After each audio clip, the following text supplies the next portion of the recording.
Can you hear me? Let me know. I'm gonna go to just chatting, but I need to get the game on. Hopefully you're here with me. It says it's unstable still. I don't know what the problem is today, so we'll see how this goes.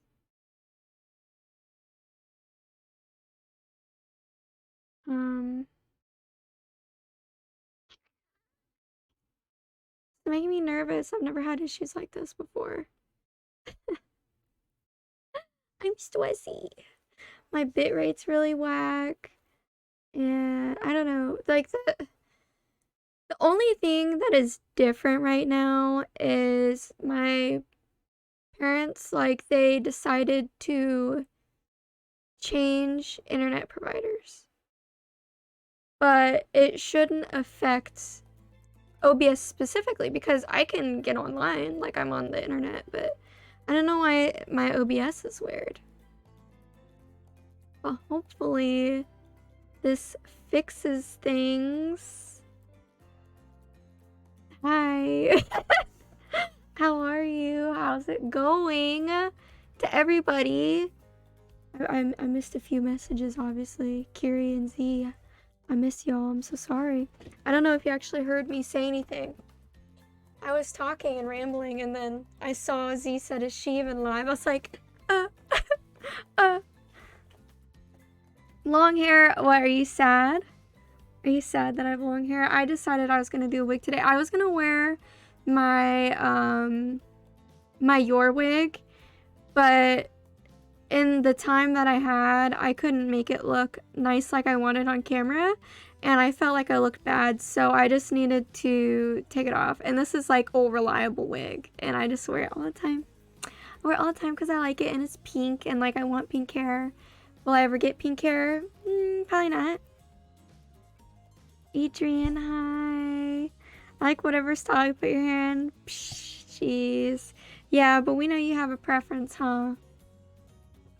Alright, I want to get started because it's taken me 45 minutes to figure out my OBS problems. Adrian was having technical difficulties earlier.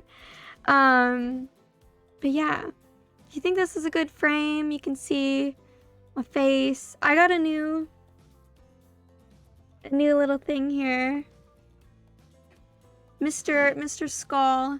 He, for some reason, he has like all of the like skull bones up here correct, like the name's correct, but they couldn't write maxilla or mandible here, and they didn't write like they could have put like vomer. Sorry, this is, you know, anatomy brain, but anyway, they could have like done a little bit more in my eyes when it comes to naming the bones on here, because they even went out of the way to do Mr. Sphenoid bone. But you can't put maxilla or mandible? Dog, I'm sorry, I'm on a tangent. Did I get the voice changer? I did not. So it was funny because they had two sections with the voice changers, and it didn't actually clarify like what it would change your voice to. So it could be like the Ghostface voice for all I know. And there's just bitches running around with voice changers like the Ghostface voice changer. But I got on top of getting this skull from At Home. There he goes. I also, hey Sombre, hi, thank you for following. How are you? I also got a little black kitty cat cup, okay? It's sparkly, it's Halloween, and I got a Ghostface shirt that I'm gonna wear, and I got some like black and red knee-high socks. Oh, there you go, I give you your ohs for the day. I'm good, how are you? I am fantastic. We had some technical difficulties to start the stream, but you know, that happens. What else did I do today? I got piata again. Guys, I've needed treats. I've just been so sad because of my nose and not breathing. By the way, I'm telling you guys now because it's set in stone now. I have surgery October 12th, I believe. I think that's the day that they're going with on my nose. And that's a Wednesday, so that's normally a day that we would be in here hanging out. I may be gone like that Wednesday through Friday just to relax. And the doctor said it really isn't like super invasive, so I may not like, you know, have much downtime like with you guys. So we'll see, but I figured I'd let you know now because like obviously I'm gonna be looking a little whack because I need a splint and they're gonna put tubes in my nose. So I might look a little kooky. It might look a little crazy, you know, but it's fine. Piata enjoyer, pasta lover. Yes, I'm a dirty slut for some pasta, you know, baby. I got, they didn't give me a lot of spicy ranch today, which I will say really hurt my heart. Hit me right here. I was very sad. But it was still good. It was yummy. Cooper tried to eat my pasta earlier because I had like chicken in it. I was like, no. No, sir, that's not for you. Alright, gamers. I think this is... Oh, it's dark. Don't be scared. Never mind. Alright, are you guys ready? Wait, can I play... Guys, I'm crazy. I'm a lunatic, okay? Because I didn't know I could touch this shit inside OBS. So, oops. You watch anime? I do. I'm a big old fucking weeb ace. Out and proud here. I would say, to kick it off, so you know a little something about me. I think my favorites right now are Spy Family, because I have a Your cosplay coming. I have the wig though. I love Attack on Titan.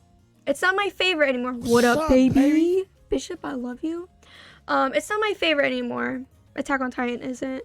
I watch My Dress Up Darling. Jujutsu Kaisen's really good. I love it. I love Nanami. I'm a Nanami simp, so you know. I'm so sorry. What else do I watch? Guys, I watch a lot of romance. I like romance, slice of life.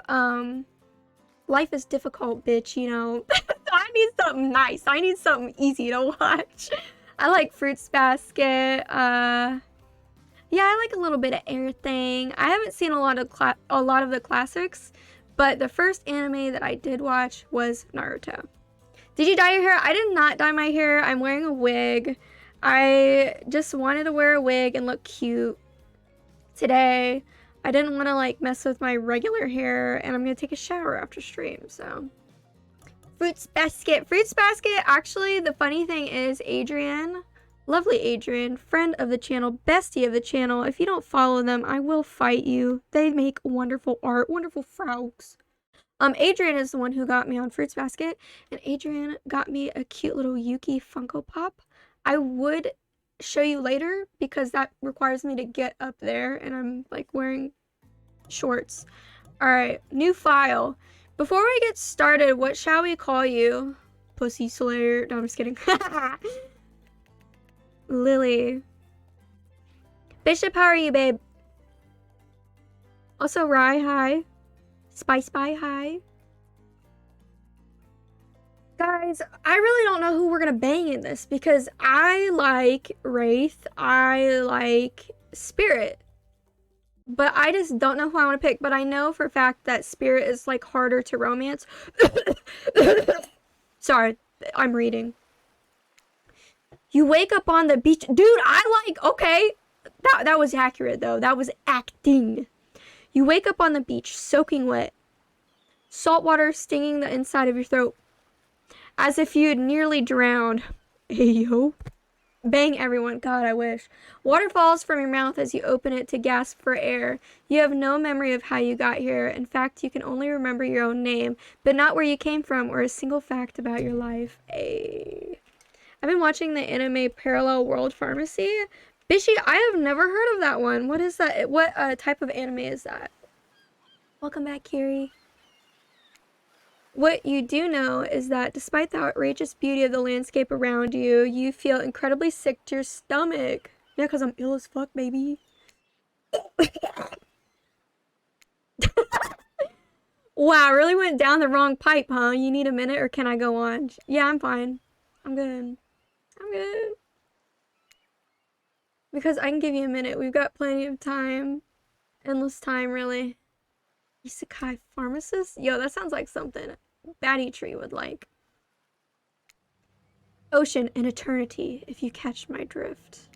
Whoa, not now, Ocean. Sorry, Lily May. Continue. Guys, this is a lot of reading. I'm practicing my reading. Please go on. Okay. Then as I was... I should just do the... Oh.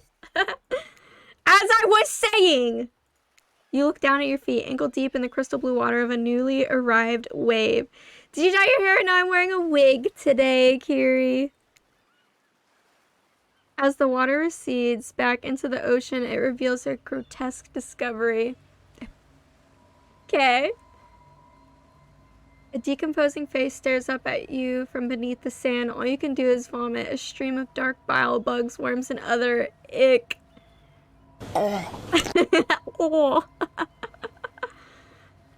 Questions race through your mind. Where are you? How did you get here? Who is behind this incredibly charming and well-spoken voice in your head? Me. However, I'll just pretend that Batty Tree is the narrator. However, answers don't come easy. Your mind is completely blank. What will you do? Run? Close your eyes? Dig up that face? Okay, you're fine, babe. Person is in the real world, then dies and reincarnates in another world type of thing. The main character is a pharmacist. I love that. Oh my god, there's a... Oh, what are we gonna do? It's like the... I'm just gonna dig up that face, because why not?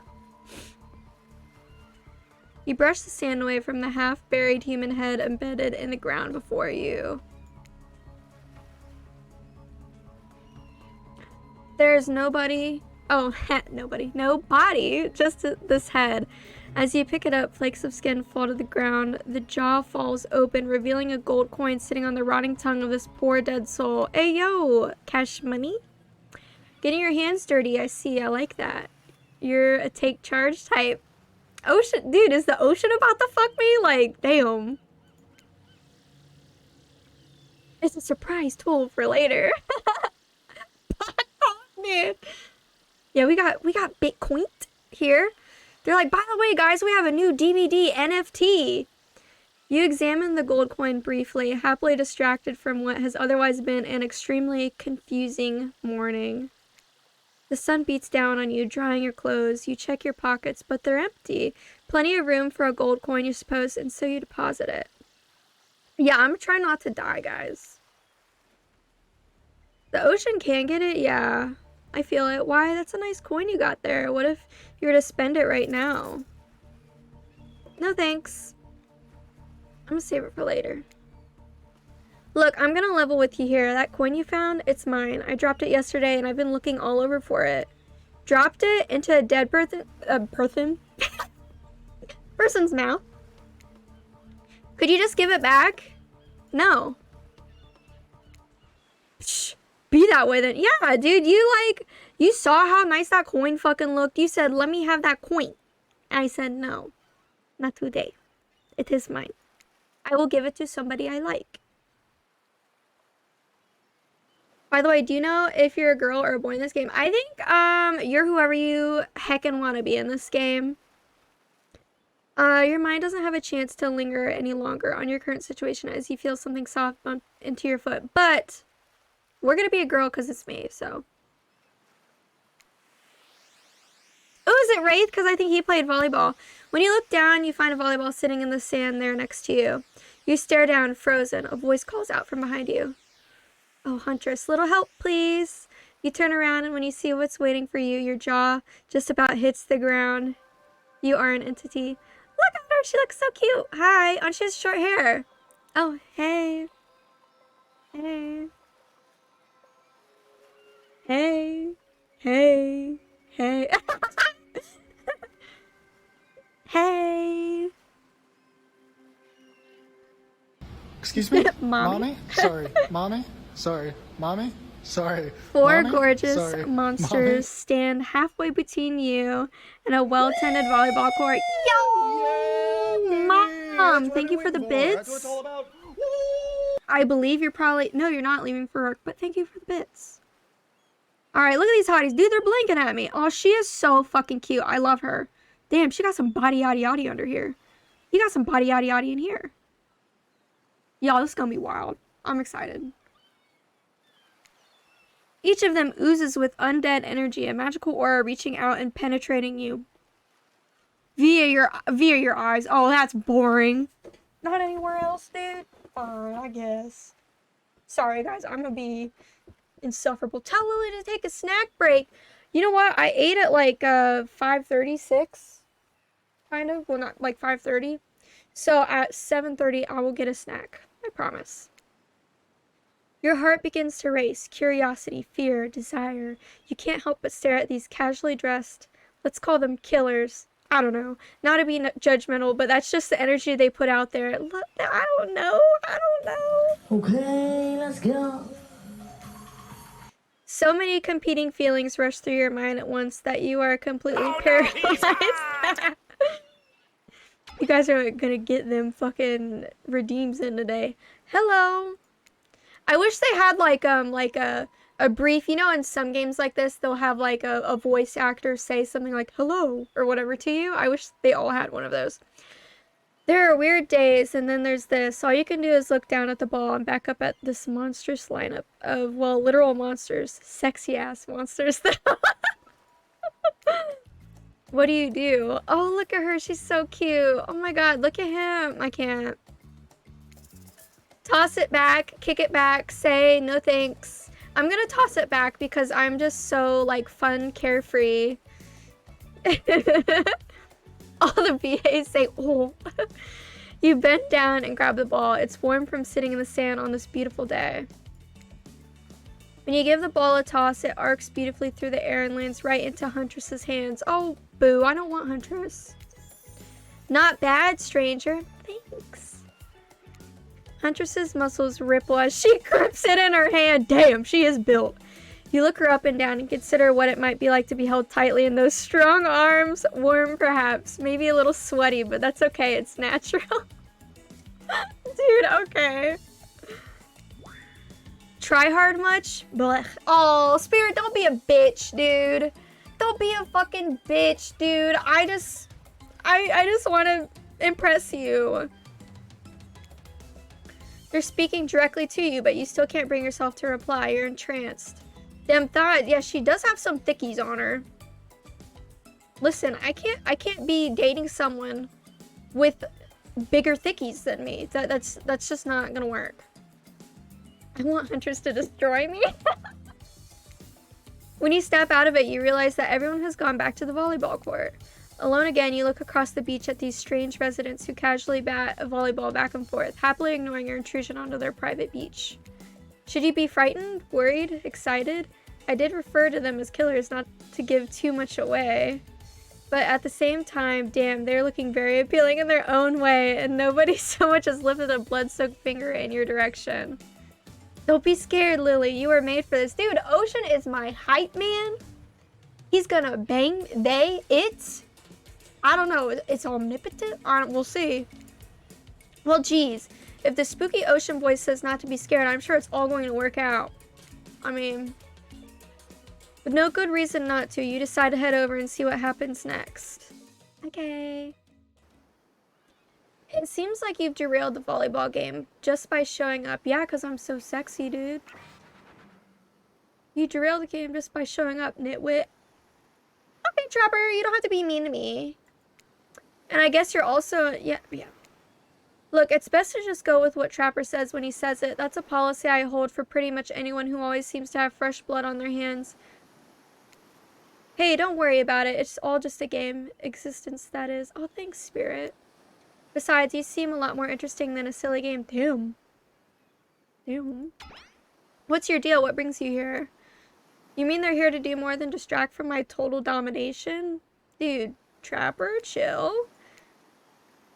Oh no. Oh, I feel like Wraith is gonna be like one of those like standoffish shy types, and that's gonna kill me. That was Wraith. That sigh means he was done with this game too. Either that or he saw a butterfly or something. Oh, I love butterflies, dude. Look, I don't care why this slack-jawed moron is here. I'm literally slack-jawed. Why did he do that to me? I just want to know, can I kill them or not? No. You know you can't. At least not yet.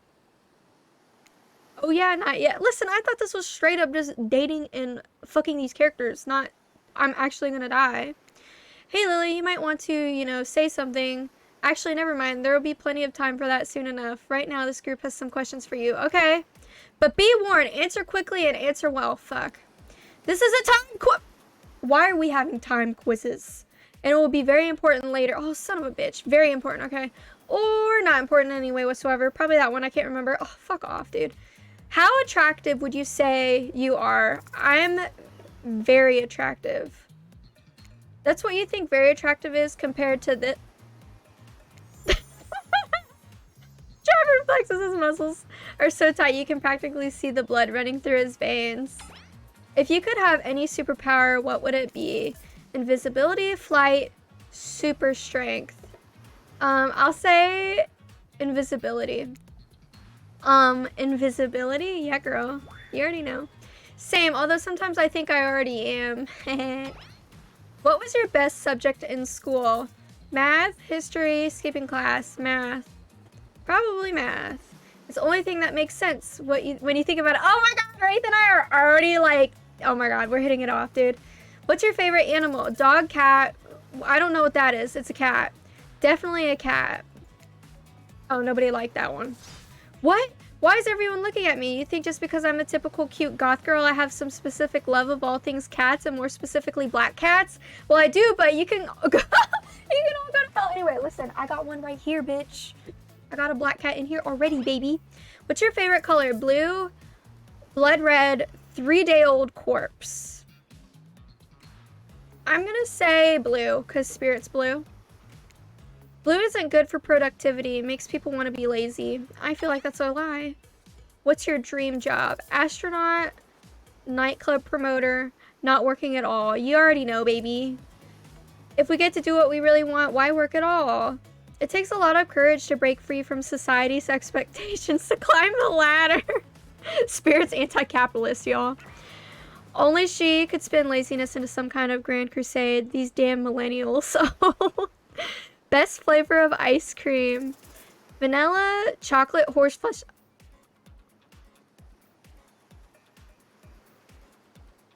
This is a direct call out. Chocolate. My favorite flavor is pain. Ayo. Same here. Aw, Wraith baby. Mine is vanilla swirled with pain. Oh, okay. Everybody's, well, Wraith is vanilla. Rip. I think mint chip is the greatest flavor. Okay, I'm with the narrator. I like mint chip. But enough about ice cream. Am I right? Hold on a second. This reminds me. I am right. Always. It's a lesson you should learn before we go too much further. Do what I say if you want to survive. Pick mint chip. We're teaching lessons now, narrator. You rascal. Kill or be killed is the rule on this island, even for faceless voices. Tell me, what's the best flavor of ice cream? I want to be a brat. You got a reading comprehension problem? I just told you mint chip was where it's at. You almost brought yourself a game over there, buddy. That's right. I can end your life whenever I want to. I'm in control, so don't you forget it. If I say you like mint chip, you like mint chip. Now try it again. Tell me, what's the best... Guys, I just want to be a brat.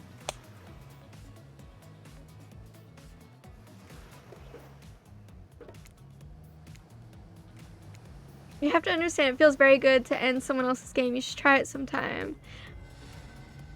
I actually have to, like, listen? That's so stupid.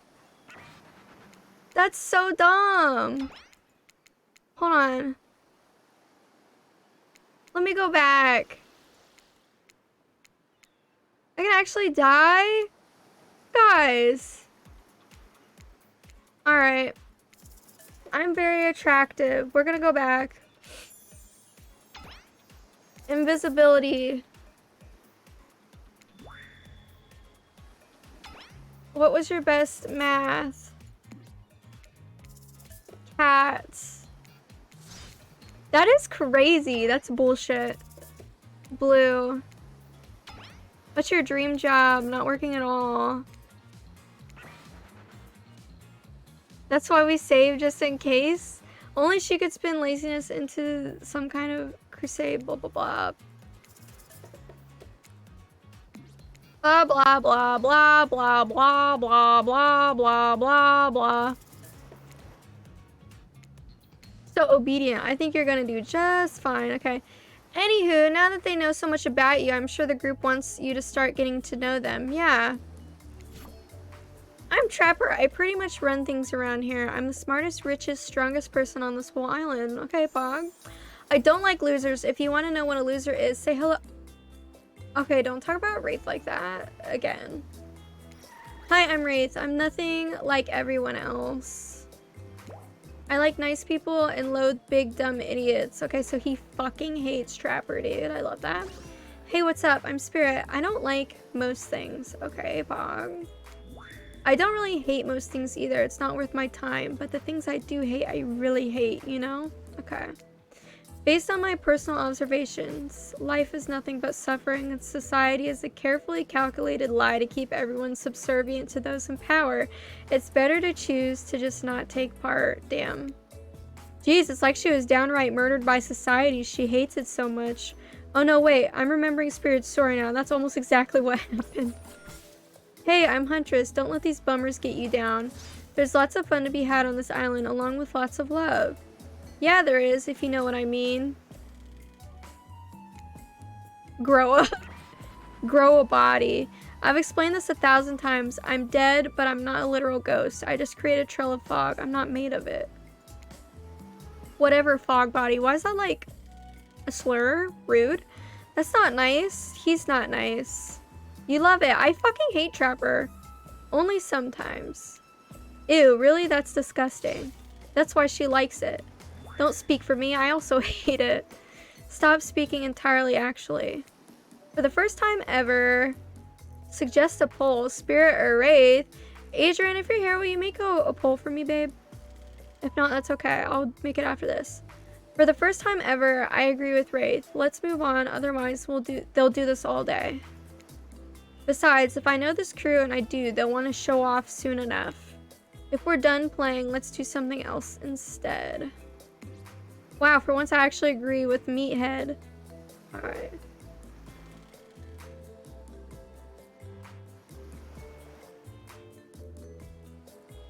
I'm making us a poll.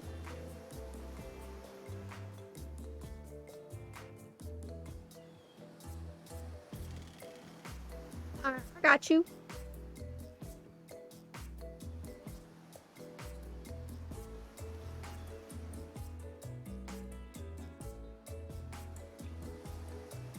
No, you're fine. I'll give you guys 5 minutes, yeah. There you go. Wow, for once I actually agree with Meathead. Alright, we said that. I say we go to my yacht. It's the massive boat docked nearby. I'll give everyone a taste of true luxury and power. I hate Trapper. I don't like him. He is too much for me, I believe. Wraith rolls his eyes. I know, same. Don't mind him. He just hates fun and happiness. No, he doesn't. Don't talk about him like that. No, I hate the endless, desperate, soul-crushing pursuit of wealth, the way it's flaunted needlessly, and the cruelty it engenders. Oh my god, Wraith. What about hanging out by the pool? I find the water calming, simple, beautiful.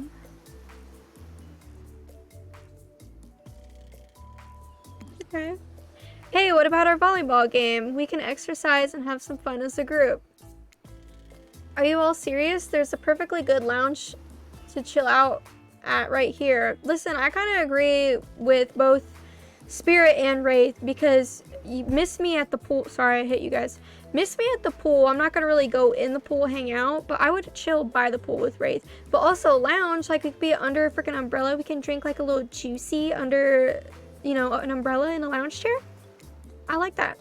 I'm tired, and besides, I hate being in the sun. Same girl, dude. I literally am set ablaze in the sun. Where do you want to go? Oh,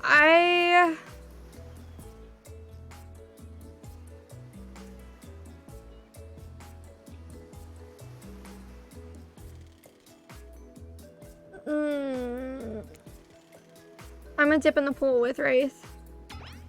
Whoa, the pool? You actually want to go to the pool? Yeah, I do. Yeah, I do. Well, I mean, sure, why not? I've got good ideas. What's wrong with my ideas? Nothing's wrong with your ideas. The pool is great. Everyone knows that. All over the world, if people agree on one thing, it's that pools are great. Well, I would say Batty Tree would disagree. I'm gonna kick Trapper in the bingus. You gotta throw rings for me to retrieve. Look, we've got a whole ocean right here, and they still put in a pool because pools are just, you know, great. It's a real special trait. And you thought it was bad when he stayed quiet. Hold on. Dwight, my babies, for just one moment. This is Dwight and Claudette, our activities coordinators. They're also the cooks, waiters, bartenders, janitors, and every other job. Oh my god. They're the only hope remaining on the island.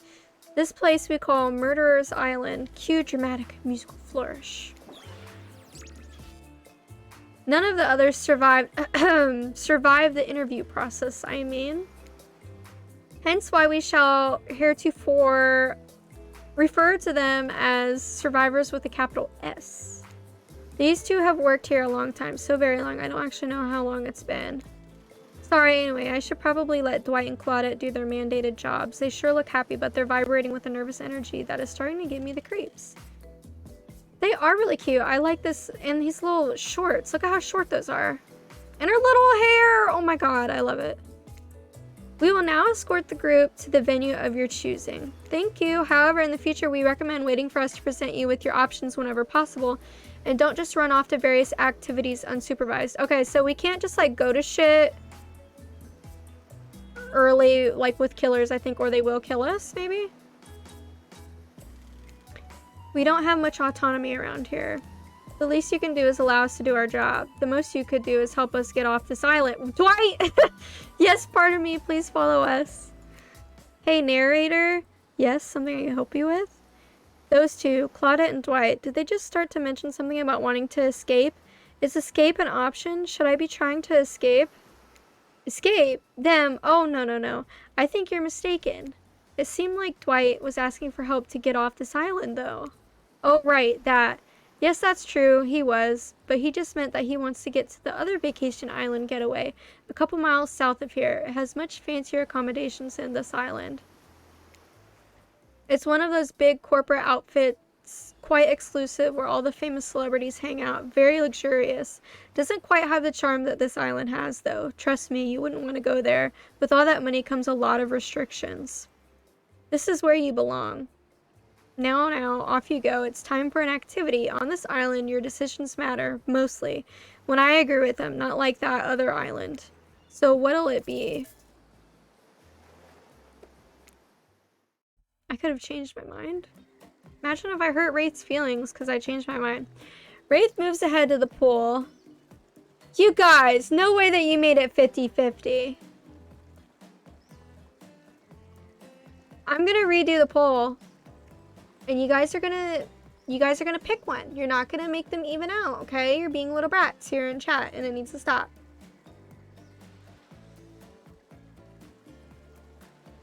How dare you? How dare you do that in here?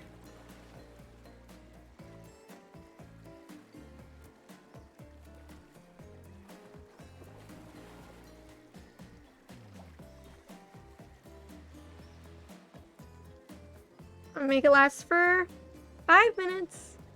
You guys better be good. Knock it off with that shit. Alright. Wraith moves ahead to the pool at a pace that could almost be considered jaunty. If a creature so lanky they appeared made entirely of elbows and ankles could jaunt. That's a weird sentence for me. What's going on with Wraith's face? Is that a smile? Is that what a smile looks like when he does it? What can I say? Being enveloped by water is comforting. It's quiet, it's ominous, and, you know, Wraith looks back over each shoulder to make sure no one besides you is within earshot. The fire can't get me. Super normal stuff here, as usual. Oh great, it's Claudette and Dwight. What do these two want? Since everyone's at the pool, we figured we'd bring over some of our most popular pool accessories. Lily, which of these is particularly interesting to you? Foam noodles, inflatable lounger, basketball hoop, goggles, and snorkel. I'm gonna say foam noodles. Foam pool noodles. Who doesn't love combining wetness and blinding pain? All the fun of a whip with a bonus smell of industrial solvent. Okay. Trapper grips a pool noodle in his hands, tightly wringing its would-be noodle neck until a cute little squeak sounds. My favorite. Maybe you're not as dumb as you look. Oh, fuck off, Trapper. I don't give a shit. You frolic with each other, trying to give each other welts. How fun for you. Wait a minute. The water near your leg just got warm. Oh my god. Trapper, did you just pee in the pool?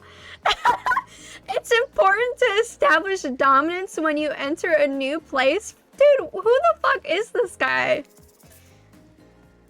Call him out.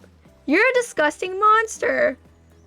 Flattery will get you everywhere. You know, it's unhealthy to hold it in. Oh my god. For a waking nightmare, you could almost believe that you're starting to relax a bit and forget about how much you can't remember. It's as if the sun's very rays have a calming effect on you, your body tranquilized by the soft light from overhead, coupled with the cool breeze rolling in from the sea. And you're not alone. I feel recharged by the gentle warmth of the ocean's caress. Listen, I like the way you talk, Wraith. If it was a little too warm, that may have been my fault. Also, this is a pool, not the ocean. Okay, everyone, just let him finish. Thanks, Lily. I know this probably doesn't seem like me, but would anyone want to play a game of Marco Polo? You fucking know it, baby.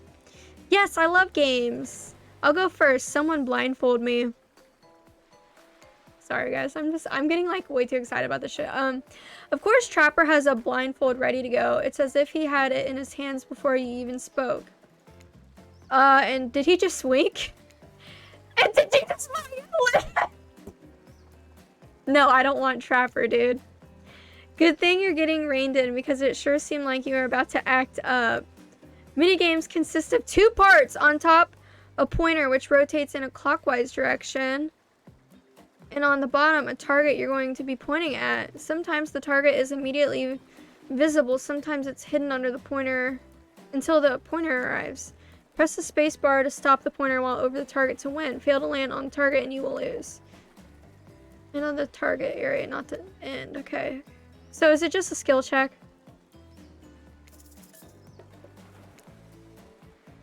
Ready. They like... That was the most like convoluted way to explain a skill check to me, but thank you. Go get him, Tiger. I got Wraith! Oh, almost. Oh shit, that was bad. Oh, that was better. Oh my god. Damn, that's hard. Oh, I'm like not terrible at this. That was pretty good, Lily. Oh, thanks. Oh my god. No, it wasn't. Don't lie. Just ignore him. You've just been thrown into a very weird situation. You held your own. I respect that. That was a good game. I say we celebrate by throwing this waiter whose name I forgot into the pool. Have some fun. Hilarious. Bullying truly is the gift that keeps on giving. You know what? That's me. You grab Dwight's legs and help Trapper give him the heave-ho. You know what? Sorry, I can't pretend to support you on this one. Only Trapper is this sadistic. I know it's all in good fun or whatever, but not on my Murderer's Island. Yeah, that's right. This place really is called Murderer's Island. But that doesn't mean we're cool with bullying. You're on thin ice, friend. I'm no expert, even though as an omnipotent narrator, I probably should be, but I think that means it's time for the next activity. Okay, fine. I was just having a little bit of fun. Seems like the next activity is mealtime. How quaint. You are expecting what? Capture the flag? Do you know how complicated it is to run a game like that? Much more so than sitting and talking. You arrive at the cookout area to find an assortment of picnic tables scattered around. What were you expecting? Some kind of grand hall with a huge banquet table? This ain't some prestigious fantasy epic like you'd find on cable. Who watches cable, guys? Dwight and Claudette usher you to your seat, but there's very limited seating directly around you. And, oh, great, terrific, it seems that everyone wants to sit next to you. Oh my god. Even better is that they don't want to sit next to certain other people either. To start, no one wants to sit next to Trapper. Meanwhile, he refuses to sit next to Wraith or Trickster. Trickster! Hey, Trick, get your ass in here! Trickster's here! Oh yeah, Trickster is here. Surprise? Yeah, well, they don't call him expected, sir. I'm sorry, even I get nervous around crowds of killers, and my whole shtick gets a little flustered. Hey there, you're looking good, Lily. Real good. Hey, don't do me like that. Stop it. And we literally can't let Huntress and Trapper sit together. No, seriously, their arms are too big. They can't fit at the table if they sit side by side. Look at this. We can't even fit everyone on screen at the same time. You probably think it was an error, but it's not. It was completely intentional. Let that be a lesson to you. Every error you think you see is a choice. Got that. Okay. Okay, Dwight and Claudette are directing traffic. You sit on one side. The rest of them will sit opposite you. Huntress and Trapper can sit at the ends with their enormous sexy arms. Now that everyone is seated, we can begin dinner. Tonight's meal was prepared slowly and carefully with both love and hate for 12 hours over a spit. We hope you all enjoy. We really, really hope you do. Hey, you didn't actually tell us what you're serving. What are we eating? It's meat. Seasoned with a specific number of special herbs and spices that we simply can't divulge. My favorite! Meat is good. Meat is murder. Okay. Which you'd know, considering what you've been up to. Who are you to get judgy now? How's Trickster the least impressive? Listen, he like complimented me like straight out the gate. They cooked Felix, no. I'm just sharing facts, and you need to murder something to eat, it's meat. So that's like technically true. I was wondering, I was about to say, is this a KFC reference? Also like 69 herbs and spices, you know? Technically true is the best kind of true. Okay, enough yapping, let's eat. Hey Lily, you thinking what I'm thinking? It's gonna be a person on the spit, right? Or several parts of overlapping people, perhaps? I haven't seen many pigs wearing palm tree button-down prints, you know. When you look closely at the spit, you spot what definitely appears to be scraps of fabric sandwiched between some layers of meat. I think I might be sick. Is there anything else to eat? This took 12 hours, and we do literally everything on this island. Actually, there's one thing you're not doing today. You're not carving up this delectable meat. Wow, he's right for a change, because I am with my brother. It's the perfect tool for easily chopping anything in twain. Okay, I need to get closer, sorry. Now that we don't have a controller, I'm just like, let's get up in here. First, who says twain? Sometimes I swear it's like we're all from completely different historical eras. Second, I'll handle this with my cleaver. Fast, powerful, and clean. At least it's clean when the meat is cooked, no blood. Ugh, you two and your ridiculous bicep swinging contest. Enough, grow up. I think Huntress and Trapper just need to fuck at this point. Obviously, my gorgeous katana is the only option. Obs. Listen, I like her. Look at her. She's so cute. The hell it is. Oh, I'll show you both my katana and send you to actual hell if you'd like. Please stop, please. I hate when we fight or talk or even when we look at each other in the eye. I can do it. I have the skull of Azeroth.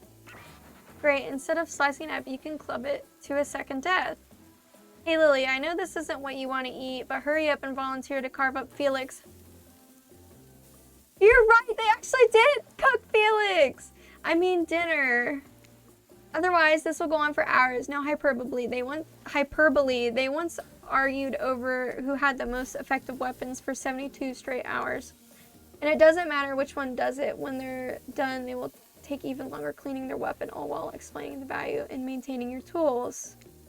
Despite being a bunch of cold-blooded killers, for some reason they're always terrified of tetanus. Hey, why don't you just let me carve up dinner? Splendid idea. We'd hate for it to get cold. He hated it. He hated when it got cold. Here's a machete, freshly sharpened. Mini games consist of 2 parts on top of blah blah blah, blah blah blah. It looks like another skill check. Alright, new skill checks again, guys. Slice. Bop. Bop. Bop. Jason, hi. Bop. Oh my god. Oh, that was the best one, dude. Oh. That's fine. That was pretty good. I like to see what you could do with a less clumsy weapon. Yeah, I said it. Machetes are dumb. Look at her. She's just so precious. Dinner is finally served. For real. The sounds, especially coming from the mask killers while they eat, which involves lifting their masks and shoving food up behind them, are nasty.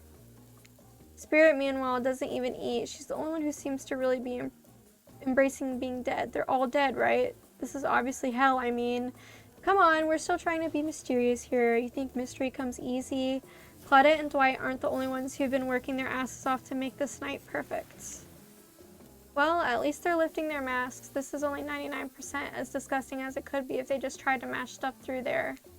Spirit, why aren't you hungry? The 2 best things about being dead is not having to eat. That's only one thing. Think about it, Lee. Number 2 is no number 2. One less thing to think about in the afterlife. Even if I wanted to eat, I have no idea what would actually follow. You might have noticed by mostly just a bunch of dismembered body parts floating in a spectral form. Did you see how deep this cut on my abdomen is? I don't think my digestive tract connects anymore. Between the food and the behavior of the group, this might be the worst meal in history. But even worse is they're staring at you. You're not eating. They don't like that. Oh no. I think they want an explanation why. What do you want to tell them? This is gross. I'm sorry. Look at the seagull. I feel like that would distract this dumbass. I'm just gonna say I'm sorry. Actually, it's not the food or the company. I'm just super self-conscious how I look when I eat. I mean, that's not cap at all. I was just pretending to be grossed out by dinner so I'd have an excuse not to chew in front of everyone. Sorry if that made things awkward. I'm actually extremely hungry. Yeah, watching people eat is gross, but try to relax and not worry what everyone thinks. It's so important to always remember people are watching you, judging you, definitely not ignoring you, right? Guys, is anyone listening to me? Typically, a group that includes one if not more cannibals staring at you with meat juice dripping from their chins would be quite scary. However, right now, you're barely able to keep your head up, let alone get scared and run away. Uh-oh, we're getting sleepy. I'm a narrator, not a physician, so please don't take this as medical advice, but I'm pretty sure you need to eat to stay alive. Oh, hey, it's me again. What up, Ocean? What up, baby? Your friend, mentor, and guide. Narrator to the narrator, the Ocean. Not sure how I feel about that characterization, but I'll allow it. I brought you here, and I might be the only one who can help you now. There's only one thing you must do to survive. You have to figure out why you're really here. No one can tell you, not unless you follow the right path, or at least a right path. There's too many of those to count. Hopefully you pick at least one of them. Because there are even more wrong paths, many of them lead to your demise. Others lead to something even worse. Oh, fuck. Starting scene's over and having to fast forward back to where you were, am I right?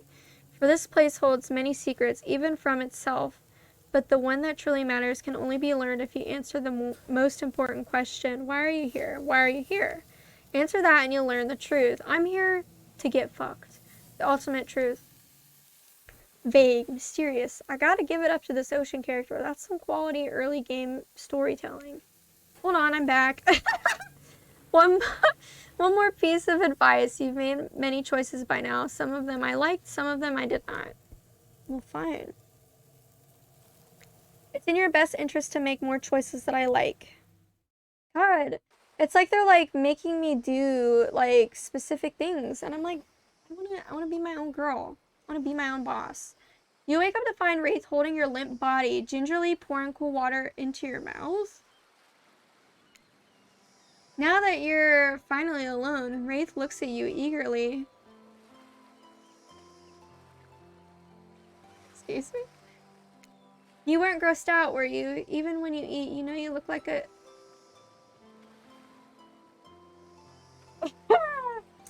You look like a beautiful angel. You were just pretending to be awkward because it's lonely being so perfect.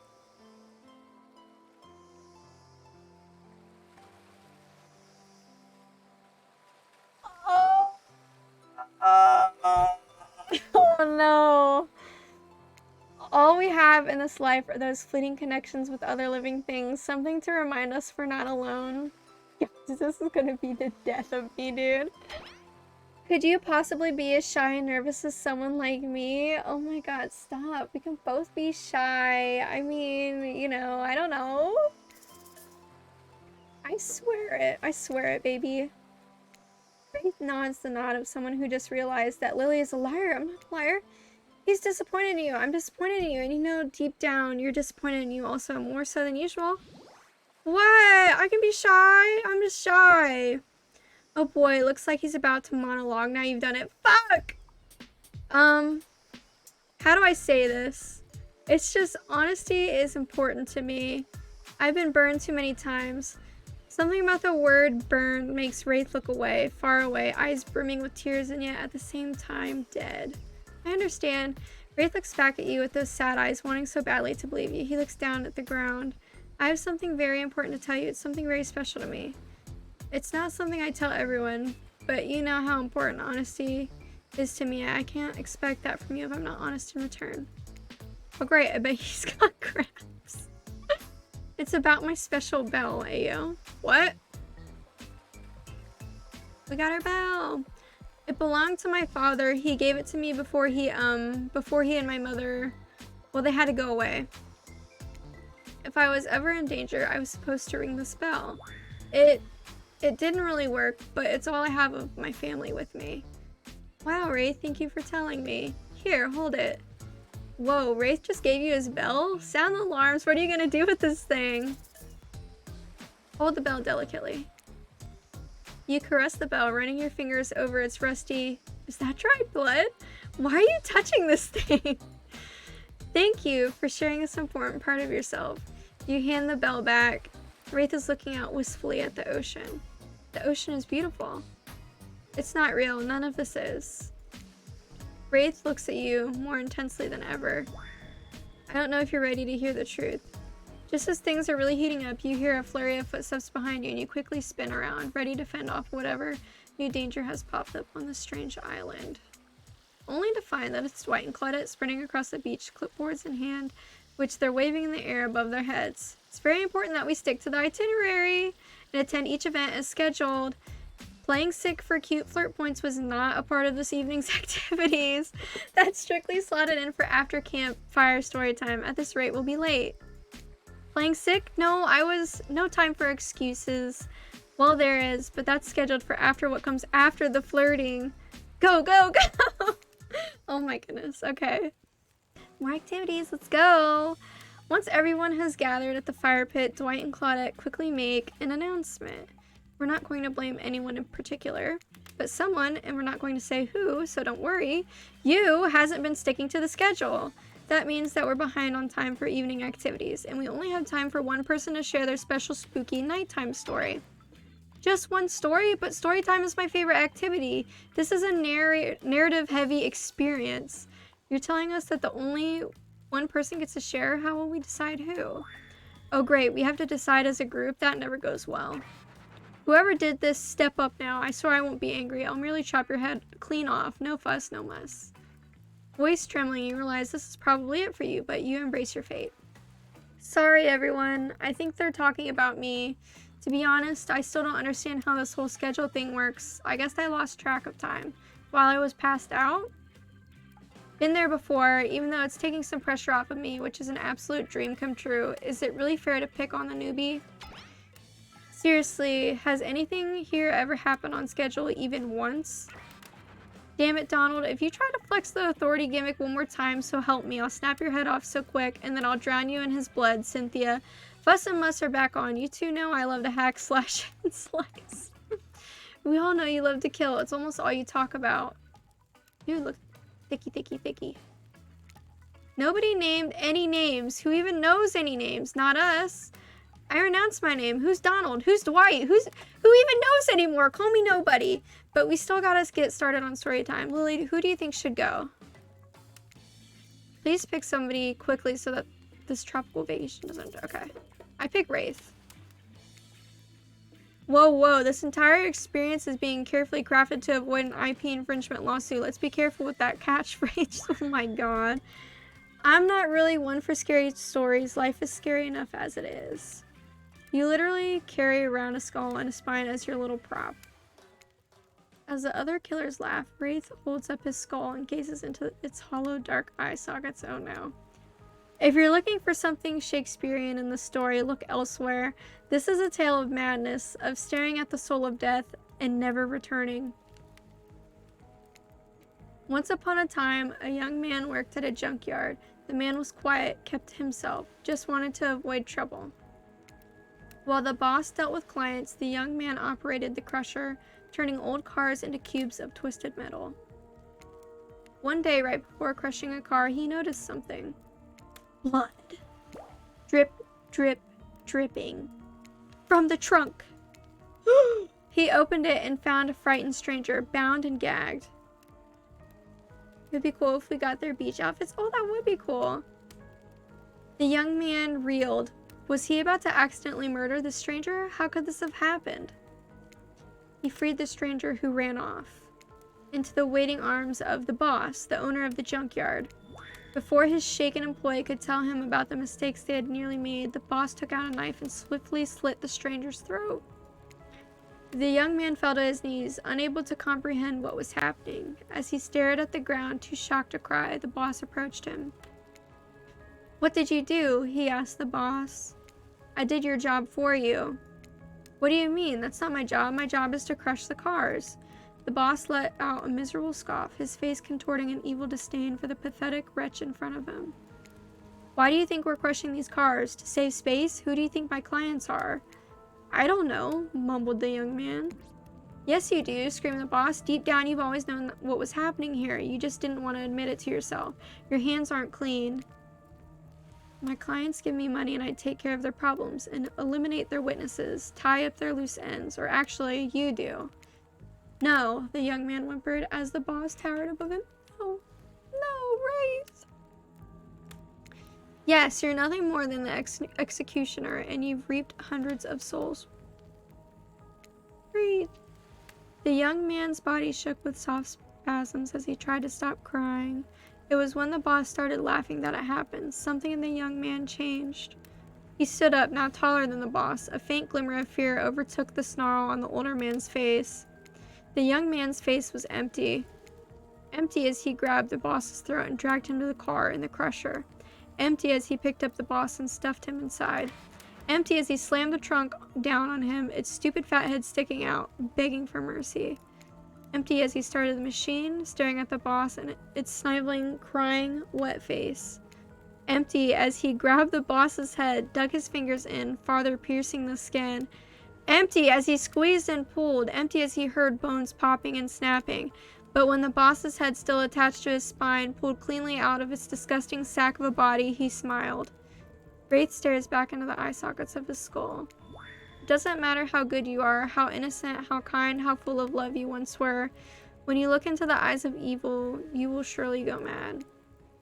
An awkward silence falls upon the room until... Ask about the story, offer... Let's praise him. What's effusive mean, guys? Whatever, you know. When you look into the eyes of evil, you will surely go mad. My god, that is brilliant. I'm glad you didn't give us any Shakespeare, because the story made Shakespeare look like a slack-jawed, mouth-breathing idiot. Thank you. I'm too overcome. As you sit down, the other killers look at each other, unsure if you're joking. Thanks. Wraith, on the other hand, is absolutely sure you're joking. You may have gone a little... I'm not! On that note, everyone decided it's time to take a break and split up for a little bit so that they can all have a moment alone before bed. Dude, everyone leaves and you're alone by the fire. The only thing you hear is the ocean slowly lapping against the shore. How am I doing everything so wrong? This is nice. A true moment of peace and tranquility that lasts for all of 7 seconds because Trickster shows up and he's blaring his latest song. Oh, fuck. Hey, baby, you look lonely. Mind if I join you? He doesn't wait for an answer. I know you've been hearing from these guppies all day, but I want you to hear something from a big fish like me. Something special those in charge of this island don't want you to hear. I am the ultimate catch on this island, the only lobster in an ocean of sardines. No one can give you what I can. You just have to find me. Come find me, baby. Trickster. Okay. Trickster leaves. You're a bit confused about what to make of his cryptic clues, but you aren't going to get any time to yourself to think about them just yet. Wraith approaches you. Hey, I'm probably not making a great impression because, I guess that's not really my thing. I just know that if you got to know me then, I mean, look, the others aren't around. And I really hate the fire pit. I just kind of hate fire in general. Maybe we could go back to the pool and, like, I don't know, whatever, you know? Yeah. A dip in the pool. Sorry, I was gonna go on a High School Musical thing. A dip in the pool with the Wraith. You've come a long way in a single day. I'm not saying you shouldn't follow him and offer like that. Just don't forget our little talk. Okay. You and your storyteller friends slip into the water. Oh my god. It's just the right temperature for an evening dip. Plus, if some jealous shark comes along and manages to jump from the ocean into the pool, you're also pretty sure your killer companion could handle it. Hey, do you remember my story? You mean the one you just told like a minute ago? Thank you, Adrian. Yeah. Yes? I mean, like, what did you think of the young man in the story? Do you think he's weird? He's not weird. But he is bad. I'm deeply upset with him. He didn't have all the knowledge he needed to begin with, but what's important is what you do with the knowledge once you have it. In the end, he's no better than the monster he killed. Fuck! Oh my god! Why am I doing this so wrong? Well, that makes sense. Did the young man remind you of anyone? Yes and no. I think that's what makes it such a great story. It's unique and surprising, but relatable and familiar. I think we all know someone like that young man. I think we all have a little of him inside us. You know what I'm saying? Wraith giggles, not in a gross way like you're thinking, but a very silly one. I assume he's imagining a tiny little version of himself dancing around in his own belly, because that's just who he is. You notice the temperature has dropped significantly. Is it cold in this water now, or is it just me? I feel like my toes are turning into ice cubes. Wraith seizes up and squeezes his eyes shut. Please, I can't be around any cube talk. Not since, I heard that story from somebody else a long time ago. The story you just told us 2 minutes ago? Exactly, that one. The one that wasn't about me. Usually we'd be nervous that we were about to make things awkward when we barge in, but obviously we couldn't hold a candle to whatever was happening here tonight. Oh my god, guys, why am I doing so bad? I feel like I'm being like so awkward. I'm just what could I do to fix this? Either way, it's time for bed. I'm like not doing a good job, I feel. For you, but not us. After you go to sleep, that's when we party. After spending all day cooped up in those tight little safari-themed resort uniforms, you just know those two rage late into the night. But you're not here to party with them. You've got your own repressed relationships to tend to. Wraith, buddy, I want you. I want you. You're taking my stuff all wrong. You head over to the campfire. The heat is comforting on this chilly night. Looking into the crackling embers, you think about Wraith's story about the young man who found out he was part of a sinister plot. What don't you know about your current situation? Is it something that will terrify you? Something that will make you snap? What if you look into the eyes of evil, and what if you like it? Before you can enemies to lovers, folks, before you can dwell too much on your fate, Claudette and Dwight arrive. Their now familiar creepy smile stretches from ear to ear. It's a bit menacing to see a smile like that lived by firelight. We must apologize for the accommodations. We weren't prepared for another guest, but we're going to make you comfortable or die trying. They hand over a pillow and blanket and welcome you to snuggle up by the fire. Oh, boo. Perhaps some music will put you at ease.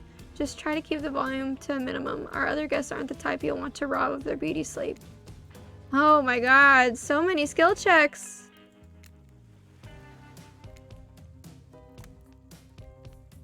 Alright. So this is like you stop it where you want it to be. Buzz and flicker, you examine it and decide that you might adjust the dial and fix it.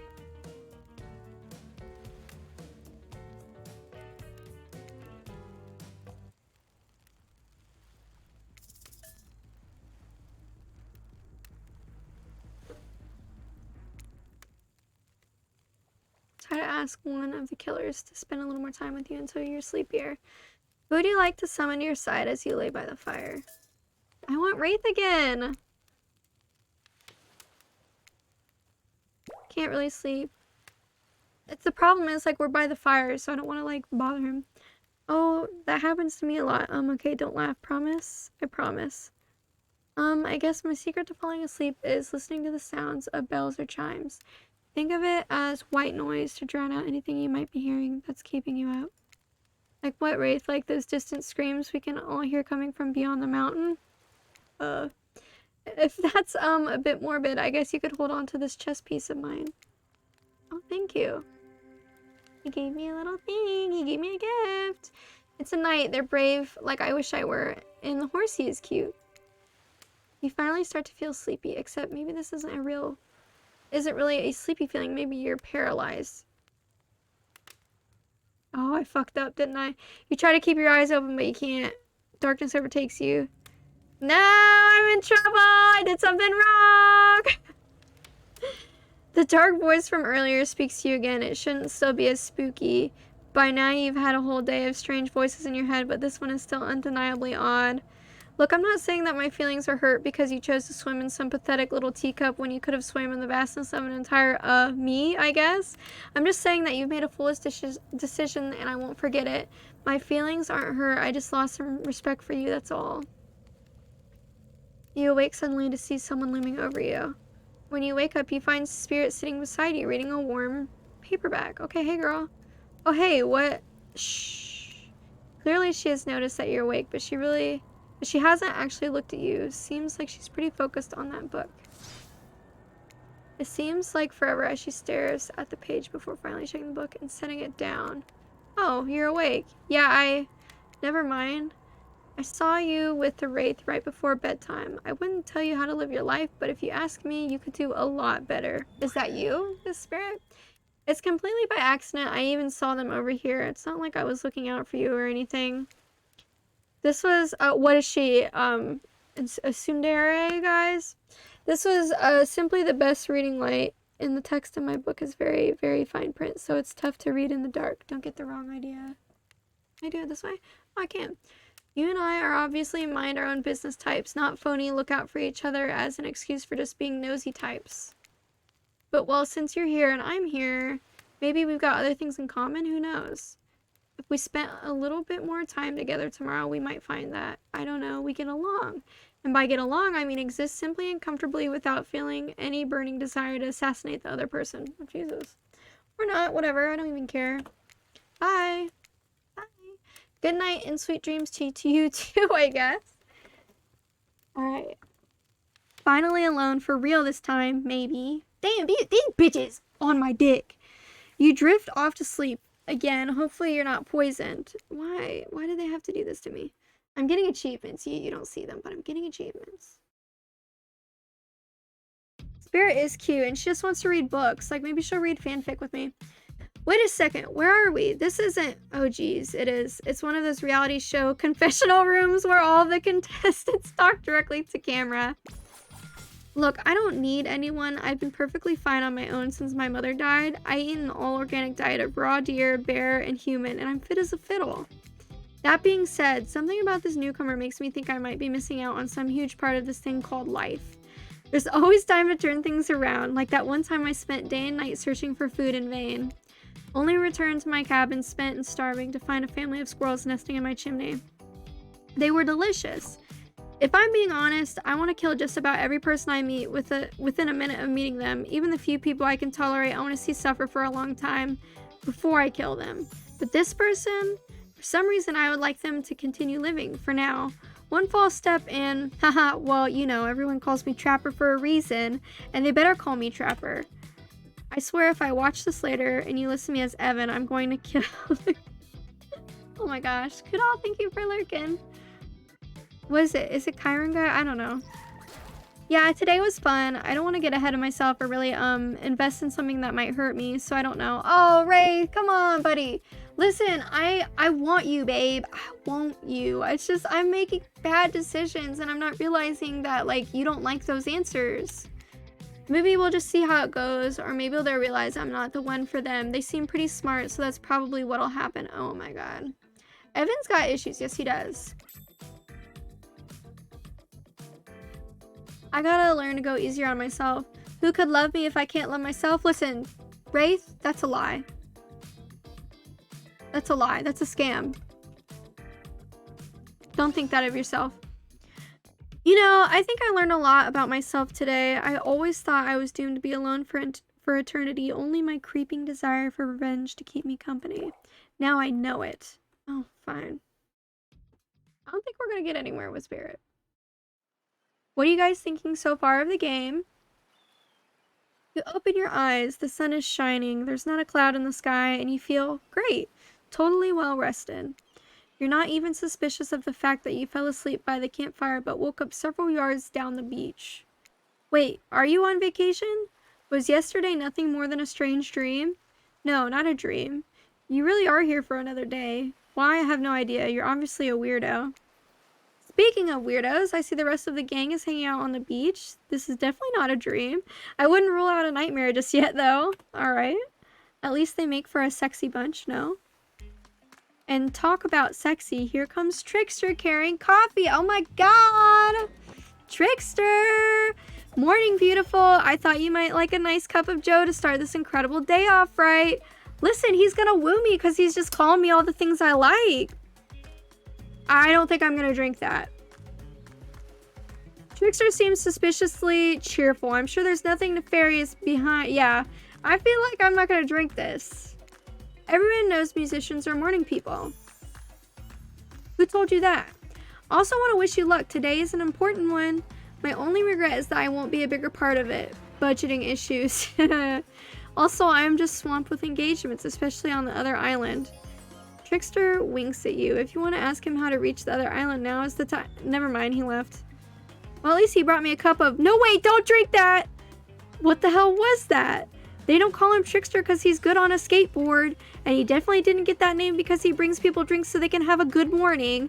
That was almost certainly not coffee, and I don't want anyone casually poisoning, imprisoning, and torturing you yet. This is supposed to be a tropical paradise, the type of place you give a 5 out of 5, 10 out of 10, 2 thumbs up review to, not an eternal prison of pain. And please make sure to leave a review. It helps with the algorithms. Just trust me, I'm looking out for you. So can we please move on? Hey, wait a second. How did a possibly omniscient, possibly unreliable narrator physically just knock that coffee out of your hand? This is not Parliament, and the floor does not recognize the ocean to speak out of turn at this moment. I need no recognition, for I am the ocean. I dominate the land. I submerge those who defy me and become their watery grave. Actually, speaking of graves, I would like to say something of grave importance. Fine, go ahead. Even if this place is an eternal prison of pain, and I'm not saying it is, even a place of extreme horror can still receive a 5 out of 5, 10 out of 10, thumbs up review if it was crafted with love and or that's the type of thing you're into. You know, the ocean is right. A lot of hard work goes into a place like this. You should really judge it on the artist's intent, and whenever possible, start from the mindset of giving them the benefit of the doubt. Constructing these elaborate simulations, vacations, is not easy to do. Sometimes there are small bugs or inconsistencies, but that's just the nature of the process. Perfection is overrated. The universe is filled with mysteries. Is this like the game developers like apologizing for like bugs in the game or something? We ought to celebrate those who, and also having us review the game. We ought to celebrate those who ventured to bare their souls as part of a creative process with the ultimate intent of making things for our enjoyment, not be overly critical of them. Is this just a commentary on how, like, awful... Hold on, I'm going on a tangent. Is this just a commentary on, like, how hypercritical the Dead by Daylight community is about literally everything? Are you two trying to sell me on this place actually being good? You don't have to say it like that, especially after I saved you from that poorly made cup of coffee. Sorry, we should have been here 5 minutes ago. They always do this on the second morning. Sad, really. Even if they do make some great points. Oh, sure, they make great points, I agree. Can we please move on? Yes, of course. Apologies, Lily. The last few minutes aside, have you been enjoying your time here on the island?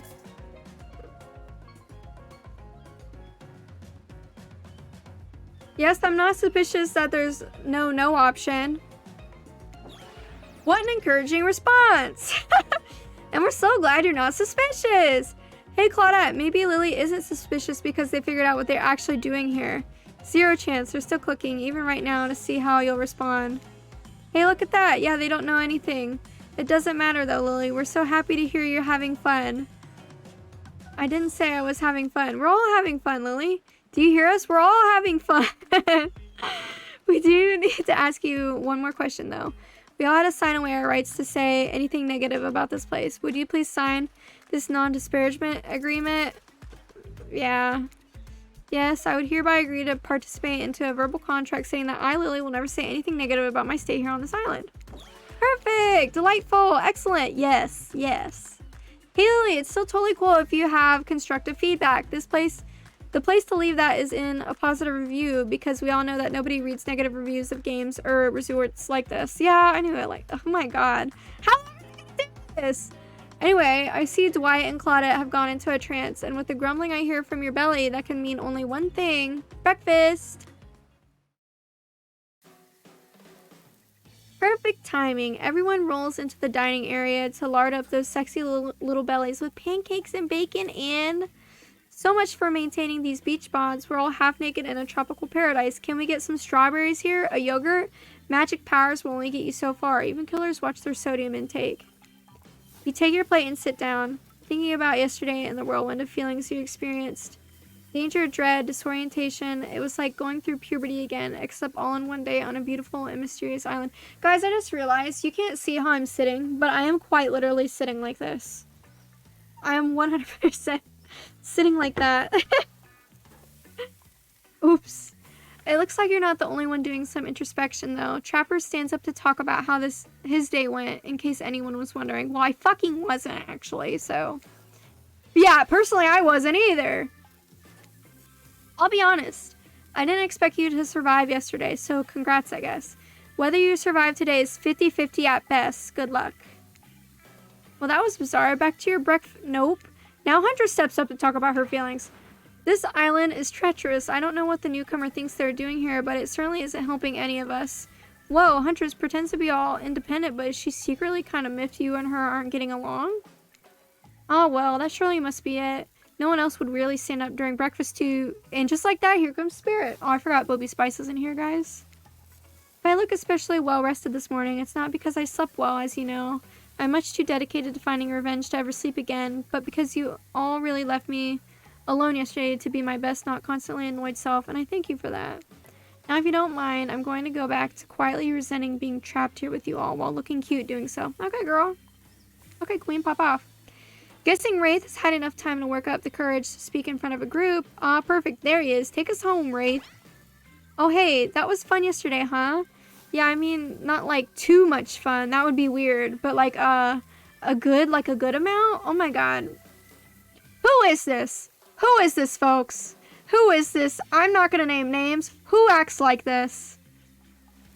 Out of this chat right now, who is it? And now they're all looking at you expectantly. Wait, are you supposed to stand up and explain how yesterday made you feel? I don't know. I think I need to process everything by myself. I'll see you all soon. Damn, what a power play. Keep them wanting more. You're getting good at this game. Sexy, true-to-life experience. Shame you didn't get to eat any breakfast, but so be it. After breakfast, you head to the hot tub by yourself to clear your head. Yesterday was, in short, a lot. Before you get there, though, something catches your attention. You hear that? Who are you addressing, me? Well, yeah, I guess. That is okay, right? You know, I might be pursuing a relationship with one of these 4 fine killers, but it feels like the person I'm getting to know the most is you, narrator. Batty, thank you for subbing. 10 months. Oh my gosh, 2 more monthlies. 2 more low monthlies. And we're gonna be at a year. I'm excited. It's only okay. I'm in so much as it serves to illustrate that you've lost your mind, seeing how I'm not real and all.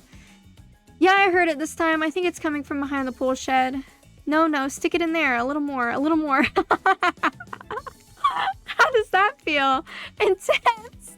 Nice. Yeah, that feels right. This is uncomfortable. Now I want you to take that and put it right. Yeah, you know what I'm oh no, guys. I feel this is bad because I'm narrating this. Just like that, exactly like that. I swear I had no idea these two even do whatever it is they're doing. I'm afraid to look. Please say something so they know they're close, that you're close by and can hear everything. Oh wow, look at this super cool bottle of Trickster brand suntan lotion someone left on a chair. Anyone know where I can buy some? Damn it. Oh, come on, a little privacy, please.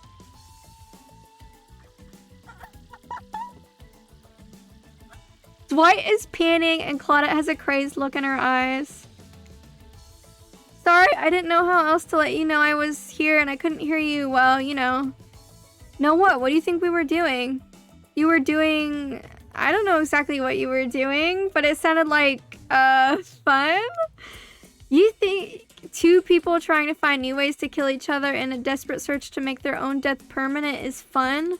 Oops. We get 5 minutes to ourselves every day, and we spend it hoping if we stab each other in just the right spot, we won't get resurrected.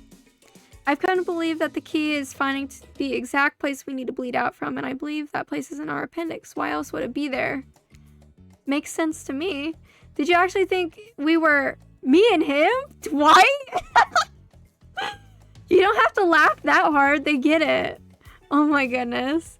My life is a nightmare, and yet somehow it's never been worse than right now. Let's go, lover boy. I noted all our entry wounds, and our 5 minutes is up anyway. Good luck, Lily. You're going to need it. Dude, today's gonna be intense. And hey, if you figure out how to escape this island, please make sure your ghost tells us how. That was both a tragedy and a comedy. A cragmedy. Shut up, I like it. Anyway, where were we? Oh yeah. You're heading to the hot tub by yourself to clear your head. Yesterday was, in short, a lot. So far, today has been exhausting too. But you're dedicated to achieving a true centered sense of calm. No drama, no bullshit, just soaking up sun in a heated pool. Today, you're on a date with you. Ooh, I like that. I want to be on a date with me. Who would make the first move? And aside from that disturbing thought, all is going to plan until a shadow blocks your precious sun. Who is it? Spiky tip, like a palm tree, is bending over to screw with you, but it's no tree at all. It's... Oh my god! Trickster again! Hey, babe. Hey. Breakfast was weird, huh? Everyone was just getting up and announcing how they're feeling? What's that about? Some forced kind of check-in with the group? I don't like it. Fishy. Kinda lazy. Whatever though, breakfast is dumb. No one should eat before noon or after 4 p.m. Okay, is he into intermittent fasting or something? Oh yeah, I do fasting. You see my abs, by the way? Maybe you can see them later at my private stage on the... Oh, hi, TT. On the island, you know, IP Island, where all the Hollywood celebs hang out. If you play your cards right, I could give you a private show. Catch you around. His abs are pretty amazing. You gotta give him that. And the blow-up bat, threatening but adorable. Makes for an interesting silhouette. Genius idea. TT. Y'all can't see him, but TT is right here being silly. Oh, he's laying down now. You playing the game too, babe? Alright. He's a psychopath, just like the rest of them. You don't gotta give him anything, and we're not best friends. Just because we had a little talk about doing a little talking, it's not an open invitation to go smashing the fourth wall every 5 seconds. Okay, now that that guy is gone and we got some ground rules established that we're definitely going to abide by, it's time to lay back, take some deep, slow breaths, and... Nope, another shadow. These people will not leave you alone. Let's see who it is this time. Oh, it's Wraith. Hey, Wraith. That checks out. You two have gotten pretty cozy. Hi, sorry if this is too forward, but do you want to get out of here? I know a place that's, it's kind of, I mean, it's got, well, it's hard to explain. I'm worried. I feel like I should not go, but I want to. Actually, it's kind of weird. I swear to God. Who is this man? Who is this man? Embarrassed about everything. Thinks everything is weird. Who is this man? Water. You know what? If you want to go somewhere else with someone else, I totally understand. But if you want to see something weird and interesting, Water. let me get my water. Long ago,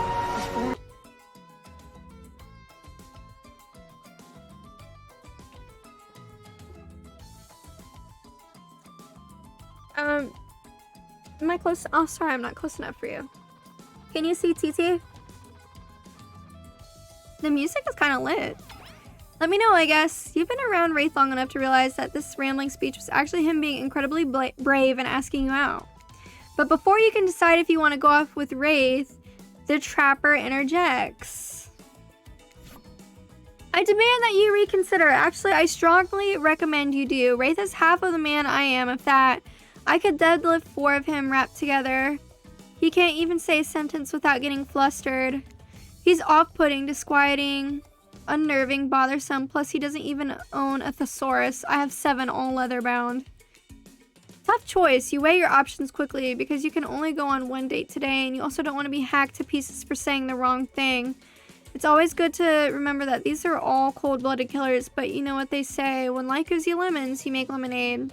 And then die a horrible, retching, writhing death after drinking it because the lemons were poisoned all along. Okay. Sorry, this island has really got me tilted. So who will it be? I want to go with Wraith because I'm in love with him. Wraith? Yes, I picked you. Sorry, I stopped paying attention and then I thought I was hallucinating and now, really? Yes, really. Cool. You ready, baby? You ready, baby? We're going on a date. We're going on a date, Bobby. Here's my island hangout. This is what I call the cosmic dump. I know. It's one of those first draft, we're gonna change it later names that just kind of sticks.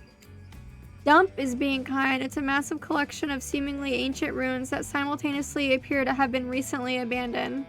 And a little beat up. There are stone obelisks, strange carvings, ritual tables. Is that a car? It's pretty weird, like a collection of things from different, I don't know, places? You look around in awe, then look at Wraith, expecting more of an explanation. This is a very long, very awkward pause. I'll break the silence. So just as you decided to talk, Wraith also worked up the courage to say something. How adorably awkward. You both stop talking, wait a second, then start talking again at the same time. This is hard to watch. Next thing you know, you both start nervously laughing at how awkward this is. Wraith finally makes eye contact with you.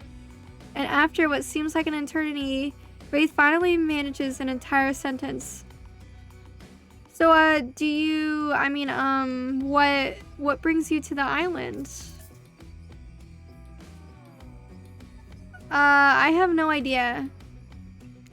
An honest answer, Wraith lights up, the most excited you've seen him. Me neither. And that's all he's got for you. This guy is a hard nut to crack.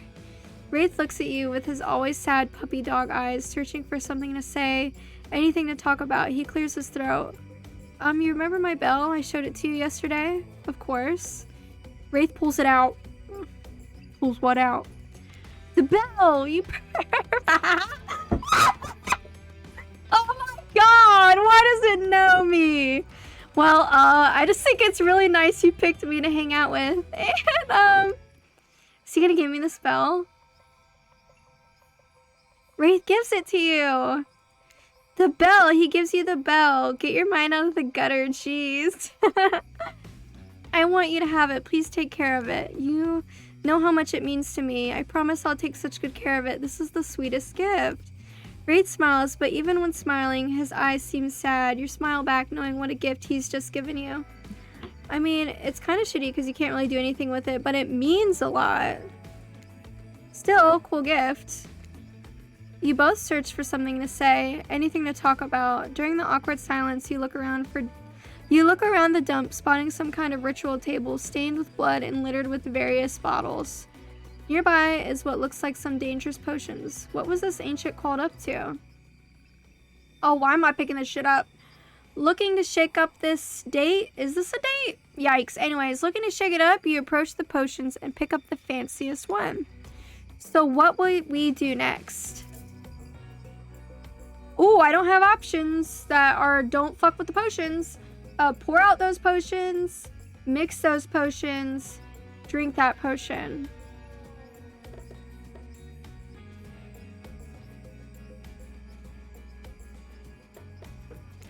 You take the potions and pour them out. No one will ever suffer. The ground smokes where the liquid lands. No more harm will be done here for now anyways. Wraith looks at you and nods. Maybe he's found a kindred spirit. What Kool-Aid flavor is that, right? We got that blue raz, baby. Wraith nervously smiles. He's endearingly awkward. So, I guess, tell me about your family. I have no family. I remember my parents. I remember my grandmother. I have no family. I have no family, or at least none that I can remember. Family is all we have. It's our only real connection to this life. It's where we came from and what we leave behind. It's sad that you don't remember yours. Maybe we're all just broken. Damaged goods, maybe? Wraith frowns and looks away. Well, that got you nowhere. The sexual tension in the air is palpable, or maybe it's just regular tension. Hard to tell with this guy. You look around for anything to distract you. What's this table for? You look at the ritual table again. It's beaten up with a giant hole in it. You look back at Wraith. I'm gonna smile. You smile at Wraith. Know any rituals we could do on this table? You wink. Nice time. Wraith blushes and stammers and looks away, smiling. Nice. Yes, narrators can narrate using emojis. Wraith looks intently at the table. What's he thinking about? Probably something deep and philosophical. Intense, sad, something about the inherent nothingness. Want to play cornhole? Wraith, come on, buddy. Or that. The hole in the table makes a great target. Here, we can use these skulls I found laying around. Well, this is definitely a more fun date activity. It's easy. Just stand back and, toss them into the hole. Don't worry if you miss. There are lots more skulls around. Toss that little skull.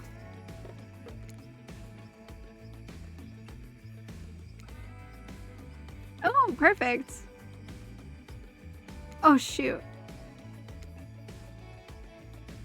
Oh, perfect. Oh, not very good. Oh, very bad. Don't worry, nobody wins everything all the time. Winning any time is actually pretty cool. I've played this hundreds of times and never gotten them all. I'm just glad to have someone else to play with. You feel like you're finally warming up. Oh, we did good today, boys. You feel like you're finally warming up, right? So you unleash the big guns. Do you want to play Truth or Dare? Wraith looks mortified but tries to keep it together. Maybe this is progress. I guess so, but only if I can ask first. Deal. Truth or dare? Dare, baby. I'll take a dare. I dare you to tell me if you were a plant, what kind of plant would you be? That's not a dare. That's clearly just the lame question you were going to ask if I had chosen truth. No, it wasn't, but I can try to come up with a dare. More hemming and hawing from Wraith. He sure has mastered the art of looking uncomfortable. Okay, next time you see Trapper, spank his butt. You cackle. Deal. I'm okay. Dare. Take off your shirt. Show me something. What do I want to do here? I'll say show me something. Show me something you never show anyone else. Hey. That's a good one. Well, you're about to see something many other people have seen. Wraith looking incredibly uncomfortable. I'm sorry, that's a bad dare. Too vague. It's just truth or dare makes me feel. Thank you for being patient with me. I need to try to be more open with people starting now. Wraith clears his throat. In that way, a lazy writer would make him do if they wanted to signify something important and different was coming up. Let's see if we're right. Do you have my bell? I want to show you something. We were right. Take a drink? Is this not a drinking game? Damn, missed opportunity. Of course I have it. You reached for it, but it's gone. Wraith furrows his brow. I swear I had it. I don't know what could have happened. We'll need to find it but Claudia and Dwight burst in and interrupt. Seems like they have a very dramatic announcement. We have a very dramatic announcement. Awesome. See? Told you so. But it needs to take place at the beach. Oh no, but what about my bell? You arrive at the beach, but something feels off. You can't quite put your finger on it, but you feel uneasy and cold. And here's why. Spirit appears as if from nowhere. Hey Lily, but you didn't expect this hot piece of sass, not ass. What, goth girlfriends can't make silly sexy puns from time to time? Dwight and Claudette scram. Oh no, what did I do? She's mad at me. Yeah, I used these two simpletons to dupe you. You're easy to dupe. Maybe because deep down you wanted to be duped? There's no Wraith. There's no way. Oh no, is she gonna be like a yandere dude? There's no way Wraith can be keeping you happy. Spirit's usual disaffected nature has given way to some combination of disgusted and desperation. And it's kind of working.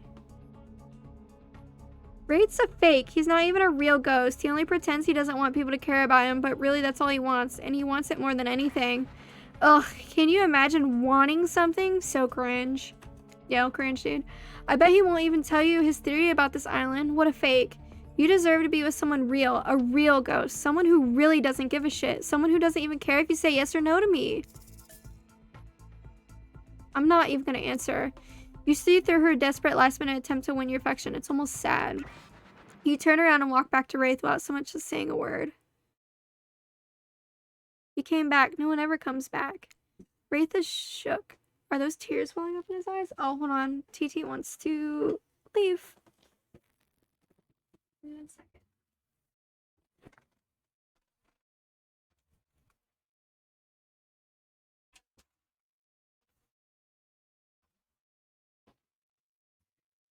Wraith is shook. Are those tears welling up in his eyes? God, don't cry, dude. Don't cry. You can't tell because he looks away. There's a sniffle and he looks back at you beaming. Oh god, he's like, he's sensitive. I love that. He's reeling me in. I want to show you something. You follow Wraith to a corner of the ruins that you haven't seen. He brushes aside some dead leaves and branches, revealing a hatch in the ground. A hatch in the ground! Want to do the honors? You open the hatch with some effort and lower yourself into a long tunnel, grabbing onto a rusty ladder and beginning your descent. Be careful! You descend into a spooky, dimly lit room. It looks like an ancient ritual chamber with torches, tapestries, engraved skulls, and animal remains. On one end is a set of intricately carved locks and cuff mechanisms on the wall. A torture. Hey, they got a St. Andrew's cross in that bitch! They do! They have a St. Andrew's cross! If you guys have seen How to Build a Sex Room, you would know what that is. Or if you had one, you would know what that was. If you need to know, I can tell you. On the other side is a table with potions, books, and maps. Look at the map. You unfurl one of the larger rolled up pieces of canvas, revealing a detailed map of the island. It's all here. Trapper's Cave, Spirit's Lighthouse, Huntress's Cabin. All the common areas, even IP Island up in the corner with little hearts drawn around it. I figured out the layout of the entire island. I need to know what it is I'm trying to escape from. Look at the book. You pick up one of the larger leather-bound books and Wraith walks over, opening to a specific page. You see incantations, symbols, a drawing of someone chained to the wall.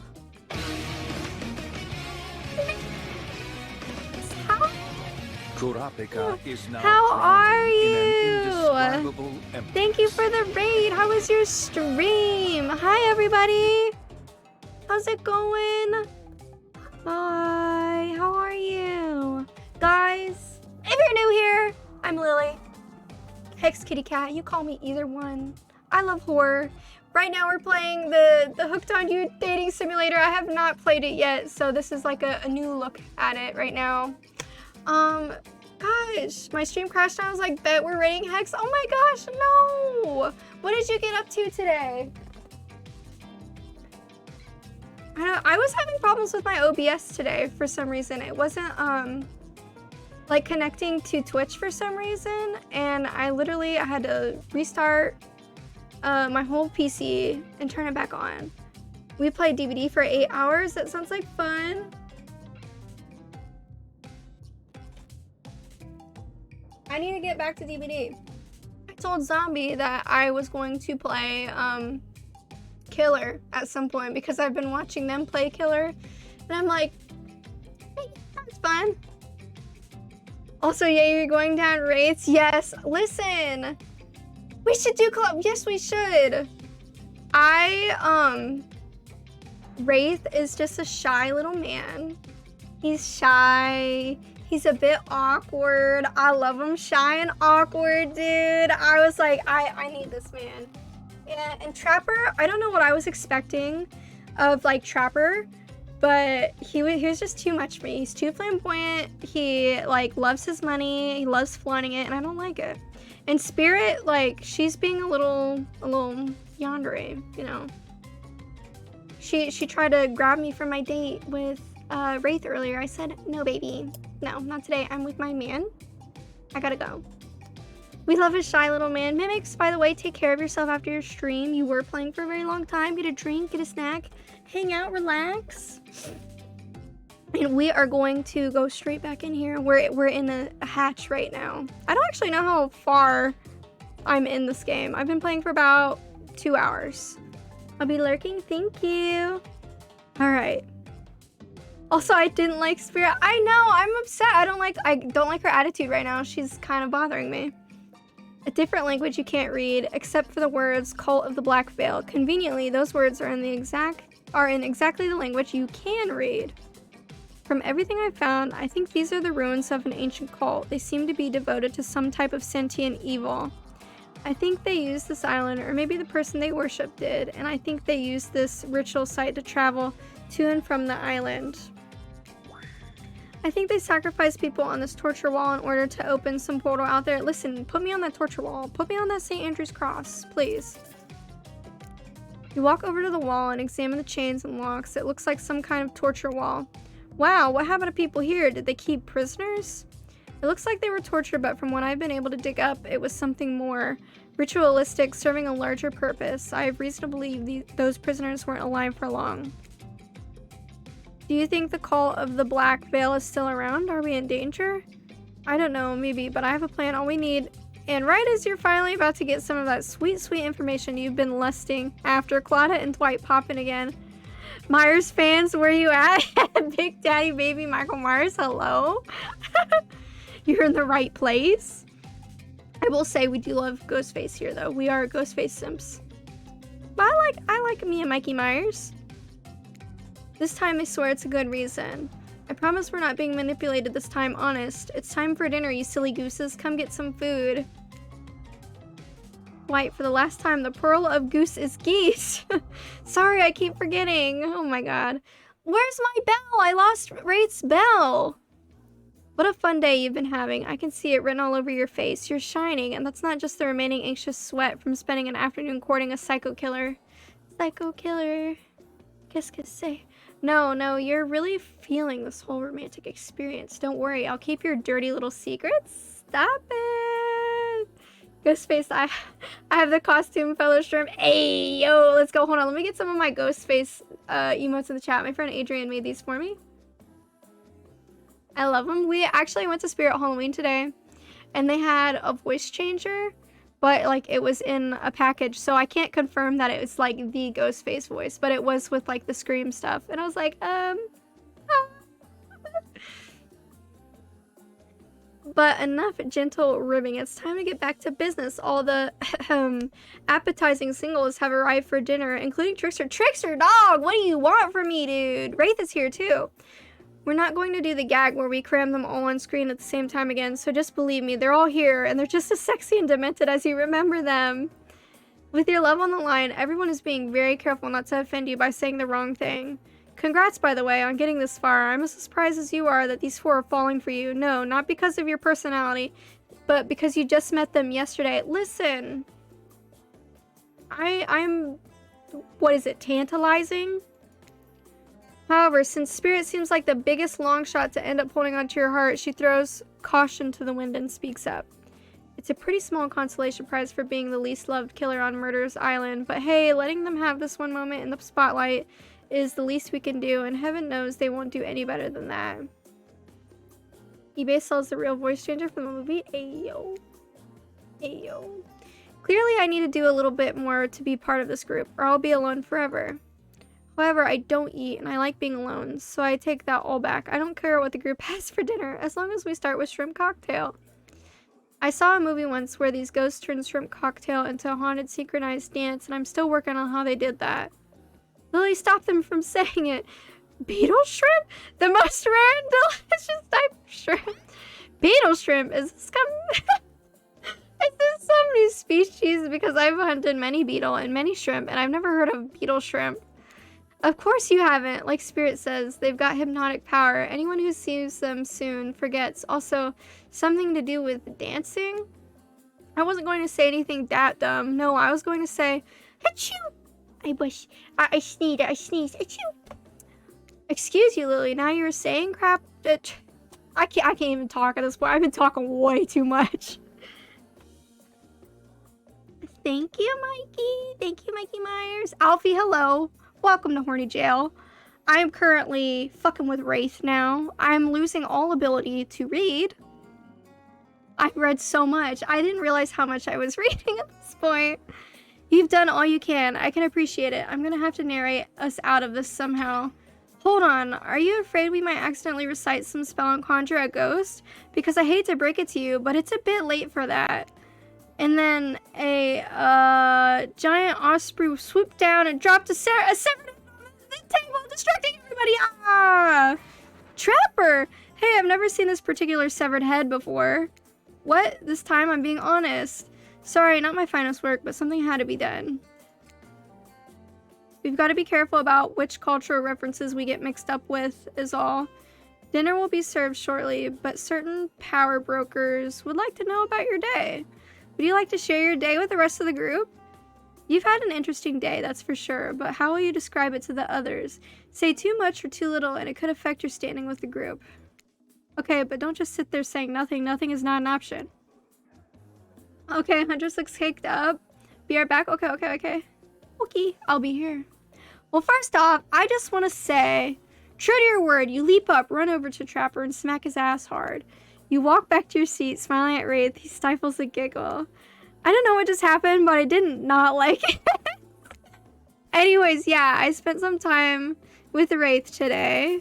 So you had a... I'm going to say I had a great time. It was a blast. We had a great time and played cornhole. I won't tell you who won, but we both did in a way. There you go. Everyone rolls their eyes. Talk about sexy. No, really. If you're going to tell us a story, talk about something sexy instead. Whatever that was. Wraith smiles. You're strangely good at getting him to do that. Oh my God. I'm like literally... Sorry, I'm blushing. I'm winning this man over easy, baby. Dwight and Claudette bring out dinner. Everyone eats in silence. No one trusts anyone now. And they are all very tired. Oh wait, no, sorry, that's a dreary supernatural horror thriller set in Antarctica, not a charming parody dating sim set in an undisclosed tropical paradise. Yes, Alfie? Bony appetite! Don't you mean bone? No, almost everything. Water. Hydrate, okay. Water. Water. Water. Looking a little thirsty. Yeah, you know me. No, almost everything we serve has a lot of bones in it, even the vegetables. Ew. Impossible to avoid on this island. Everyone eats without speaking. Tensions are rising, both of the sexual and deadly variety. Dude, come on, I need some more sex. Instantly. Need it. When everyone finishes, Dwight and Claudette come back to clean up the table. They linger around you as they pick up your plate, take your napkin, and dust crumbs off the table. What would you like to say to the servants? Think. Your top-notch service is much appreciated. In fact, here, for us, just for doing our jobs? Thank you kindly. Everyone, if you would please be so kind as to follow us to the fire pit, we'd greatly appreciate it. We've been told something big is going to happen, something that will change everything. Sex? Come on, baby, come on. You can go willingly or you can go unwillingly. You have no choice. Tough cookies. Did you have a choice in how you said that, dweeb? Yes, and I immediately regret how I did. Good. Something needs to change around here. Fire is rebirth. Fire illuminates the soul. I hope the fire isn't too smoky. Smoke hurts my eyes. I have pretty sensitive eyes. I'm also horribly afraid of it. The fire, I mean, not my eyes, because of my childhood trauma involving fire. Oh boy, I eat this man up. I love this man. Okay, Huntress looks amazing, but I mean Spirit. I love Spirit. Spirit's been wanting me hard, but I've been saying, hey, yo, no. Got my man Wraith. And finally, everyone starts moving toward the fire pit, if only to get away from Wraith's complaining. Listen, it's okay. I complain sometimes too. It's fine. You take a seat on a comfortable log, feeling the fire's heat against your skin, and wait for other killers to take their places, wondering who will want to tell a story this time. Didn't you want the jock type like Trapper? Well, Trapper is an ass. He's been acting like an ass this entire time. He's flaunting his wealth, flaunting his money, and that's not the way to my heart, okay? I like him shy, I like him awkward, I like him nerdy. And that's Wraith. That's Wraith. Will narrate or tell a story? I bet they've got a stunningly creative mind. Hey, you think, are they allowed to simply place thoughts in my mind like this? Doesn't seem fair. Everyone makes their way in, but something unexpected happens. Nothing happens. Something almost always seems to be happening here, so nothing is probably not a great sign. Oh, cool. And now everyone is looking at you. So, you know, do something. Should I pick someone to tell a story, or could we play charades? Boggle? Well, we were actually thinking, why don't you tell us a story? Oh, fuck. Oh, fuck. This is gonna go bad. Wraith points his spine and skull staff thingamajig at you. You duck out of its way. Who knows what the thing could do? Probably shoots lasers. Try not to bore us. We're just very interested in you, yeah? Don't speak for me, Huntress. Now you can't tell if you're warm from the fire or if it's your nerves heating up. I know that fire is right here, but maybe if we stop talking about it all the time, we can start to pretend it's not here and doesn't, you know, threaten to burn us all alive. He's not supposed to hear me. Get out of here, Wraith. Lily was about to make an important decision about telling a story or not. Fine, I'll tell a story. Lily tells a story? Well, wow. Sure, I'm game to tell a story. I hope it's a mystery. Well, Trickster Dog! What are you doing here, dude? Are you, again? Again? Okay, so what type of story do you want to tell? Romance! You know me. About two lovers who take poison together and die foaming at the mouth? Okay, girl, now. Or about two strong hunters who meet when they both try to bludgeon the same wily Wolverine? Not quite. It's about my parents. They met at a party in college. He was hosting. She'd been dragged there by some friends. They couldn't have been more different, and yet, as the night went on, they were drawn to each other. She made fun of his taste in music, and he took an interest in her major, women's studies. They were married within 2 months. Bit soon to know if you can trust someone, don't you think? It's so sweet. Oh, Wraith likes it. Exactly, I learned a lot about love from them. If you know, you know. Some people don't need years to get acquainted with their partner. Love could spark from a mere look across the campfire. You know what I'm saying? I'd like to study Now you've got their attention. Each killer is furiously attempting to catch your eye from across the fire pit. Except for Trickster, who has wandered over to the bar and is loudly playing his own music on his headphones to drown you out. Oh, that was not a very good... Okay, that was not a very good story. I don't mean to insult you, but it was actually quite bad. Sorry, but this narrator keeps it real. We just can't end it there. So who else would like to hear a story from tonight? You look from killer to killer, trying to decide who might be the most entertaining. Well, we already heard from Wraith. So we have to go to... Why don't we go to Huntress to see what she has to say, because she's been like the least included and nobody gives a fuck about Trapper anyways. Spirit and Wraith are A+. I agree. But I like Spirit and she's like been feeling down. We'll just go Spirit. I suppose I could tell a story. I don't really want to, but anything I say is sure to be better than whatever you get out of anyone else in this group. But she likes to read, so like maybe she's got something up there. Like all good stories, I saw this one from someone in the past who is dead now and can't do anything about it. It's called The Bride, or technically, I suppose, The Fiancé. One winter, a young couple decided that the next spring they would be married. The two were madly in love and could not wait for the snow to melt so they could join in matrimony and unite their souls for eternity. Anyone we can get stepped on asking for Jesus. For the latest bridal trends, they decided to have their wedding ceremony at the edge of the woods by a beautiful shabby chic farmhouse. Oh my god. Don't call me out like that. Together they spent months planning the details of the wedding. The two created invitations, figured out seating arrangements, and tasted 100 cakes before settling on the perfect one. They chose Lilikoi, by the way. So fancy. I don't know if that's how you say that, but pretend it is. It's how it's said because I said it. When it came time to figure out the decorations, however, the bride, the fiancé, I guess, since she wasn't actually married yet, wanted to take the lead and set the style. After all, her boyfriend had been wearing cargo shorts and open-toe sandals for pretty much their entire relationship, so he was definitely not to be trusted. Yeah, you motherfuckers, hold on, we're gonna pause right here. If you're gonna have say in the wedding, at least have some taste, at least have some class. Who's wearing cargo shorts and open-toe sandals? I'm sure I'm dogging on somebody here. I'm sorry, dude. Let me take you shopping. Let me buy you an outfit. Holy mod wall, I'm not gonna be arrested for breaking your mod wall. Oh my god, no.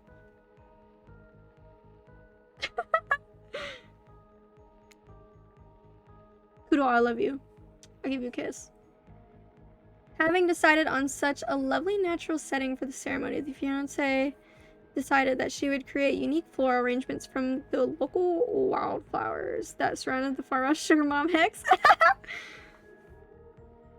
See, I knew one of you motherfuckers was gonna come in here and say, what the fuck's wrong with cargo shorts? Listen, there's nothing wrong with cargo shorts, but wearing them every goddamn day, wearing them with the open-toe shoes, no. Open-toe sandals with socks, cargo shorts, t-shirt, that's a dad. That's a dad. Do you want to look like a dad? No.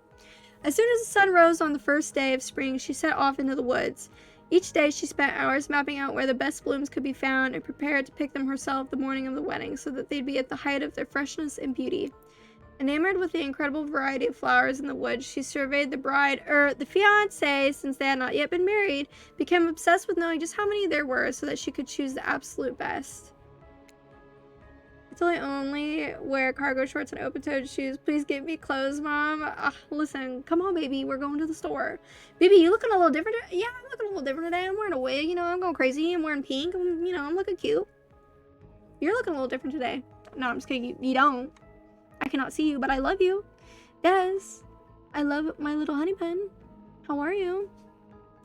Oh, by the way, Des, we're doing a Wraith's Road. Wraith's Path. When the hateful morning... let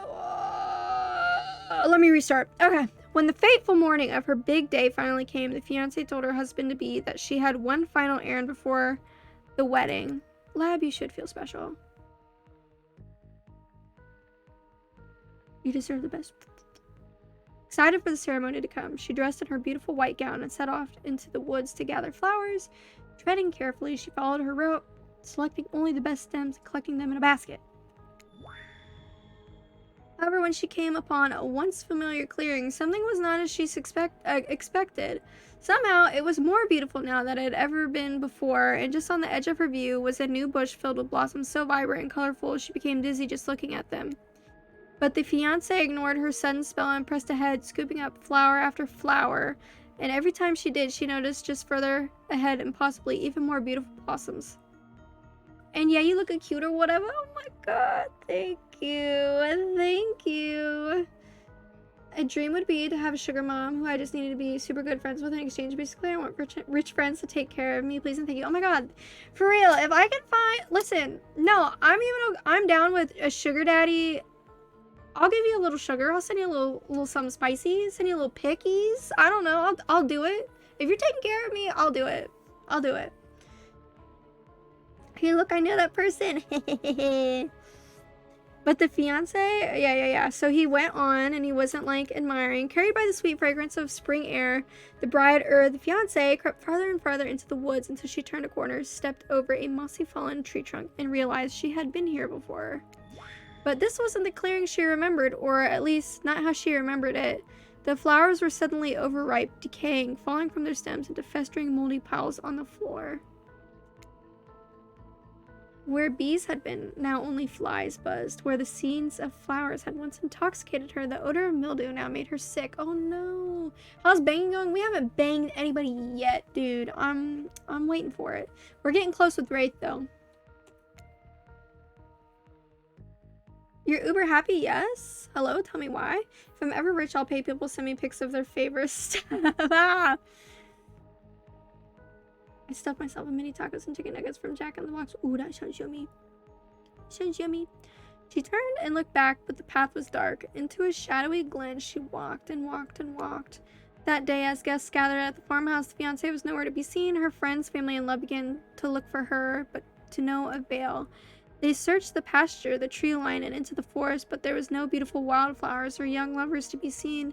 Just old dead trees, trampled vines, and moss-covered rocks. The fiancé stayed a fiancé for eternity, always wandering, looking for fresher blooms to clip, but never finding them. Distracted by a never-ending search for perfection, unable to see that you are loved for who you are. Yo, that's toe pics? Nah, nerdy sock pics only. I probably put my hair in a hair tie, so I'm slowly getting to the length I want. Yay! I'm excited. Your hair looks really good. You look like a cutie pie. I feel like it really suits you.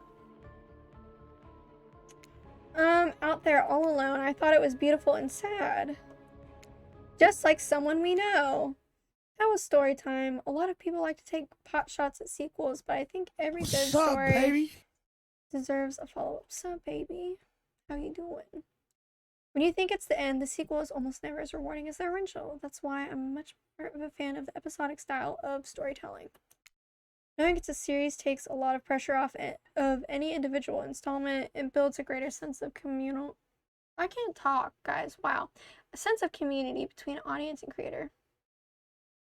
Yeah, Claudette do be looking a little hourglassy, you know what I'm saying.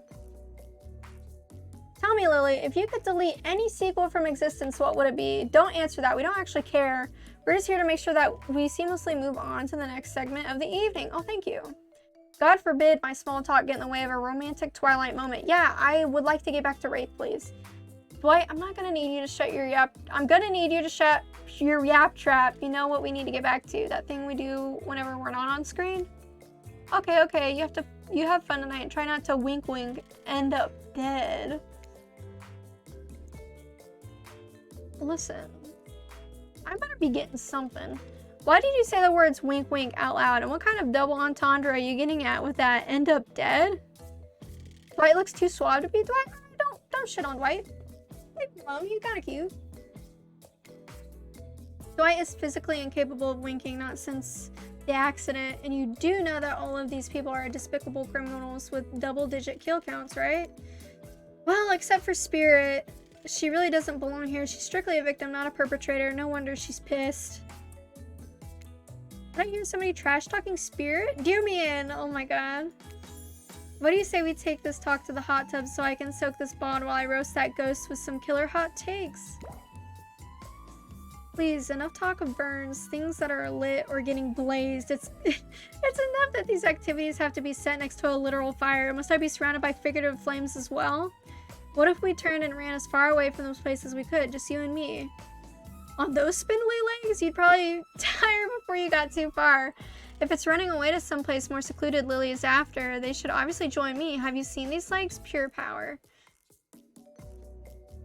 Not that my walk speed really reflects my giant stature, but that's because I chose I choose to move slowly for stealthy reasons. It's my own choice and it's completely logical.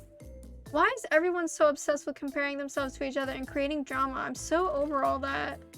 Don't you get it? Society wants to trick you into fighting with each other so that corporations can swoop in and sell you fake solutions to all your fabricated problems.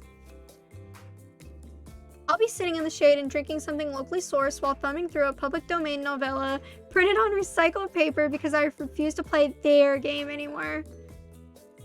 I think Spirit and Trapper banged before, you think? It's likely she's actively trying to be unappealing as possible. Does it really turn anyone else on or just me?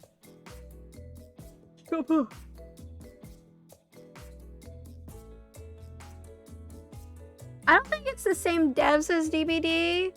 I know these people made the KFC dating simulator, but it's made with DBD. Despite Trapper's insatiable appetite, it seems his attention, along with the intention of everyone else, is still on you for the moment.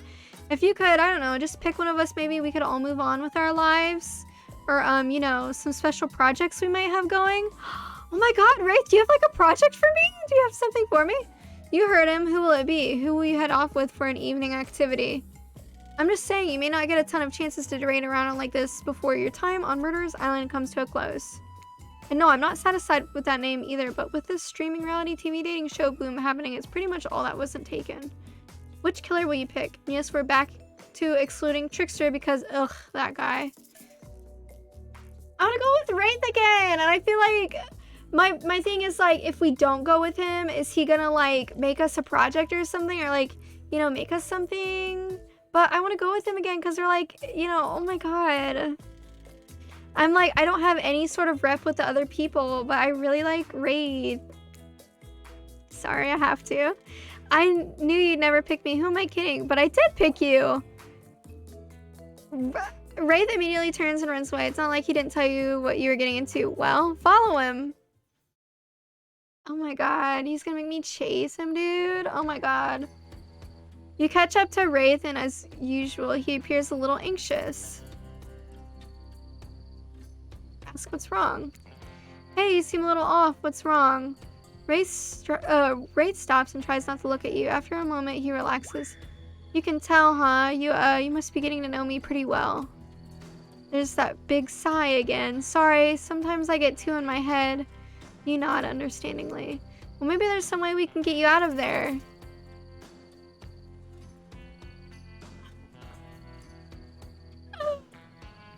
I feel like this... I want to suggest this. But I feel like that'd be too much. We're on a beach. Maybe we should get down and dirty in the sand. It wouldn't be a shame to let it all go to waste. And just make sure there's no confusion about your intentions, you wink. That will work. There's no way Wraith will misinterpret this. He's going to. That's a great idea, but maybe we can both keep clean if I go grab Dwight and get him dirty instead. As Wraith runs off to kidnap Dwight for some nefarious purpose, the narrator looks at you and smirks. Yes, the narrator is so smug about you being right that they are now talking in the third person. Alright, I get it. You're right. Thank you. You put some pictures in Discord? Thank you. Wraith returns with an exhausted-looking Dwight and some shovels, and you realize you will now be burying Dwight in the sand and making a sand sculpture around his head. Look, I know this isn't what you had in mind, but it still seems kind of fun. Okay, what sand sculptures do you want to build? A mermaid, a car. This isn't what I meant. A car.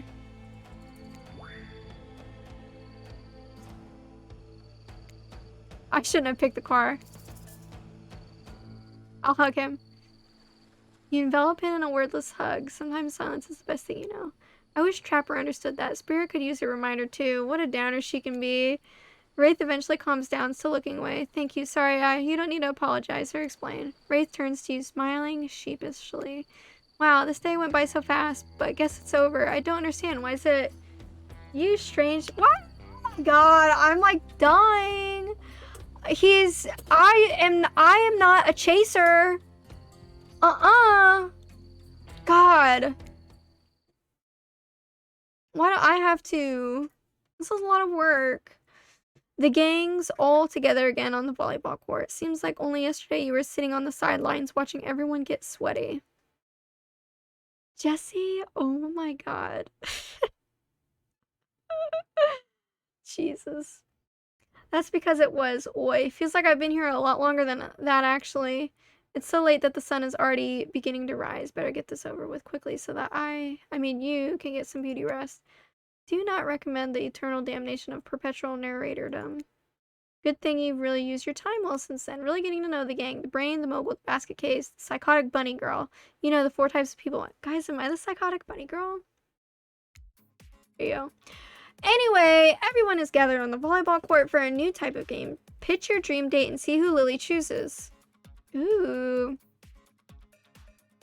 Who's ready for a round? Wait, who's ready for a round robin? How round are we talking? No, not to eat, Huntress. Each killer gets 2 minutes to tell you all about the dream date they have planned for you tomorrow. In no particular order, which is a weird thing to mention, right? Almost like the order does matter. Spirit, why don't you go first? Get this over with and then you can go back to reading your book. Stop talking. Hit a Spirit. Figuratively, damn it, Dwight. You gotta watch your words with these people. Tomorrow, you'll spit in the face of God, die, and be born anew. That's it? If you're not intrigued by that, I don't want you. Go draw crayon art with Trapper or dig up whatever mysteries with Wraith. I don't know what those guys do all day. Do you want to at least specify which god you'll be spitting in the face of? All of them. Okay then, so hydrate tonight if you intend to hang with Spirit. Trapper, without further ado, would you like to make us all uncomfortable by pushing the boundaries of what's acceptable not only in polite society but within the narrative of this in-world event and also the larger meta-narrative of a Dead by Daylight dating experience? Sometimes you just gotta say it. Why yes, thank you, I'd love to. So Lily, you're thinking of picking me. Well, this is your final warning. Pick me and be punished. And rewarded. Tomorrow will suck, probably. I'm not an easy guy to get along with, I know that. But I can tell you this much. I'm hiding a secret on this island that will make fans shit themselves with excitement. Okay. If you like Trapper, you're gonna love it. And if you're not a maggot, also everyone, even confident, sexy ladies in rabbit masks, better stay the hell away from my yacht. And time's up, everyone. Gosh, you need to dream about these options so you're ready to choose in the morning. Now go dream about all these swoon words. I only got 2 options. Yeah, did you... Well, how could we forget? Before you run off to slumber peacefully, there's one more thing to do. No reality survival dating competition parody would be complete without singling out one of our contestants who is already teetering on the edge of a psychological break and giving them a little push. Hold up, this has been a survival dating competition parody this entire time and I'm just now finding out about it? Come on, the signs were there, you just didn't read them. Welcome to Murderer's Island. It's now time to eliminate one of the killers.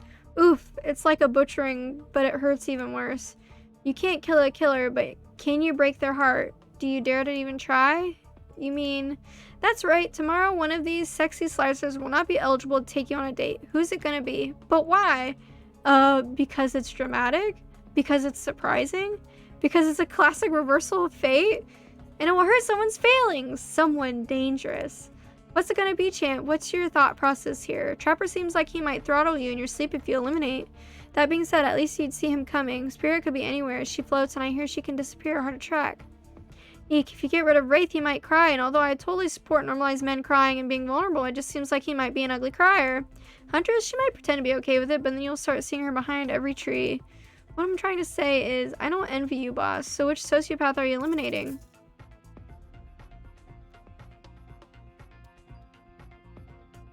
I feel like I can get rid of Trapper. He is our least favorite here, folks, and... I mean, he feels like he has something for the other 2 women, and we are gonna get rid of them to get Wraith, so.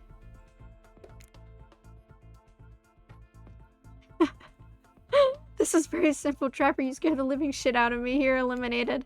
That's fair. Honestly, though, I don't care. You suck, but not in a good way. You bore me. You personality-free maggot. It wouldn't even be fun to kill you. Which I was totally going to do tomorrow the first chance I got. So really, this is a win-win for both of us. Still might kill you, though. Out of principle for eliminating me. Sleep with both eyes open and have fun on your date tomorrow. Now that you've broken the heart of someone heartless, you should go get some shut-eye. And don't worry too much about the broken heart you've left behind, because of course they'll be receiving a consolation prize. They may not get to get home with Lily when this is all over, but they'll never sleep alone again. That's right, we're sending our eliminated player home with a trickster body pillow!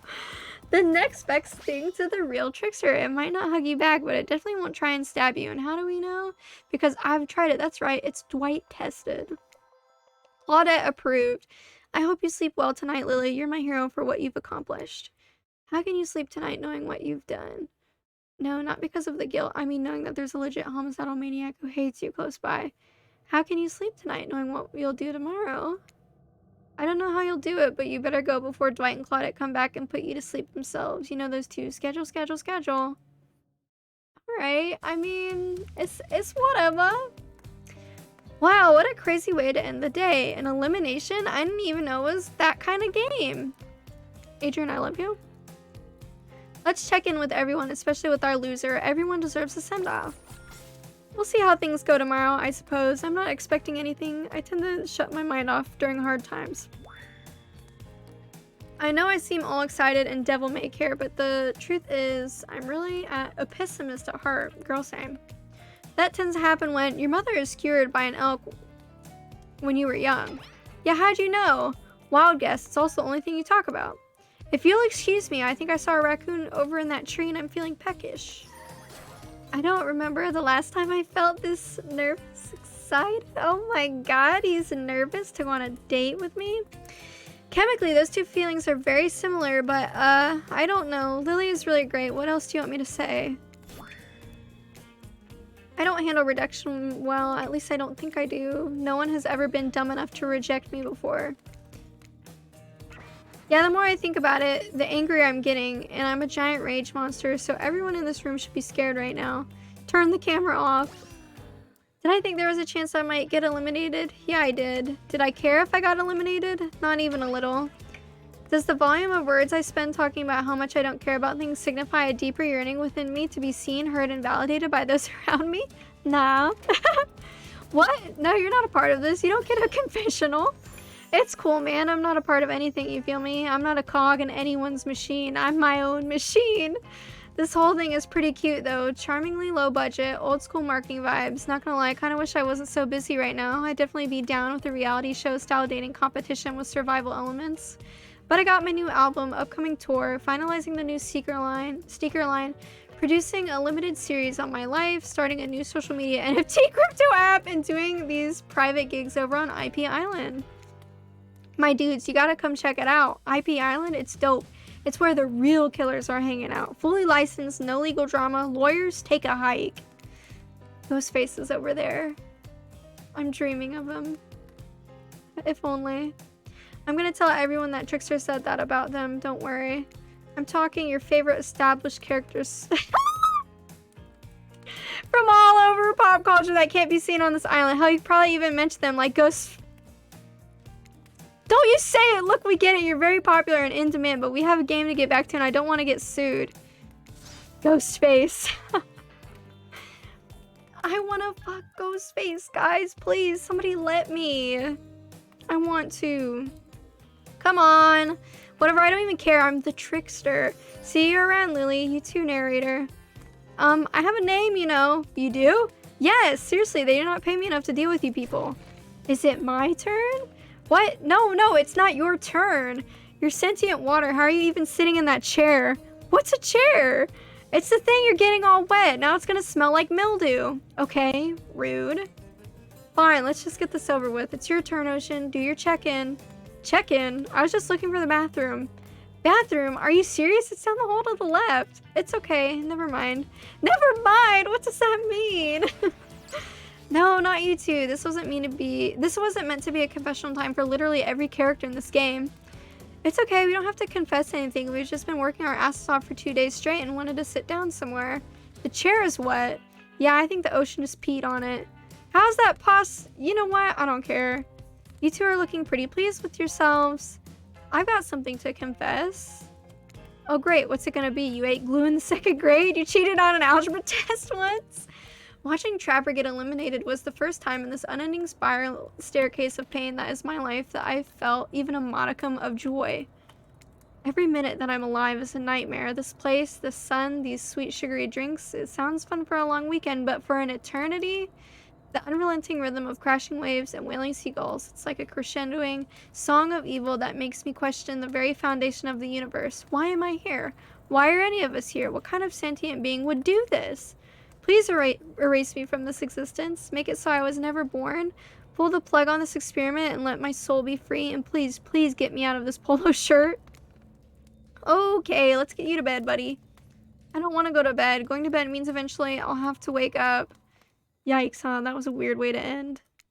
Oh, well, what are you gonna do? He let the camera roll long enough, someone was bound to say something crazy. Anyway, seems like everyone's had their shot to annoy me tonight, so hit the hay and get some rest. Tomorrow's gonna be a doozy. 2 days. We got 2 days. We got an achievement for that.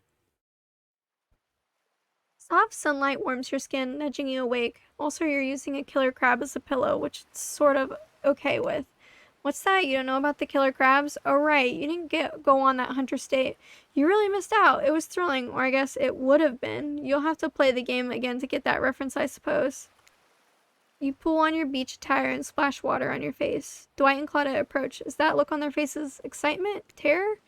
You notice your stomach flutters with butterflies. Someone's in love. Am I? I don't know. I don't know, am I? Or you've been infected with zombie butterflies in your sleep. As happened here before, but it's probably the love thing. It's time! Claudette gestures over to the beach, where the killers all stand flanked by tiki torches. It's a scene very reminiscent of a TV show you used to hate watch with your ex. Suddenly, the message is clear. You're going to declare your affections for a killer in front of several other killers. Hey, isn't Trickster supposed to be here? We paid him good money to make some half-assed cameos in the show. I'm gonna choose Agent out. But before they walk over, before they walk you over for your big moment, a little birdie told us that someone in particular has an extra strong crush on you. Who is it? Who is it? Who is it? Who is it? Who could it be, guys? Who do you think it is? Who is it? Oh my god, oh my god, oh my god, oh my god. And another little birdie reminded us that you've been kind of a dick since you got here, and we reserve the right to withhold that information, even if it leads to you making a terrible decision that gets you murdered. Sir, are you ready? Of course you're not, but too bad. We're on a schedule. Okay. You make your way over to the row of hotties. Claudette, Dwight stand off to the side, hands behind their backs. It's been quite the 48 hours, but there are clearly sparks in the air. I'm not just talking about this rusty chainsaw, though I do recommend staying away from those sparks. It's time for our newcomer to confess their love. Wait, I have to do a drum roll for this. No, you don't, but who cares? Billy, who do you choose for your solo date? Can we at least do the flower thing? Dwight, I thought we agreed to keep that between us. No, not that flower thing. The thing where the suitor gets a flower as a symbol of the contestant's love and affection. Oh, right. I suppose, but no roses. They're such a cliche at this point. Well, that's good, but because I tried to pick a rose, but I got an ouchie, so I settled for these.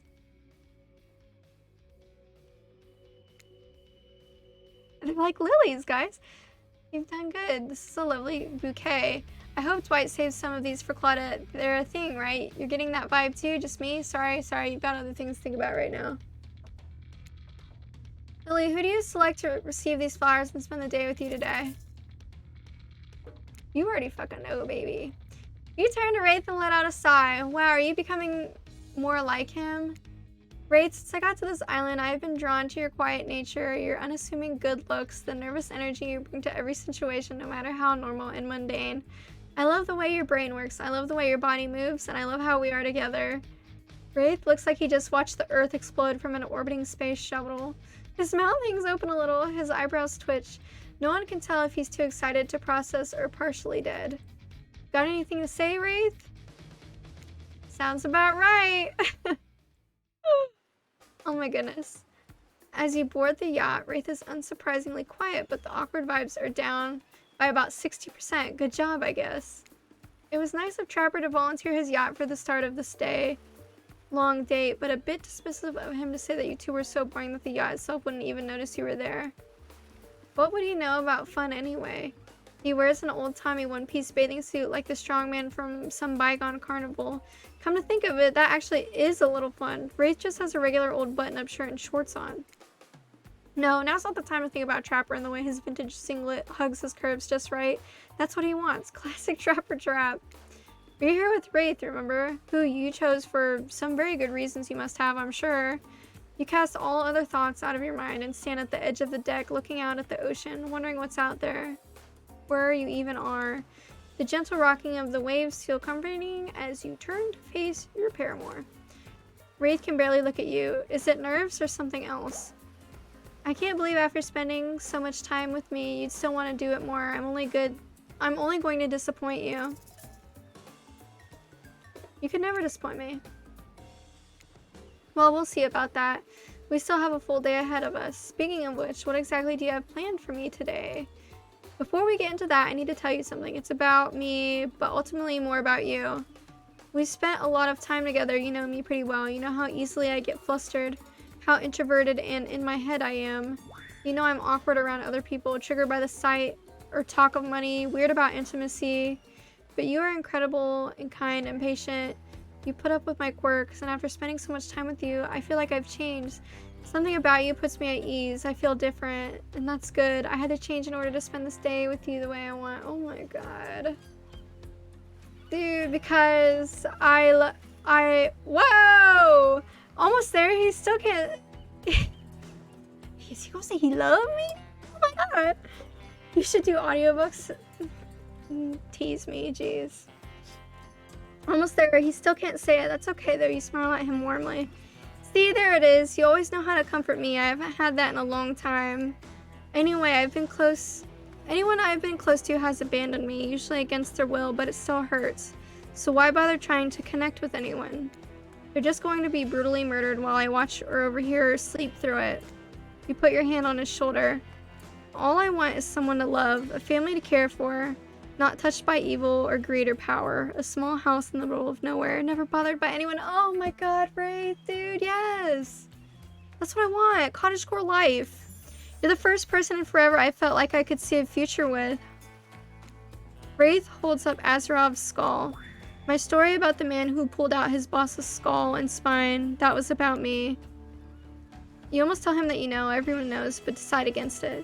Too long I have been attached to Azerov's skull. I've let it define me. No more. Wraith tosses the skull into the water. Oh my god, he's a new man. A little confident.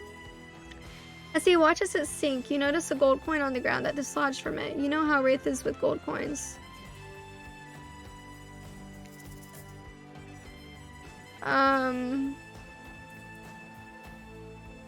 I have a gold coin. We're not ready to pick up a perfectly valuable object that might come in handy very soon. Wraith turns to you smiling. He seems like a new man. Let's go back to the dump. What a romantic sentence to start this day with.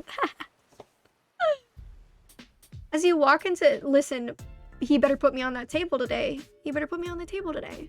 On that ritual table. As you walk into the cosmic dump, Wraith oozes nervous excitement. Oh gosh, do I have something incredible planned for tonight? He even tries to wink. It's kind of grotesque, but the sad boy's finally over it. Listen, guys, this game should not be making me blush and giggle like this. This is embarrassing. I don't know if Alfie's still here, but I need sent to horny jail or something. Hold on, let me put some ghost face in here. These little simp cards in there. He even tries to wink. It's kind of grotesque, but hey, the sad boy's finally opening up.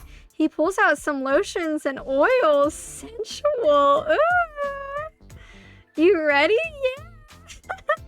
Yeah. That's odd. What's wrong? No, it's just you're holding Azerov's skull again. You just made a whole big thing about how you feel like you've changed and you're not defined by it, and you threw it away. Yeah, I did. Azerov was terrible, and I'm no longer using his skull as my security blanket. This is his brother Paul, also a really bad guy I took care of. I have 20 of these things, all real bad guys.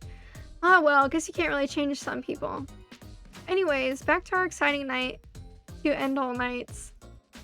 I'll stay here and prepare if you want to go find my bell. He takes a step closer and whispers, then when you come back, we can ring it. Wow, what does that even mean? I don't know, but it seems very exciting. Yeah, it does. And look what you've done to this anxious shy boy. He's losing his inhibitions. Oh my god. I'm boycotting this game till they add nurse and you have a POV of her mooring you. Oh my god. And maybe soon he'll be losing his clothes. Go. To get there though, you have to find the bell. It's gotta be somewhere on this island, right? Where do you start looking?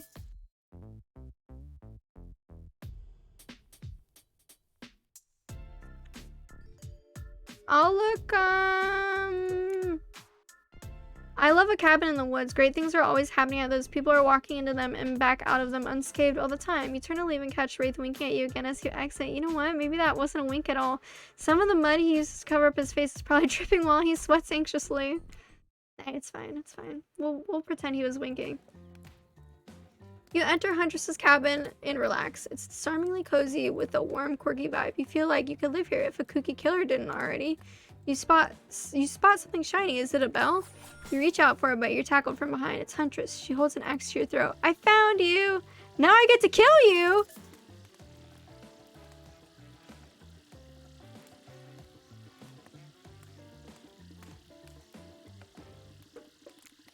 Please, I'm so sorry. I didn't know this was your cabin. I wasn't doing anything bad. Please, please forgive me. Did the wild elk offer my mother forgiveness, or did it skewer her?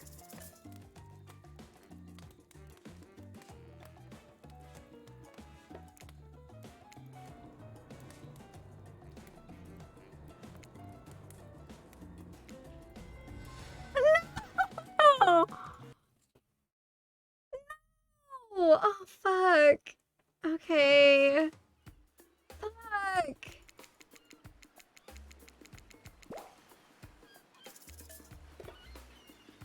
Blah, blah, blah.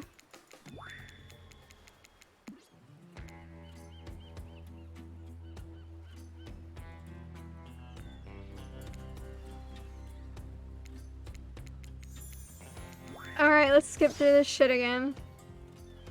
Damn it. Oh, pick that up, coin. I'll pick up the coin. Oh.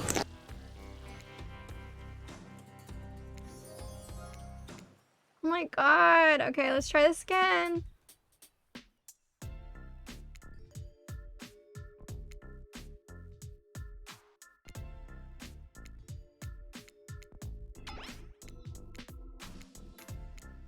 Almost there.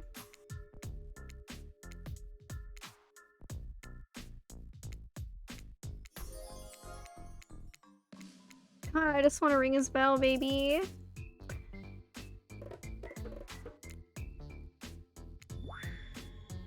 No. No. So I'm gonna have to go to somebody's house. I thought maybe that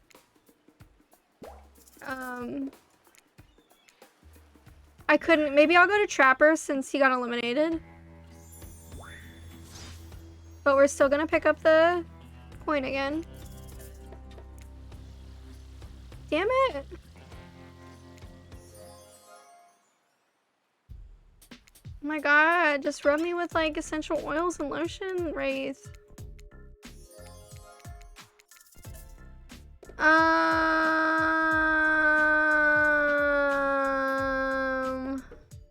Well, it said you saw something shiny at Huntress's. But maybe I picked the wrong dialogue. I don't know why I'm yelling at you guys. Sorry. I don't know where this is coming from. We'll just see. Alright. We'll try this and see what happens. This is Spirit. She's nowhere to be found, let's be honest. Her heart was never really in this process, was it? You start poking around, wondering if Spirit took the bell and hid it somewhere around here. Oh, hey, hot stuff. Hey, Trickster! You turn to see Trickster casually posed, light reflecting off his perfect skin, all of his many too many abs glistening perfectly. Doing some snooping? I'm looking for Spirit. Me too, actually. We were gonna do face masks, and I told her I'd show her around my stage over on IP Island. It's tight. All the killers we couldn't clear to be in this game are hanging out over there, just out of view of you and any interested parties, lawyers. Having a blast, doing shots, making content. Oh my dude, you've got to meet my good friend. Nope, stop right there. Not getting sued over a dating sim. I feel that. Hey, have you seen Wraith spell anywhere? I'm not going to lie to you, friend. I have no idea who you're talking about. But, you want to maybe hop over to the other island? Check out my stage? No. Guess we're all on our own journey till we meet again. So where to next? Maybe it is Huntress's and I just picked the wrong thing. I don't know.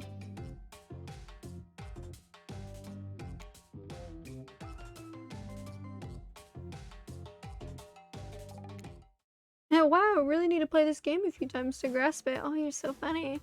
You enter Trapper's cave tentatively. He is called Trapper. It stands to reason there may be some traps. Illuminated in a deep blue, the cave is home to a pool of water that shimmers and shines. You find yourself hoping Wraith's spell isn't in there. You hear a voice from behind a pile of rocks, like a feeble old man calling for help. You ignore the voice and look around the cave because you have a job to do. Hey, maybe play this again to find out who that voice belongs to. Just saying, could be fun. Oh, what's this? He found a gold coin. I'll take it. Seems like a good choice. Oh, there's something else shiny next to it. Is it the bell? Then again, this is Trapper's cave. Trapper, you know him, the trap guy, the guy who loves to leave traps. Quit while you're ahead. Smart, that was a bear trap. This cave is beautiful. And I'm the bear. He cleaves you in two. This is hard and weird, but it's almost like eliminating trap last night made it even harder. What? Oh my god. If you board the yacht. Oh my god, I have to start over. Fuck. So we know it's not. Maybe I was right and it was Huntress.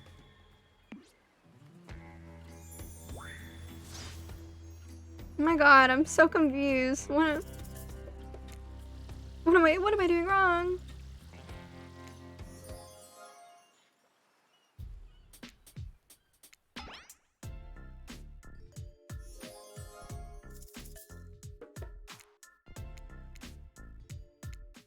Oh my god, why is this game so hard?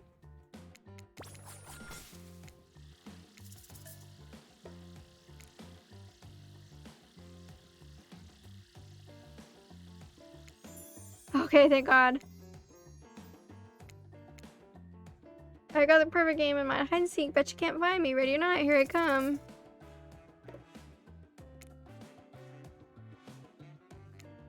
Hey.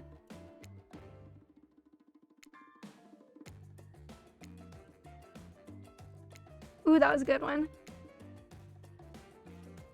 Oh, that was bad. Ooh, that was better. Teehee, you're silly. If this was real hide and seek, you'd be dead by now. But this doesn't change anything. What do you mean? I'm still mad you broke into my house, which is too bad because maybe I do know something about the bell. Maybe I'll tell you later. We'll see. Huntress goes into another room and you realize you're not going to get anything else here, except possibly killed. So where to next?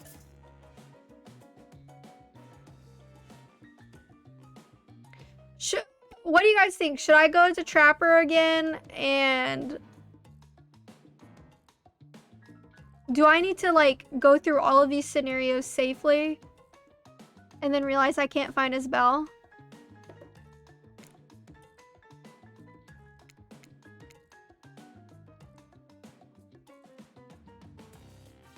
Oh, surely what you're looking for will be there. It's not like Wraith has purposely set you on a wild goose chase that will ultimately end up pointless. Fuck! That sucks.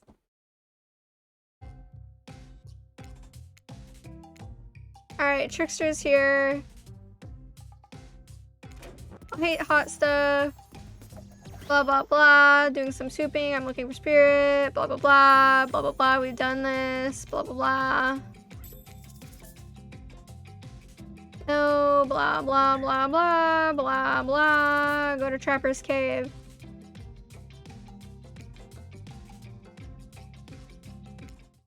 So I say we'll look for the voice.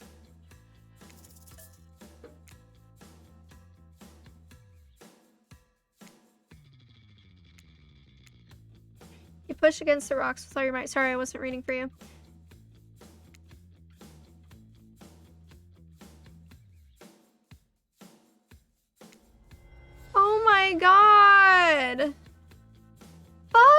Are you serious? What do you mean? Why am I getting absolutely bodied by this game right now?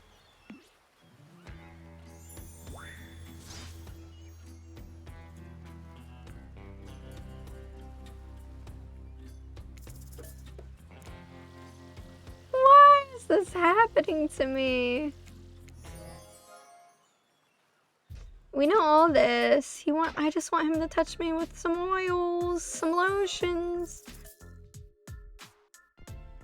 We'll do Lighthouse first. That one's the easiest.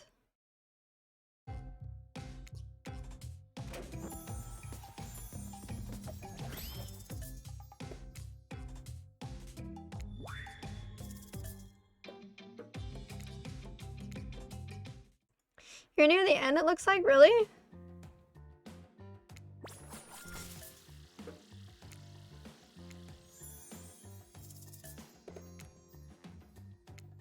Alright.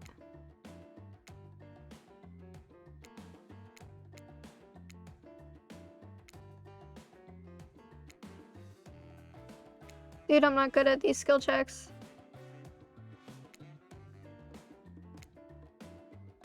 Blah, blah, blah, but this doesn't change anything. What do you mean? Blah, blah, blah, but I'm so mad you broke up my house. Blah, blah, blah.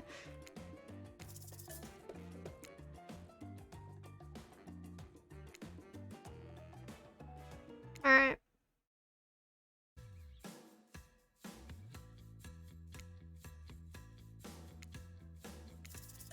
Look around the cave.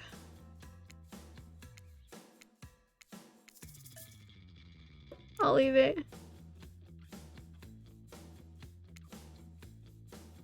Just leaving. Figuring out this whole Belle situation.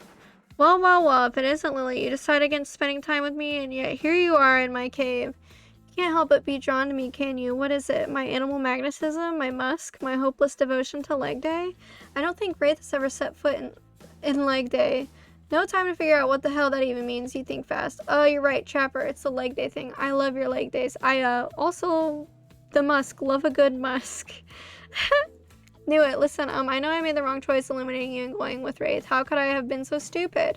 You should probably cleave me in two, hack me into pieces. I deserve worse. But if you'll let me, I want to go back to Wraith and tell him I made a mistake and I'm leaving him for you. Trapper stares at you unnervingly, a twinkle in his eyes. I should probably cleave you in two, you're right, but it takes a truly self-assured person to admit their mistakes, and you're clearly aware that you're stupid, so you know we're making progress. Whoa, are you pulling this off? I'll let you go on one condition. When you break the news that you're leaving him for me, tell him he has skinny chicken legs. Yes, if you want, I can tell him that. Trapper lets out a hearty laugh. Oh yeah, I want. You scramble out of Trapper's cave as you hear his deep laughter echo behind you. Jesus. Oh, the bell wasn't here, because if it was, you're never going to get it. Yeah. Well, damn. You've already searched the spots that Hunter and Spirit hang out, even visited Trickster Stage. Well, maybe you didn't, but you had the chance and turned it down. Look, this game has a lot of options for how to play it, and there was no bell anywhere. Yeah. Looks like you're just going to have to admit defeat on this one and head back to Wraith empty-handed. If you were a game, I'd give you a good review. That being said, Wraith is, well, I don't want to say anything unkind, but because he has been really nice this whole time, but there's that whole spine-ripping thing. Gotta rip my spine out, baby. You enter the ruins of the cosmic dump, prepared to deliver Wraith the bad news. I know he seems sweet and shy and like he's not a killer, but he totally is. Is there a chance he could kill you? But the place is empty. Phew. Wraith must be off somewhere, still preparing. Ugh, what are you gonna do? You still don't have the bell. Bird hips, baby. I don't know, I'm trying to figure it out. Who are you talking to? Huntress pops up from behind one of the giant obelisks, smiling behind her mask. I followed you back here. It was fun, like a cat stalking prey. Fuck, I'm gonna get, like, bamboozled here. Oh yeah, that sounds fun. After you left, I was thinking I wanted to tell you about the bell. Oh my god, Huntress, thank you. But it's going to cost you. Fuck.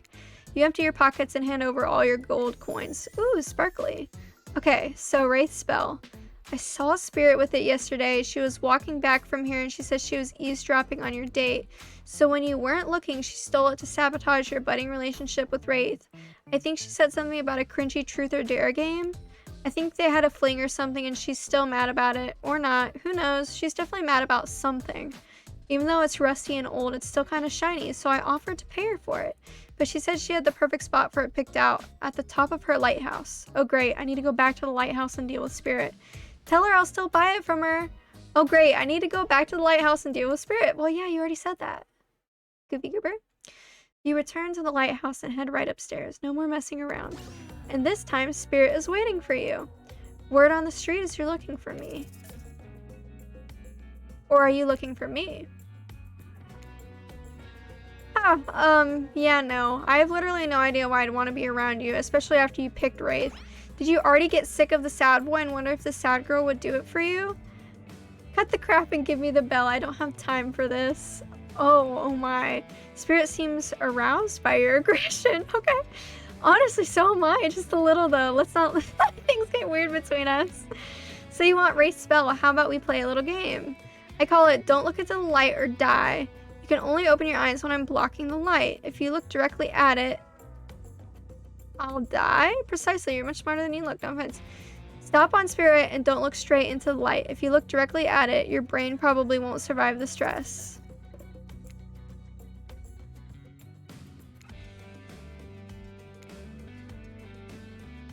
Oh shit.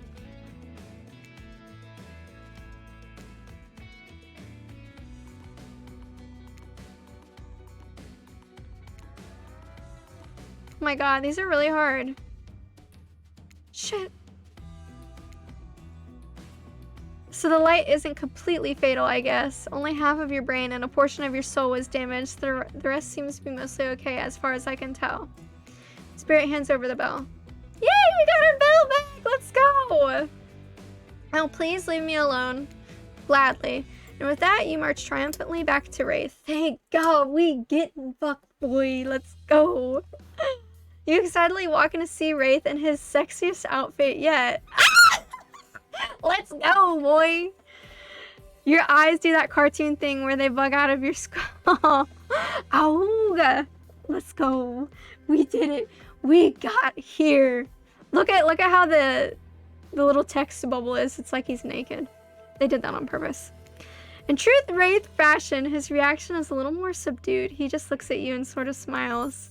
Hope you have something for me that's gonna make me as happy as I just made you.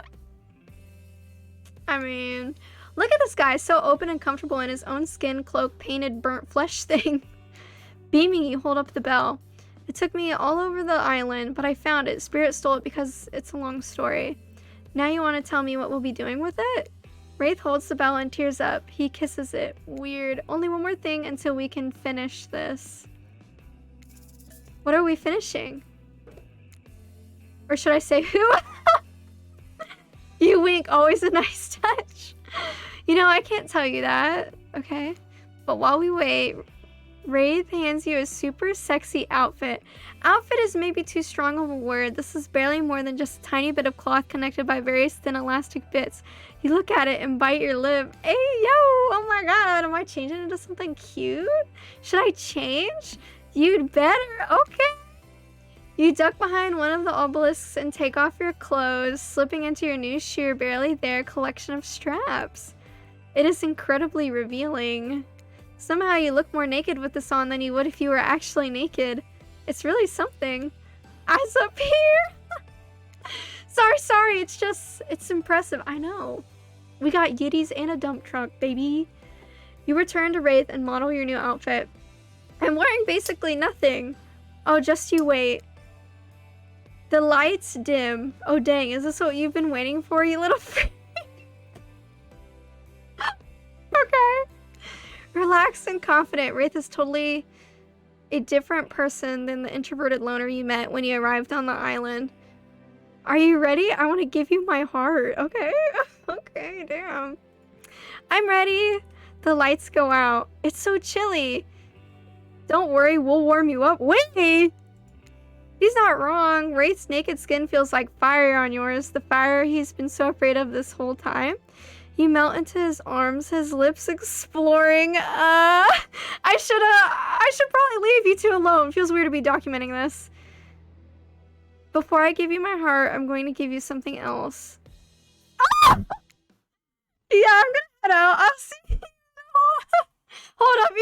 I think I know that smell. It's like salad dressing mixed with suntan oil.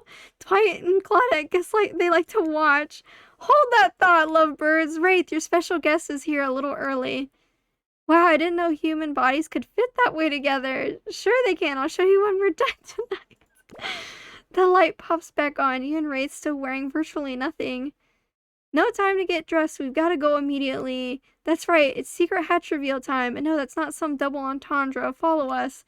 Dwight and Claudette disappear into a hatch in the ground. Wait, Wraith throws on some clothes and you both follow. Boo. Come on, dude.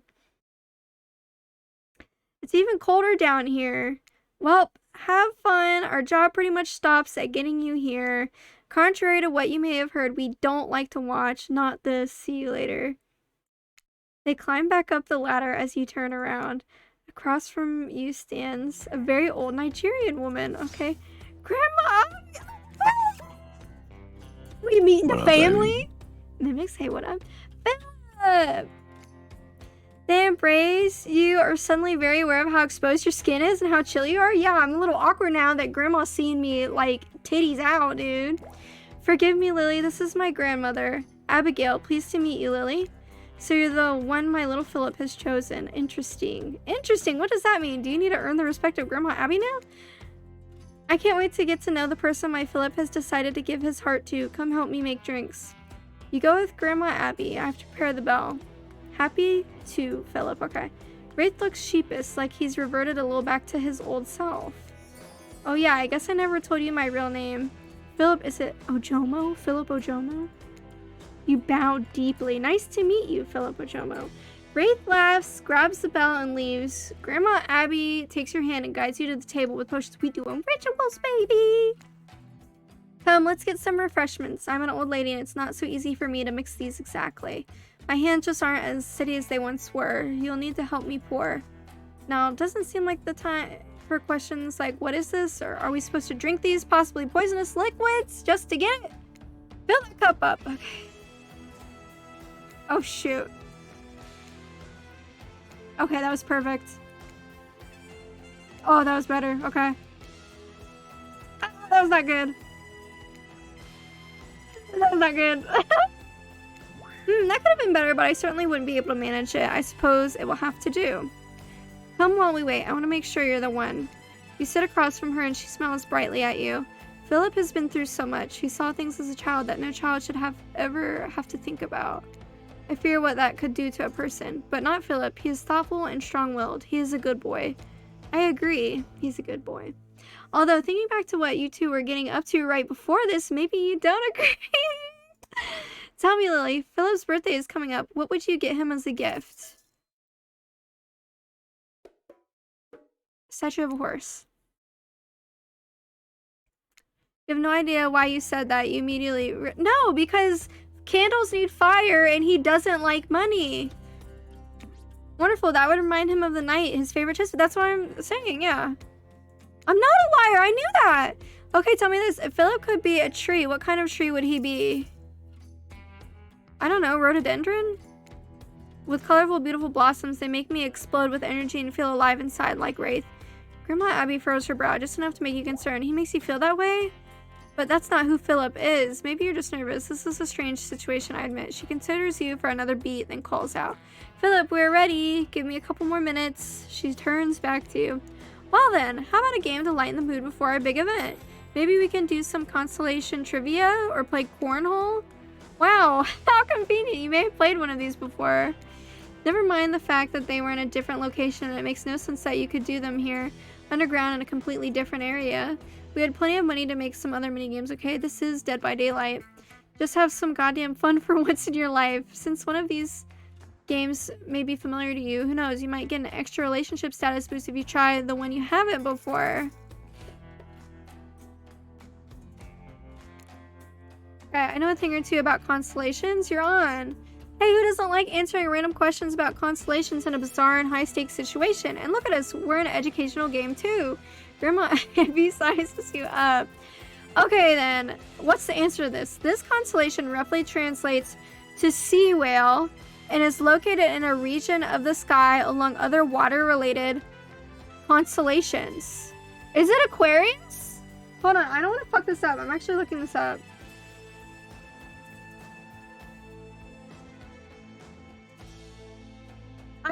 I can't fuck this up, guys.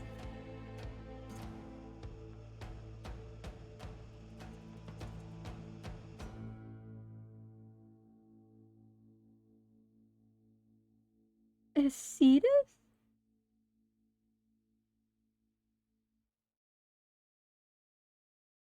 Alright, I trust you because it's October too, and that's... I'm picking it. Bishop, you're the best. God, you're the fucking best. Thanks, Bishop. No, I have my friends here to help me, Grandma Abby. Okay, next. What do we call the constellations located in the ecliptic or the path of the sun?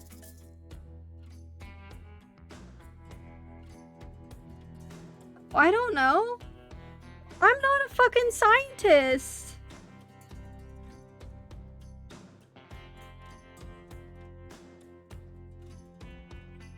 I don't know.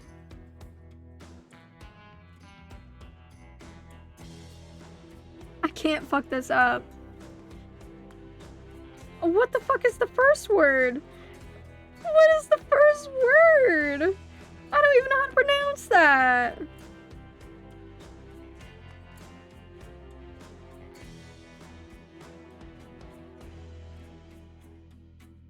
Y'all, don't hate on me for looking this shit up.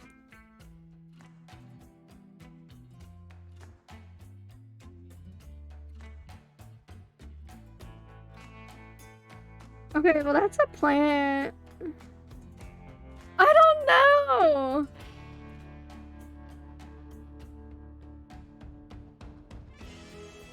I'm about...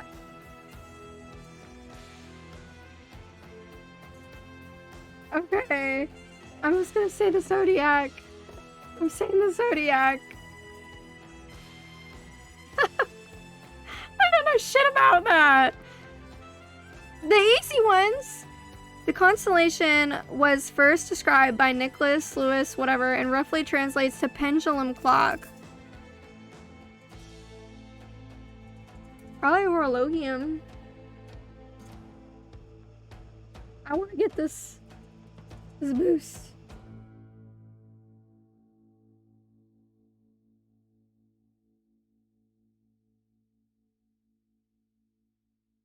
Yeah.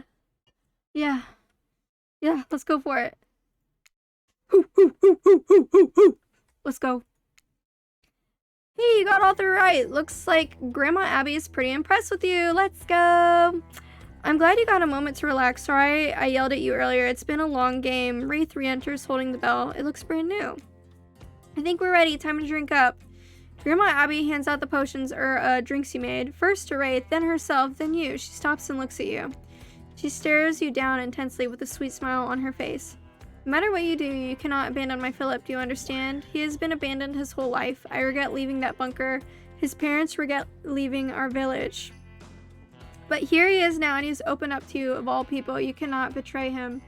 Okay? Or I will haunt you from my grave! Damn! Milady, she got her cane out. And my spectral form is not always as nice as this one before you right now. Oh, thank you for that advice? Of course, dear. Now, where were you two before I arrived? We were about to play a board game, fully clothed, of course. It's okay, she knows. She does? Of course I do. It's a requirement of the ritual. The what? Grandma Abby and Wraith stand up and walk to the wall with hanging chains and locks. Are you ready? Yes, I'm finally ready to leave this place. As Grandma Abby places Wraith in chains, your jaw drops. Hey, what is happening? This is what we've been working towards. This is how we consummate our relationship. The cult of the Black Veil would do this ritual to leave and return to the island. One lover would be sacrificed and the other would do the sacrificing.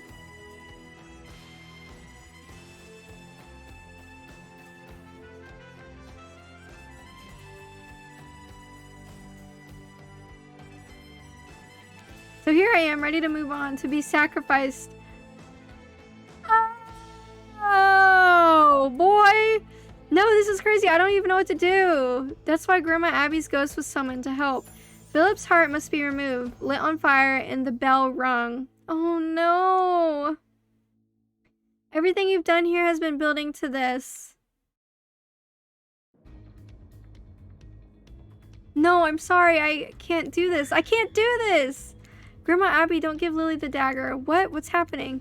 This ritual requires sacrifice on both ends. The person taking my heart out needs to love me in order to lose me. And I need to love that person in turn. But I don't know how to say this. You don't love Lily? What? Wraith nods. Your heart races so you simultaneously feel like you've died. I'm sorry, it's not you, it's me. Me and your inability to connect with me. Maybe we just didn't spend enough time together. Maybe when we did, we just didn't relate in the way we should have. But I really like you. Maybe we can be friends. Are you fucking kidding me? You try to get past the shock of what's happening and realize he's right. It feels forced. You're not right for each other. But you do really enjoy spending time with him for the most part. You even believe all his nutjob theories about the island and the cult of the Black Veil? After a while, you smile and finally respond. My heart is broken.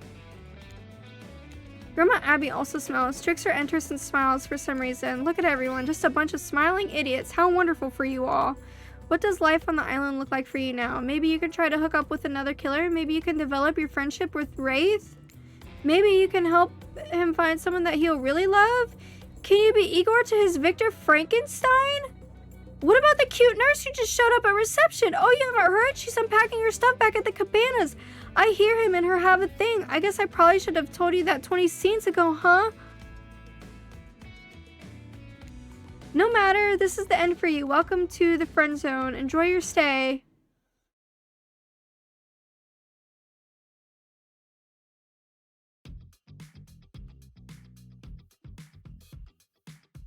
And so, my precious killers live happily ever after, as they should, learning to love themselves first and foremost, whilst trapped in a never-ending cycle of torture of my design.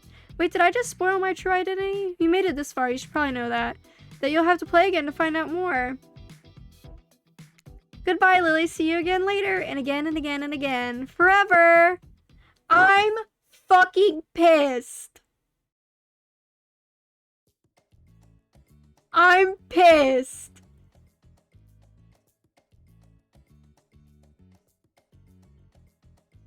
I have never been rejected in my life. Are you fucking kidding me? I just got friend-zoned by a pixel on a screen? What the fuck are you talking about?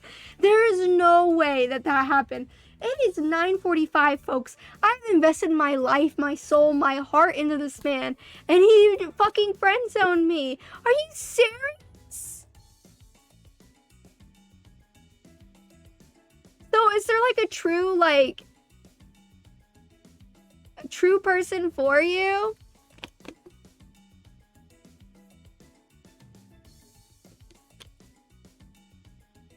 I want it to be Wraith. So I'm like completely fucked. I can't date Wraith. I'm absolutely flabbergasted. I don't know what to think. What the actual fuck just occurred? Because you're gonna tell me that I got rejected by fucking Wraith, dude? I am so embarrassed. I think they all friend zone you. Oh my god. I hate everything about that. That like hurts my heart. Me? In the friend zone? Dude, what the actual fuck is occurring? This really bums me out. I want this to be horny, dude. I wanted this to go crazy, and I know they're trying to get you to play it more and like go after more people, but I'm like, I gave him my heart. I literally went on everything with him. What?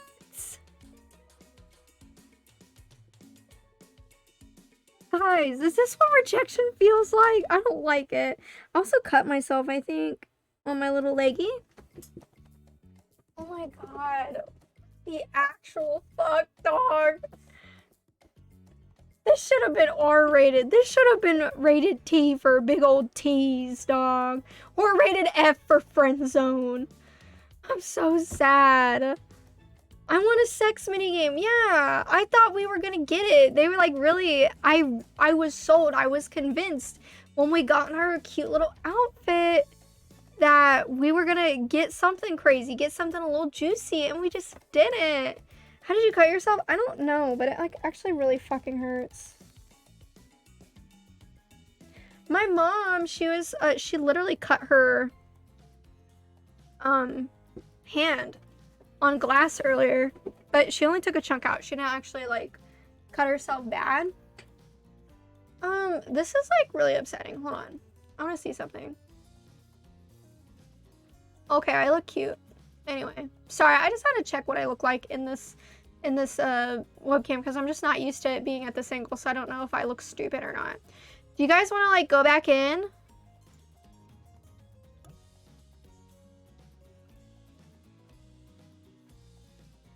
I'm so pissed. Mimics, I got friend zone. Wait, can I not? Oh, I thought I could just go over it and go back.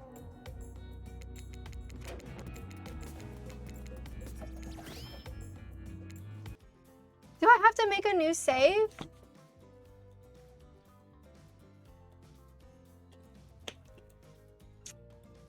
Oh my god.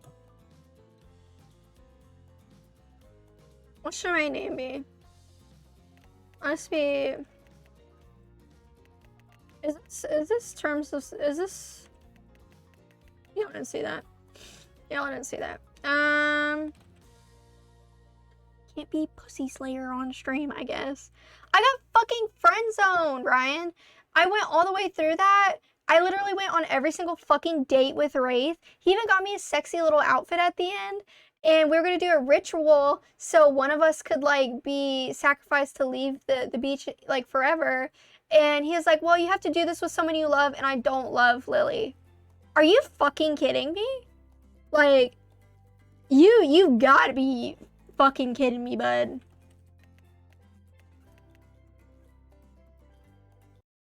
Pisses me off. Yeah, I'm fucking mad now. I'm gonna cough aggressively. I'm about to just speedrun this shit.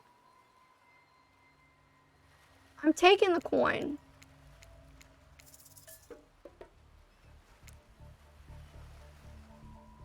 That's why you should have gone speed. She wouldn't have done you like that. She might have. I don't fucking know. She was being a little crazy. I don't know if I should go for Wraith again to make her feel like I'm not gonna go for her. Cause I feel like if I come on too strong, she's not gonna like that.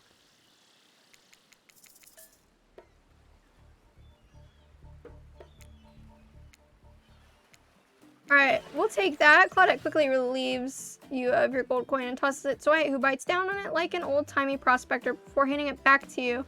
And this is for you. Claudette presents you with a tropical drink. When you take a sip, you find that it's incredible. Money well spent in your estimation.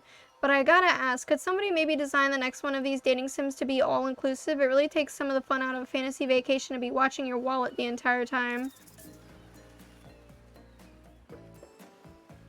I'll just say it's nice. I love how strategic this is sounding. It's not what I expected. I'm like actually fucking pissed off, dude. I wanted to get railed by Wraith. And it just didn't occur. Thanks for the drink. It's quite delicious. You're welcome. Did someone just thank us? Go with it, Dwight. It's normal to be thanked for doing a job. Trust me on this one. Your mind doesn't have a chance to linger any longer on your current situation as you feel something soft bump into your foot. It's that volleyball from earlier, folks! When you look down, you find a volleyball sitting in the sand there next to you. You stare down, frozen, a voice calls out from behind you. Little help, please. Turn around, and when you see what's waiting for you, your job, blah, blah, blah. It's Huntress. We're going for Spirit. We're gonna, like, speed run. Alright, start the timer now, folks.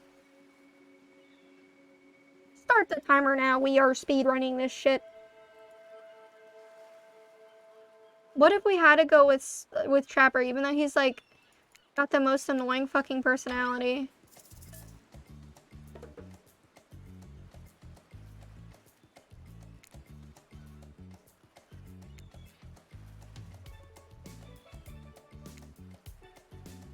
Alright. Oops. Well, we're gonna see. It seems like you've derailed the volleyball game just by showing up. Yeah, fuck off, Trapper. You are rude. Blah, blah, blah. I'm very attractive. Blah, blah, blah, Trapper. I would love invisibility. Math. Cats. Blue, because Spirit's blue. Not working at all, because Spirit's anti-capitalist. Chocolate. Hey, you remember when he was like, pick mint chip or else? And he never really made like decisions like that again? Blah, blah, blah, Spirit.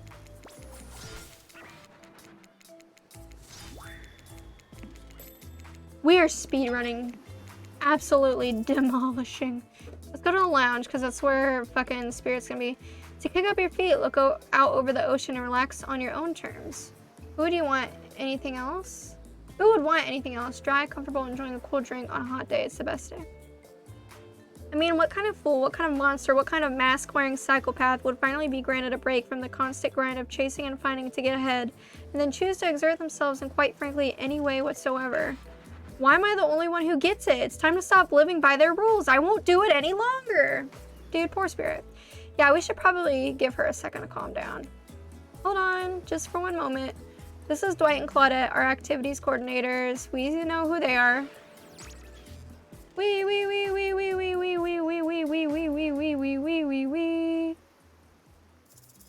I'm going to the lounge with my girl, you know what I'm saying? My girl Spirit. Finally, freedom from the preposterous premise that the four of us would be engaged in some sort of thrilling 2-on-2 volleyball match. Spirit looks at you from beneath her gigantic sun hat. She takes a conspiratorial tone. You guys, I need this outfit. Like ASAP Rocky. I don't know whose idea volleyball was in the first place, but I hate them. I tried to feign a sprained ankle, but everyone already knows that I technically float above the ground, so nobody believed I was even putting any pressure on my joints in the first place. Then I tried to annoy everyone by not giving a crap, and then that didn't work. I tried whining, and when that didn't work, I threatened to kill every single person on this island. But it turns out I'm not the first to toss those kind of threats around on this island. So, thanks, I guess, for getting it called off. Are we threatening to end each other again? Now it's Dwight who takes on a conspiratorial tone, his eyes shifting as he slips into a loud whisper. Please, just make it quick. Is what you'll be saying when we get behind the bar to make you the drink of your dreams. Ah, hilarious, right? Right, Dwight? Yeah, right. So what'll you be having? Vodka soda, sangria, scotch rocks, virgin daiquiri. I didn't come here to party, I'm just trying to make the best of a very strange situation. I don't know, how about a daiquiri? I know how to make that, but skip the liquor, I'll have mine virgin. Trapper snickers at your choice of words. Sure you will, kid. Don't mind him. We don't need to soak ourselves in booze just to please someone else's expectations. If you ask me, there's enough spirits here already. Besides, alcohol just numbs you to the painful realities of the world. I choose to face them head on. You never do something like, I don't know, hide from it all behind from the world's largest hat or anything? Please allow me to ignore any fashion advice from the man wearing a doll's face as a mask. Not a doll's face, jerk! Since we've fulfilled your requests, it's time for you to return the favor. I should have known there was a catch. Icebreaker time. I swear, had I known they pulled this kind of faux enthusiastic community building crap, I'd have suggested we attempt to walk to the lowest point of the ocean before I ever set foot near this bar again. You don't think it could be kind of fun? A little fun? Never mind, I hate it. This sucks. But it could be fine, or whatever you say. Has anyone seen my hat? I've literally never seen him in a hat. If we must make small talk, I'm at least picking a topic before we end up being forced to do some lame improv game that nerds learn at their non-sports after-school activities that I definitely never did because I'm no nerd. Ayo. We're nerds in this chat, it's fine. Methinks a certain someone doth protest too much. Sitting here on this beautiful sunny afternoon, warm sand beneath the cool fog beneath my severed feet. The topic I choose is books, novels, comic, fiction, or non. Reading is the only real escape from the inescapable horror of life. The escape into your own mind. Listen, girl, maybe she was the right pick. Maybe she was the right pick. A groan rolls through the crowd. Not a lot of readers here, I imagine. Based on that response, they were much more enthusiastic about drinking. Considering the situation we're in, it seems an appropriate time to ask you. Lily, what's your desert island book? The book you'd bring with you if you were, well, on an island like this. Oh, and it has to be classic horror, for reasons that should be obvious. She means because this is an island of horror villains, and also those books are all in the public domain. Nothing too modern. Humanity has really gotten soft these past 100 years. So what's your favorite? Dracula, Frankenstein, Dr. Jekyll, and Mr. Hyde. So what are we gonna say is something that she would like?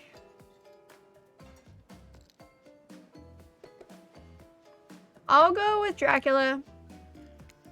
To be seduced by some beautiful stranger only to learn later on that they're an immortal villain. It's downright thrilling. Well, I guess, but I was going to say that despite the deviant behavior of Dracula and the threat of possible danger or even death that he poses, you can't help but get turned on by the liberation from the status quo that he represents. Same here. So what if some old doctor says he's a bad boy, you're supposed to reek like garlic and sleep alone? Who do they think would buy into that? If you're going to be trapped in the nightmare that is undead life eternal, which I know a little something about, you could do a lot worse than great clothes, a castle, and a lover who doesn't take shit from anyone. The scariest part of Dracula is thinking that no one will ever be quite as interesting to make love to as a vampire.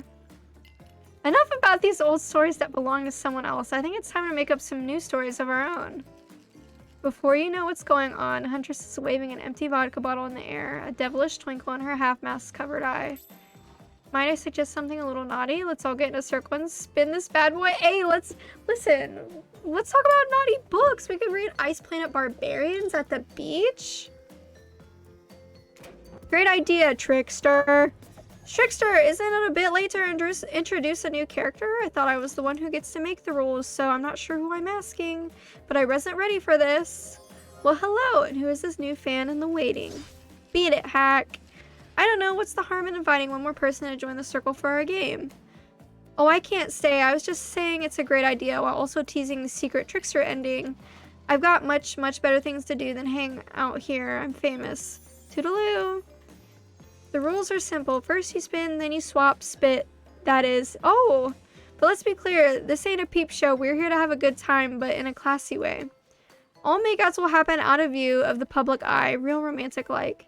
Yes, romance is the goal, so we'll all be waiting here in the complete silence, trying to listen and use our imaginations while you make out on the other side of the bar, but not watching. Like adults, romantic, well-adjusted adults. Lily, you're up. You grip the bottle in your hand. Put your fate in the hands of the empty bottle gods. Blah, blah, blah. We know how skill checks work.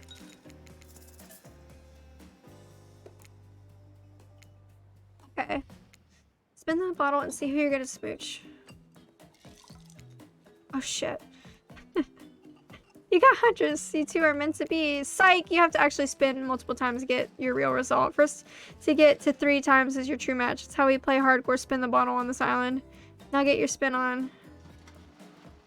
Oh my god. Fuck. Fuck! Oh, shit. Shit! No! Jeffrey, you're too mad. No! Just this morning, you were waking up on a strange beach, surrounded by strangers with murderous intent. Now you're looking across a beach towel at Trapper, lust in his eyes, sweat glistening on his skin. Your heart races. You can feel your pulse pounding in your ears. Trapper takes you by the hand, and you sit face to face at a private section of the bar. He begins to reach for you, putting his hands on your shoulders. You're sweating, but not in the sexy way he is. You're sweating in the gross way you'd sweat at the interview for a job you're not even remotely qualified for. You don't know what to do. If you try and lock lips in the state, you might gross him out so completely that he'll never be able to look at you romantically again. Trapper, we... Save it! It's not happening! Good. Don't cry, I know. To get this close to a living god and then feel the sting of his rejection, it must hurt bad. But don't take it personally. Well, do, but use it to make yourself stronger. It's not because I don't want to, it's because you haven't earned it yet. You might later. For now, it can't be that easy. Sure, maybe with one of the others, they're weak, sad, lonely. Not me. I don't need this. It's mine to give or to withhold. You really dodged a bullet. This means you'll have the chance to present yourself in a bit more flattering of a light later, assuming you survive. I'm not ashamed to tell you that I think you're cute. I would make out with you so hard your heart would cave in if I wanted to, and I do, but I still won't. Okay? Okay. Tell anyone I told you this and you die. They die, and then I have you all revived and kill you again. If anyone asked, I was the best you ever had, which I might just be another time. I hate to break up such a passionate moment that we only assume was passionate because we'd never spy on you constantly while we stay on this island. But dinner is being served right away, and we must insist that you join us. We wouldn't want anyone dying of starvation, and there are so many more interesting things to die from. Okay. Alright, we've done this shit. It's Trickster, he's back! Get the fuck out of here. We don't need you.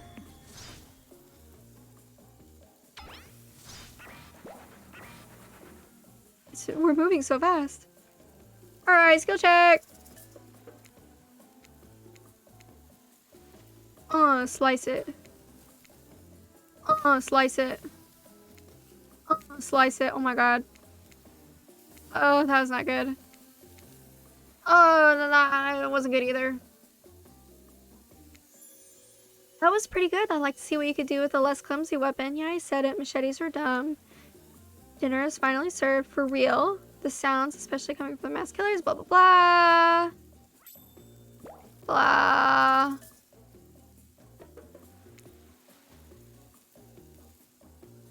I'm gonna piss him off, I think, with this one.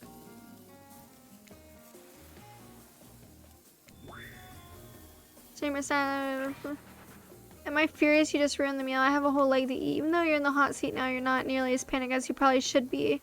It's almost certainly the lack of calories catching up to you, and you feel your whole body begin to shut itself down. Oh, hey, it's me again, your friend, mentor, and guide. Narrator to the narrator, the ocean. Not sure how I feel about the characterization, but I'll allow it. I brought you here. I might be the only one who can help you now. Blah, blah, blah. We saw this. Let's get back to something different. See if somebody else helps us. Oh, Spirit.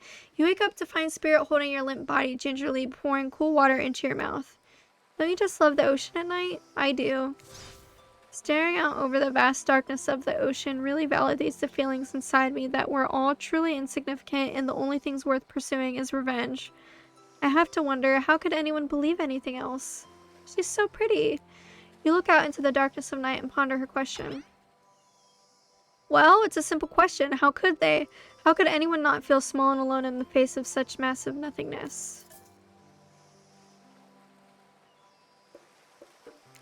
Maybe it's Spirit's words, maybe it's the ocean, or maybe it has always been this way, but you suddenly feel connected to Spirit's words. I may not remember much about my life before, but there's one thing I know to be true. I've always been alone, and I always will be alone. Spirit has turned from looking at the ocean and is looking directly at you now. It's a funny idea, isn't it, being alone? Together? It's the best we can hope for, maybe. Or maybe it's too much to hope for. Maybe it's impossible. To pretend we know anything, is that just arrogance? Ugh, I was dumb. So busy trying to please everyone and be the perfect student, the perfect employee, the perfect daughter. I didn't take care of myself, and now I'm all I've got. First of all, I've got distracted from my true purpose, my destiny, the purpose that was sitting inside me my whole life. Okay, so this might sound a bit silly, but Spirit looks around to see if there's anyone else on the beach. When she's convinced that it's only you two, she continues. There's a dragon that lives inside me. I've always known, but I've tried to ignore it. When I couldn't ignore it, I tried to push it down. I'm so stupid. You're not stupid. That sounds badass, right? But I didn't let it out, and then I, chop chop. And now that dragon is pretty much a one-track revenge beast. But enough about me. What's inside of you, stranger? Nothing but darkness. No dragon, just a lot of fire. Begging to burn this whole place down if I let it out. Maybe I am the dragon. I'm sorry, but you're no dragon. And breathing fire, that's some hobbit type nonsense. I'm a descendant of proud samurai. Our dragons are on a whole other level. Looks like there's only room for one dragon inside Spirit after all. Oh, my throat is like, hey, you've been reading for like 3 hours. Just as things are really heating up, you hear a flurry of footsteps behind you and you quickly spin around, ready to fend off whatever new danger has popped up on this strange island. Only to find that it's Dwight and Claudette sprinting across the beach, clipboards in hand, which they're waving in the air above their heads. It's very important that we stick to the itinerary and attend each event as scheduled. Playing sick for cute flirt points was not a part of this evening's activities. We've seen this. Let's go. Let's move on forward. Once everyone's gathered at the fire pit, blah, blah, blah. I would like to hear from Huntress. Entire experience is being carefully crafted to avoid an IP infringement lawsuit. Let's be careful with the catchphrase. Blah, blah, blah. Huntress steps up to tell her story. We haven't heard her story. There is a village outside the deep and ominous red wood. No child dared step foot past the threshold of thick trees and brush that separated safety from the unknown. Grown men that ventured in often would never return, and the sounds that echoed out into the village were something inhuman. The woman of the town told a story to the young children, hoping that it would be enough to dissuade them from curious exploration beyond the boundaries of the village. They told of a creature that lurks in the woods, half woman, half beast, singing like a siren, haunting, beautiful, her voice the last relic of her humanity. It lulls all who hear into her domain, and not precocious children, nor fierce soldier can escape once you're in her clutches. Those who've seen her say she wears a mask of hair stained with the blood of so many poor souls. The hatchet she wields has been brought down brutally on the skull of many an unsuspecting hunter. The nightmare doesn't end there, for what's a hungry beast to do in the frigid winters with nothing but hunter meat to live off of? It is said that the huntress, as the villagers called her, couldn't bring herself to kill the young girls she came across in the forest, and said they'd suffer an even worse fate. Longing for a child of her own, she'd bring them back to her secluded cabin to keep them safe. She'd wrap a tight cord of rope around their necks and affix them to the walls. That way they'd be warm. That way they'd be out of harm's way. The huntress would even bring the girls presents. Toys she's pilfered from other bodies, masks she'd fashioned out of things from the cottage, and little dolls made of grass and twigs. But these toys did nothing to quell the children's fears. Within days, the girls would waste away from starvation and dehydration. For all her good intentions, the huntress had never learned how to care for a human child. You see a tear creep down from underneath Huntress's mask. Suddenly, the most beautiful singing voice you ever heard fills the air. And she's singing. I'm not going to sing for you guys. Sleep, my darling tiny one, tucked within your bed so tight. Else the old gray wolf will come and grab you by your side. There's a brief moment of silence and you feel the need to contribute to this stirring moment. I'll slow clap. Stand up and clap once, then after I beat again, slowly build a dramatic group clap. Wraith stands next to you and claps, no one else does. You're clapping. It lacks energy. You must be tired. Huntress isn't interested in whatever it is you're trying to do and walks off bored. On that note, everyone decides it's time to take a break and split up for a little bit so that they can all have a moment alone before bed. Everyone leaves and you're alone by the fire. The only thing you hear is the ocean slowly lapping against the shore. This is nice. We've done this.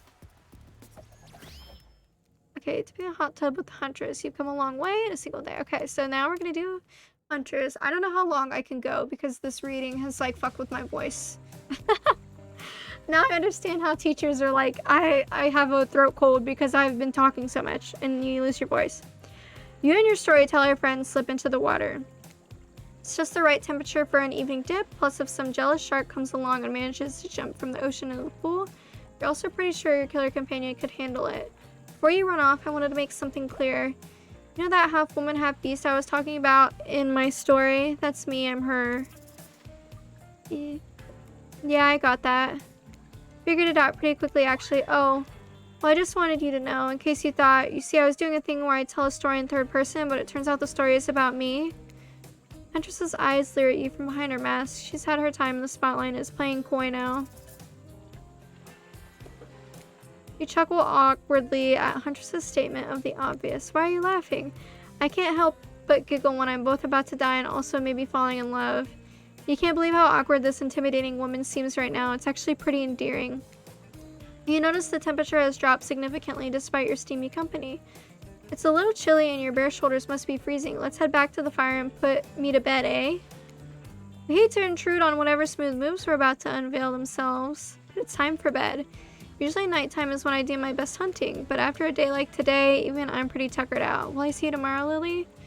Only if I don't see you first. You make a cute little bow. Is it bow hunting mission? I was gonna say bow. Huntress catches the bow hunting mission. Huntress catches the imaginary arrow you shoot in her teeth and then bites down hard, snapping it in half. At least you think that's what she's doing. It's kind of hard to tell.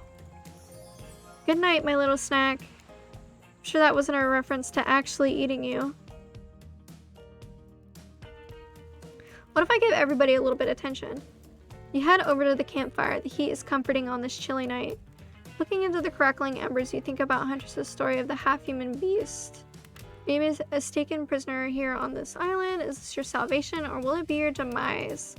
Before you can dwell too much on your fate, Claudette and Dwight arrive. Blah, blah. We've seen this shit.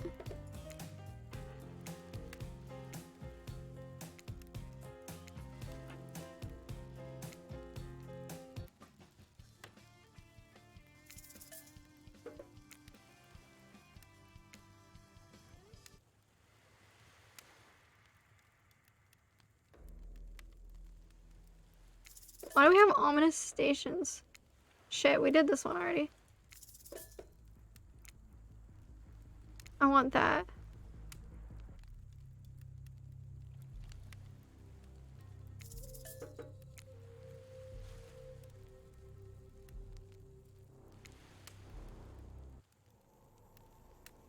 Why are they all... Bro, if we get rejected again, I'm gonna be pissed. Let's go. No matter how many things you listen to, you still can't sleep. Who would you like to summon to your side as you lay by the fire? Spirit. Spirit, are you around? I was wondering if I could get a little company. Spirit tells you her secret for falling asleep when she's feeling restless. I like to listen to flute music, dab on some essential oils, and steam my pores. Really? What? Even the dead like to relax. I don't really have any of those things around. Oh, she gave me like a little brush. Spirit reaches out and presents you with a unique item. It's a small comb carved from bamboo. I guess you could hold on to this. It was a gift from my mother. I want it back though, and if you lose it, well, you'll get your revenge on me if it's the last thing I do. You finally start to feel sleepy, except maybe this isn't blah blah blah. I was checking to make sure you weren't sleeping near one of my... Actually, never mind. Just be careful where you sit. Since I'm here, I'd like to share 2 things with you. 1, I do not take rejection well. 2, the first thing is very important to remember. Were you drawing me? Chapter doesn't answer. You aren't drawing stink lines reading out from me, are you? Still nothing from Trapper. Look, I'm not an easy guy to get along with, but I'm also an easy guy to spend time with.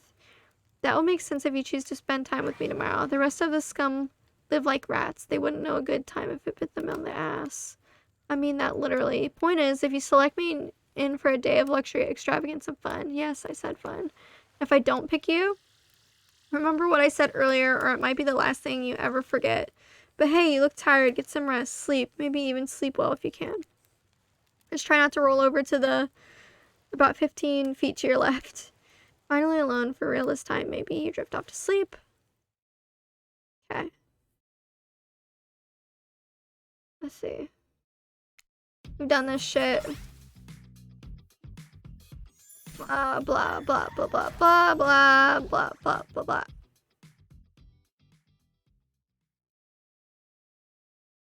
Open your eyes. Let's go. I'm not gonna drink that.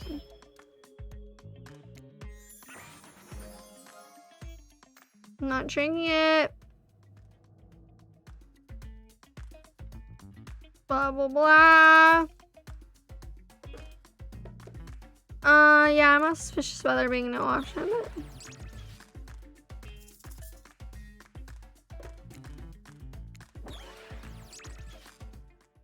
Let's go, baby, let's go. Who do we... I guess we should go with Trapper on this thing.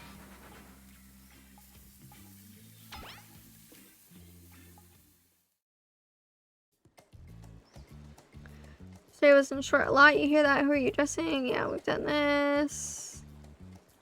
with Claudette.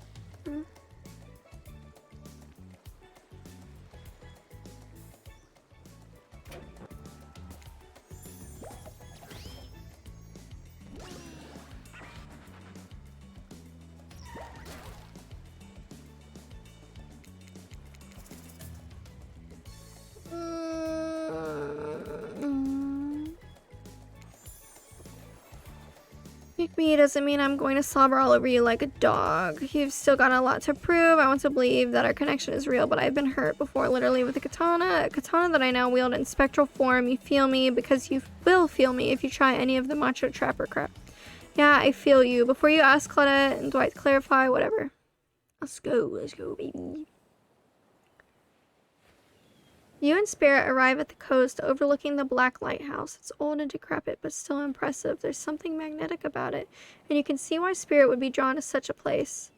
You look Spirit up and down and notice that she's wearing all black, just like the lighthouse. I'm noticing a bit of a theme. Is black your favorite color? Black isn't really a color at all. It's the absence of color. It's a void. A place that swallows light, a dying star. Damn, now that's dark. You're confident that Spirit will vibe with this, but Spirit doesn't really care for science fiction, not the type with spaceships and lasers anyhow. She's much more into the type of strange adventures that kick off right here on Earth. Earth? Is that where we are? You wonder. The lapping waves on the shore of the coast set up a romantic tone. The fog that surrounds Spirit everywhere she goes blends perfectly with the mist rolling up over the rocky shoreline. She's at one with this place, and so are you. The peace doesn't last too long, however, as the lighthouse lets out an eerie howl like a monster dying. A spiraling black light stretches out across the sky. Spirit has to yell at you just to be heard. Oh yeah, it does that. The light and sound recede and the two of you sit in silence. Spirit lays a towel down and then pats on it gently. Clearly, she wants your company, so you oblige. When you do, she takes out some sunscreen and hands it to you. You're not exactly sure what to do. Is this an invitation to get in a little hands-on action? What else could it be? Thanks. I forgot to bring my own when I lost my memory and fell into the ocean. No problem. I figured as much. Spirit turns away while you slather lotion all over your body. You need any help reaching those difficult spots? You see a hand floating around your back? Sure, why not? Spirit's hands on your back is ice cold, but she has a soft touch. When she's done, she takes care of herself.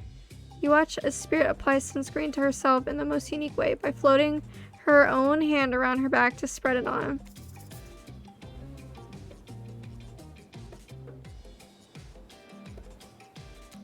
You look on and wonder, not sure exactly what's appropriate to say in this moment. While you're staring at Spirit's back, her head turns around and notices you looking at her.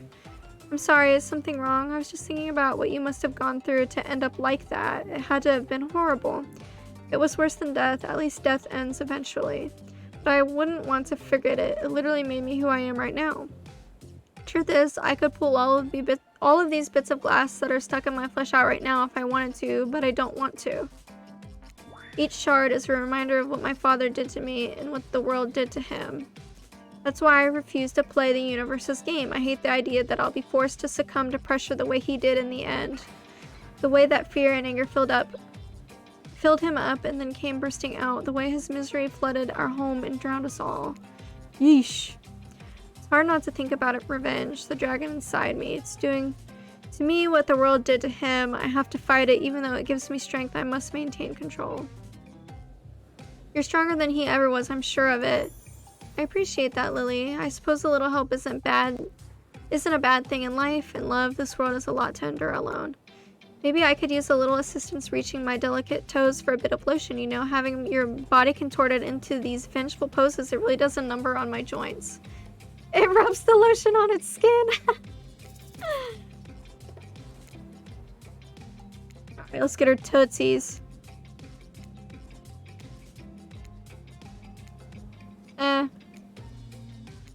Oh, excellent. Oh, Bog! Well, I suppose that the lotion made it to where it was supposed to be going eventually. And you weren't too incredibly wasteful. I'm not a woman who believes in rushing through things just to get them done. If there is a next time, I'm sure you'll do even better. You look up the lighthouse. It's ominous dark from hovering above this moment between Spirit and yourself. Evil as it clearly is, in this case it does you as solid by blurting out another ominous moan and burst of black light that rescues you from this awkward silence.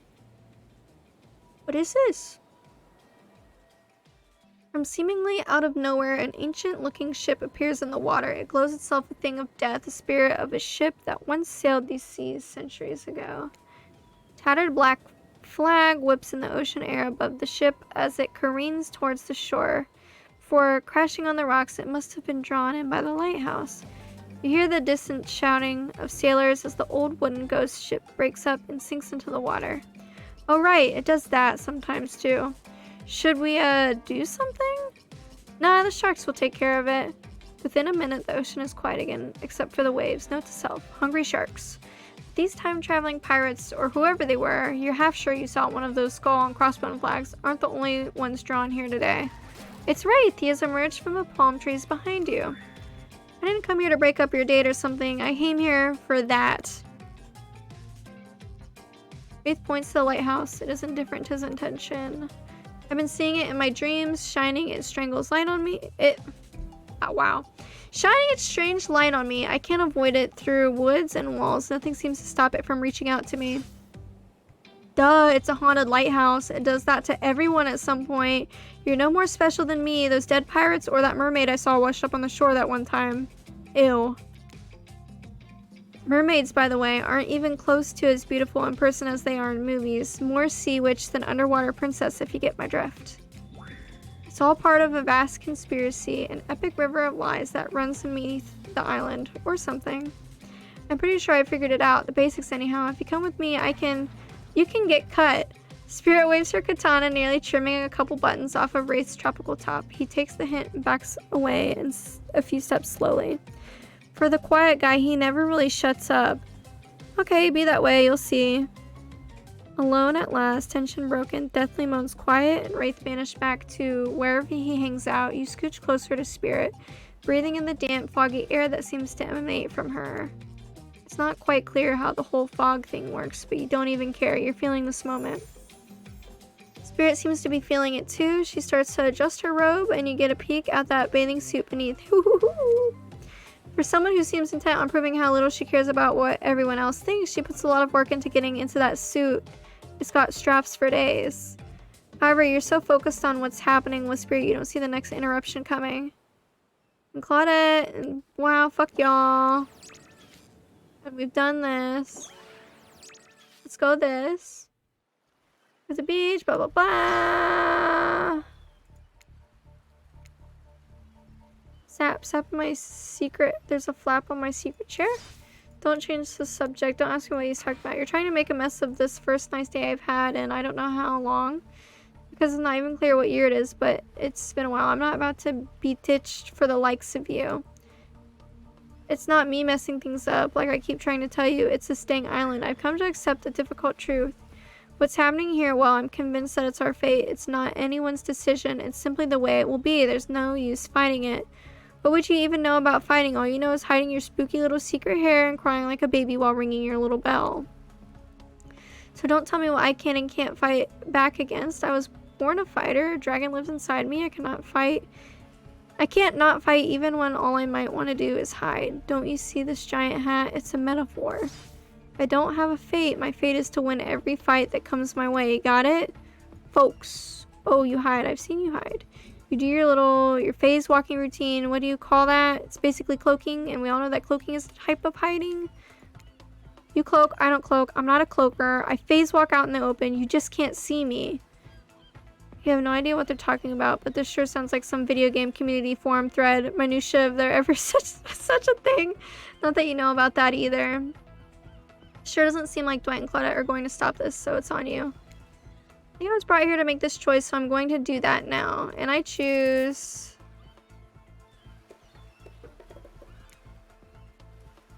easy love. I mean, damn, Spirit literally has broken glass shards sticking out of her, but she has a certain charm to her gloom.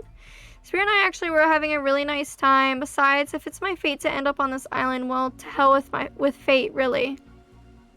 And don't take this the wrong way, Wraith, but the amount of awkwardness you pack into a single day, no wonder you're so skinny. All that second guessing, you must burn a lot of calories. Shit. No offense taken. Yeah, it's okay. It's true. I can be a little awkward, I guess, sometimes. Right, so I'm going to stick with the Spirit. Spirit breathes a sigh of relief. I've got enough revenging to do without having to kill you and Wraith too.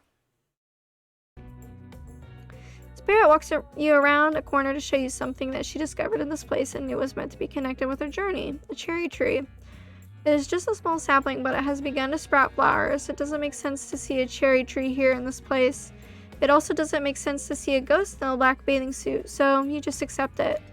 The spirit steps up to the tree, a cold breeze pulls some petals off and they come cascading through the air around the both of you. Look how pretty that is! Do you know the meaning of the cherry blossom? They're beautiful but also quite symbolic. Of course, like all good symbols, their meaning is pretty complicated. What do they mean to you? For many people, being among cherry blossoms is like being at a celebration of life. People travel great distances just to be near their vibrant beauty. However, as beautiful as they might be, they aren't magical, they're simply flowers. They quickly die and fade away, and for this reason they are also a symbol of fleeting nature of life, of our fragile mortality.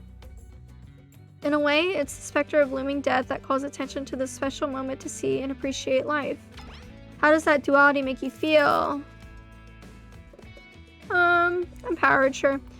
The knowledge that life and death are a cycle has always given me peace. Accepting the fleeting nature of life, like the beauty of a flower in bloom, allows me to approach the moment without being too hung up on what comes next. As you explain, Spirit's face begins to look sad to you. You're not sure why. It's not the happiest topic, life and death, but why should that matter?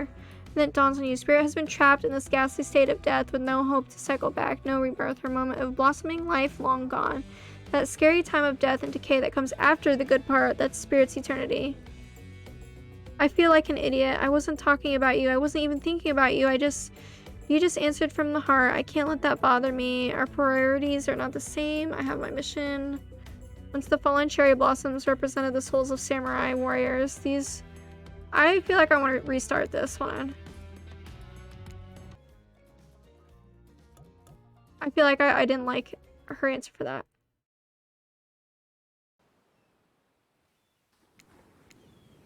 Blah, blah, blah. Oh, we're going far back.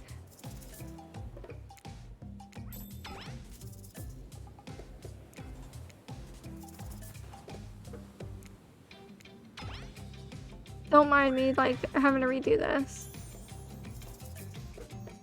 Oh, but we get to do our things again.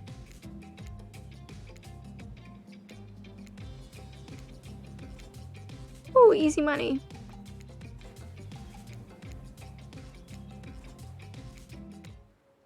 Alright.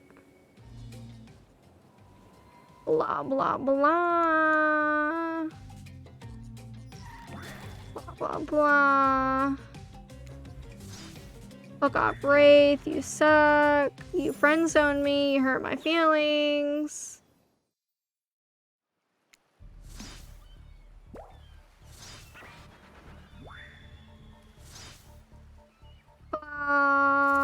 I choose Spirit.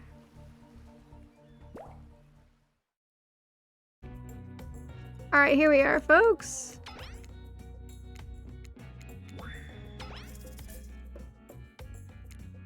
Alright. You know why? The beauty of this island, the tension of such an interesting companion, it should bring you joy, but it comes to the price of being completely confused and hopeless. You look down and see a crumbling cherry blossom. As you stare at it, something begins to rage inside you, like a dragon. How can anyone find comfort, even for a moment, with death and decay looming on the horizon? It makes me so frustrated. It makes me so mad. I want to do something about it. I want to strike back against this shitty reality. Spirit lets you go off, staying calm despite your bubbling rage. She must know thoughts like this. Is that why she asked you? So that you'd see things from her point of view?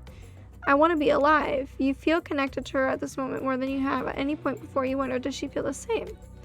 Once the fallen cherry blossoms represented the souls of samurai warriors, those with noble characters, those who did not fear death, those who were killed in the greatest sacrifice to honor their emperor. Their lives were short, but their purpose gave them beauty. Those warriors saw death coming, but they never despaired. They stood and faced it. They held their swords and struck down their fear. But despite the samurai spirit that lives on in me and my noble bloodline, my life has ended, but my death continues to stretch on. The cycle is frozen. This cherry tree, it's not real. Though its petals fall, they soon replenish. It's as if it were installed here by someone. By something with no respect for balance of life and death. Don't believe you, right? Yep, but this time you've got a really good reason, and it has nothing to do with us being manipulated by an unseen force, because that's definitely not happening. Nobody accused you of that, but okay. We're just here to tell you that it's time for dinner, silly. Get it while it's hot. I guess it's time to go or whatever. Thanks for spending time with me today. I enjoyed it. Me too. Let's go, baby. Let's go. What a fun day you've been having. Yeah. Yeah. Let me have seen these. Let's go through it.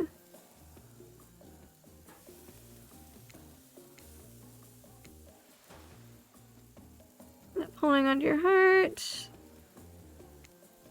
Okay. If I'm dining solo, I'm eating what I want, and you're all eating it too. Lamb shank, rare salt, pepper, no sauce allowed. It's served with one single piece of broccoli, so Wraith won't complain. I like broccoli. Give me horrible gas. I don't like that. Buddy, wait till you smell what rarely have testified bowels. It's awesome. Jesus. Dinner will be served shortly, but certainly power broker. Blah, blah, blah, blah, blah, blah, blah.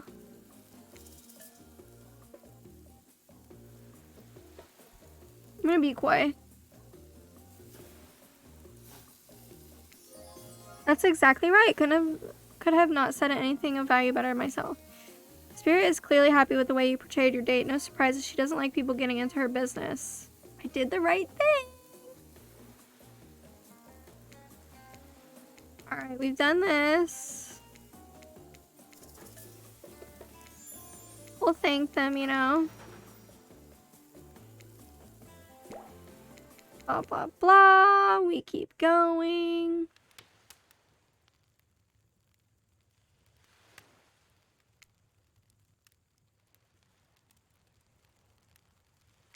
Alright, we'll let, Trapper...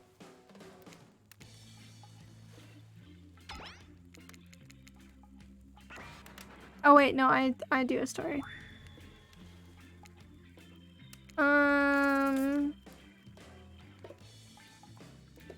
Final tell a story.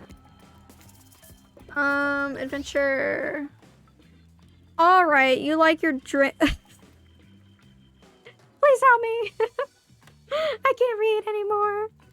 Alright, you like your Dwayne The Rock Johnson movies. How about some adventure? Now we're talking. It's not my favorite, but I respect your choice and will nod politely. You don't have to say that, Wraith. Just nod politely. Okay, ready? Here goes. I really like to go fishing. Solid hobby, great foundation for a story for sure. You pause. Everyone is waiting with bated breath. No pun intended. Wait, that's it? Not much of a story. Barely even a thought. My pun was better than the story. You sure that's all you have to say? No, I was just kidding. So what type of story do you want to tell? I love a good romance, the soft, gentle kind that can bring your kids to without worrying that you're going to really screw them up. Boo. In case you were confused, that was not like a I'm a ghost boo, just a you suck boo. There once was a newly elected prime minister in England. He was single, which was quite strange for a leader of his stature.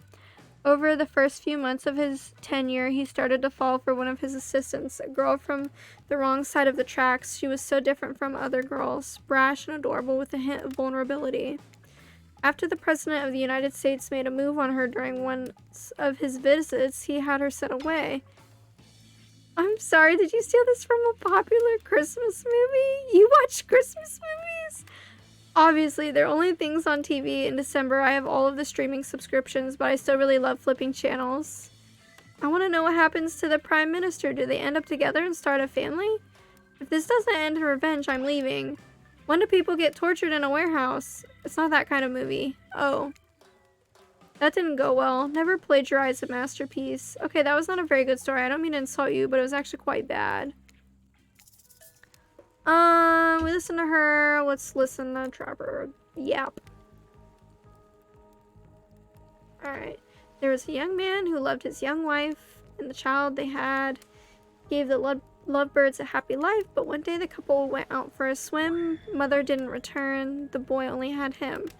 Some said the currents took her away, yet others said different, pointed the husband's way, for the young man was fearless, cunning, and smart, and he had many goals, both grand and bold. Easier, they'd say, done with a fresh start. A wife with her own dreams wouldn't help him at all. Lucky for him, hers drowned in the streams. Neighbors only whispered through, though, of a crime so great, for no one was ever accused. No one ever accused him, lest they meet the same fate. That was different. How do you react to this performance? I applaud. Hurrah! You stand and clap loudly. Trickster takes out an air horn and blasts it. Jesus, quiet! Oh shit. Oh god. Trapper is disgusted by your display of joy. Poetry is meant to be perceived internally, not enjoyed. Anyone else exhausted trying to keep up with what makes these killers happy?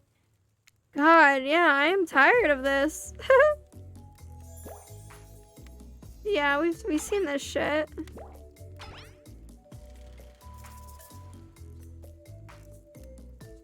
Who am I picking?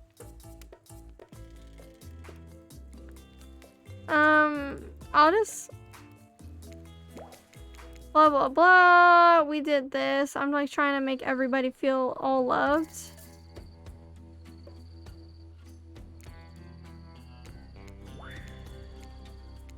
Blah blah blah. Oh my god, but who knows, maybe it'll work with... Okay. You duck out of the way, incoming distance instead of catching. I thought you were gonna... Oh well. What?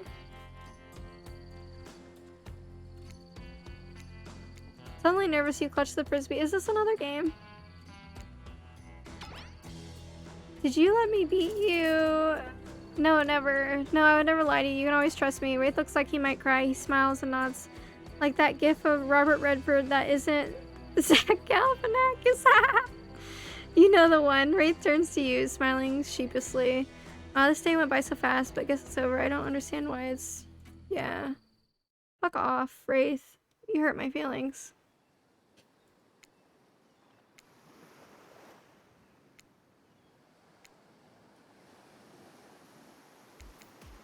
Blah, blah, blah. Blah, they're gonna take me on a date. Blah, blah. Yeah, let's eliminate somebody.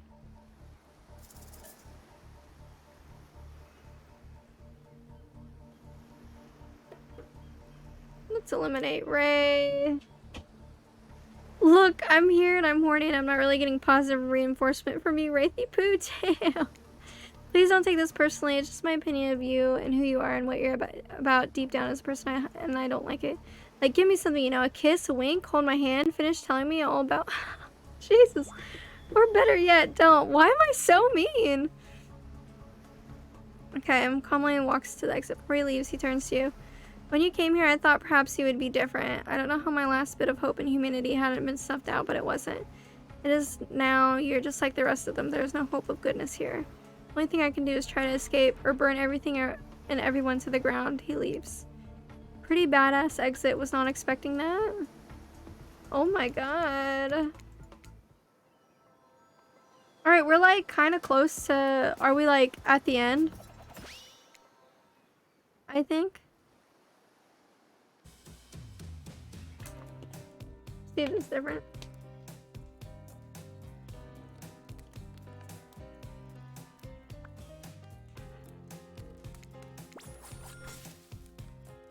Yeah, this is the same. I know I'd said some things when like kicked me to the curb, and I just want to say I'm embarrassed for how I acted. Not what I said though. I stand by. I want everyone to hear to burn. How would I say things are going? It's a matter of perspective. If Lily's goal is to impress me, things are going poorly. But if Lily's goal is to get themselves killed, they're doing an amazing job. Did I think there was a chance? I did. Blah, blah, blah. We saw what she said. Yeah, it feels like we're near the end. I agree.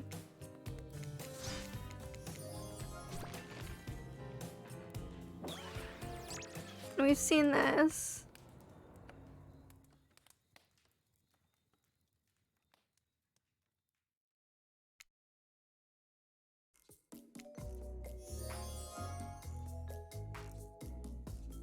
We've done this.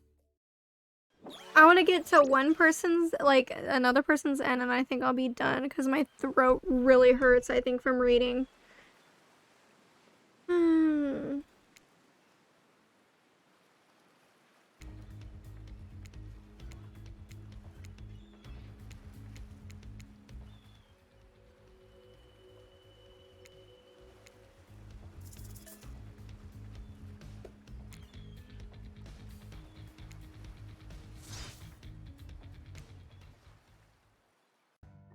thought it might be nice to start the day out on Trapper's yacht before we head up to the Black Lighthouse. And if I kind of hate this basic tropical vacation stuff like yachts and snorkeling or whatever, it's good for you to see me in the sun a little bit at least. There's more to me than what you've already gotten to experience. I know that my whole vibe can be a little dark. The hat, the swimsuit, the plume of floating hair. This wasn't always who I was. I was a normal young woman once, went to school, hung out with friends. I even had a part-time job working at a restaurant in town. And then, well, I know what happened. Your father, he murdered me and I awoke as an undead avenger. That's not what I was getting at. Something else happened to me. I realized I needed to be seen. I don't even know by whom. A lot of time when you think about ghosts, they're these kind of see-through flickering specters. You imagine reaching out and having your hand go right through them. Ooh, like that sort of thing. Maybe there's some warpy effect on the world around you. I don't know. Depends on which movie you're watching. But when I died, well, I dare you to try and reach your hand through me. Not really. That's not an invitation. It's rhetorical. Why did I end up this way? Who brought me here to this island? Who knows? I sure don't. I've got my ideas. But I'm not exactly out there digging around in caves or dusting off antiques and trying to find clues and analyze their meanings. I do want to take this experience seriously, though. I want to give the process a chance. Maybe a dumb process, and one that I have extremely little respect for as a person, but you just woke up on this beach with no memory of who you are or where you came from, and from that freak out and simply try to swim away, you're giving this a chance. Or rather than freak out, yeah. Speed reading. I actually didn't know that swimming away was an option. It's not. However, the fact that you never even tried, I think that means you've got courage or an open mind, or I don't know, maybe you stuck around because you like someone you met here. Maybe. While the two of you were getting all deep and philosophically flirty, the yacht pulled up to the shore next to the Black Lighthouse. Last stop, everybody off. There were other stops? Oh no, not of this trip, of your life. Spirit rolls her eyes and leaves for the shore. I'm just messing with you. This was the only stop. Nobody here is really looking out for our fun, so we have to make it for ourselves. But no, there are no other stops. Seriously, go. Race you to the poop deck, Dwight. This ship doesn't even have a poop deck. Oh, it will. As you disembark, you see Dwight and Claudette run giggling across the ship. Too bad you can't date those two. They seem like they know how to have a good time.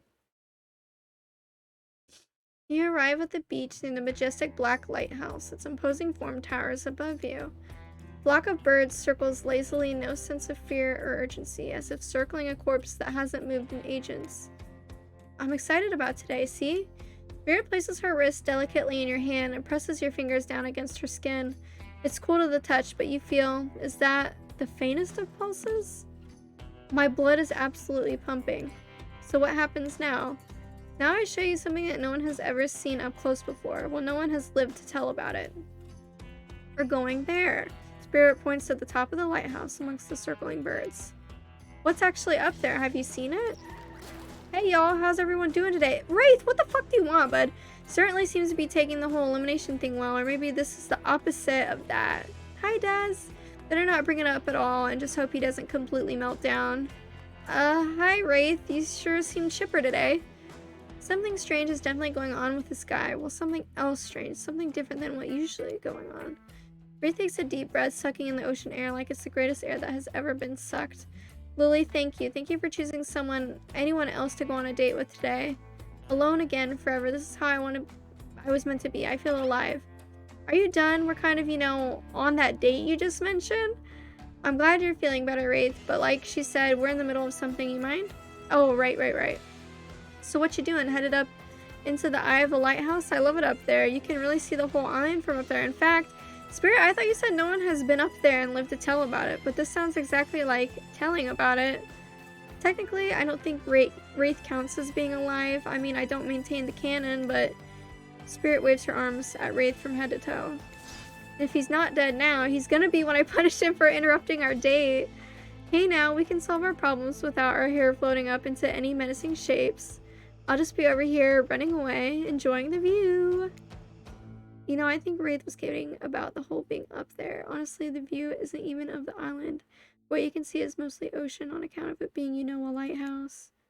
However, that does bring up an interesting point regarding your how do I say it. Spirit's hand floats up as she scratches her head. contemplatively. You don't usually see her at a loss of words for like this. What's your mortal status? Because despite what our lanky friend seems to think, the lighthouse is not to be trifled with. It's a beacon of death and suffering that brings doom to it from all corners of this world, if not further. Well, duh, you saw a freaking pirate ship seemingly travel through space and time only to crumble at the rocks beneath this spooky tower. But you decide not to point it out because that wouldn't be romantic now, would it? Think I'm alive. I'm here with you, walking this beach, feeling this water on my feet, feeling the sun on my skin. Here with me, the spirit. Does that really make you alive? I guess I don't know. If you come with me up into the eye of the Black Lighthouse, you may never return. Is that a risk you're willing to take? Because we have something, I won't deny it. I feel like I'd hate for you to simply turn it to ash.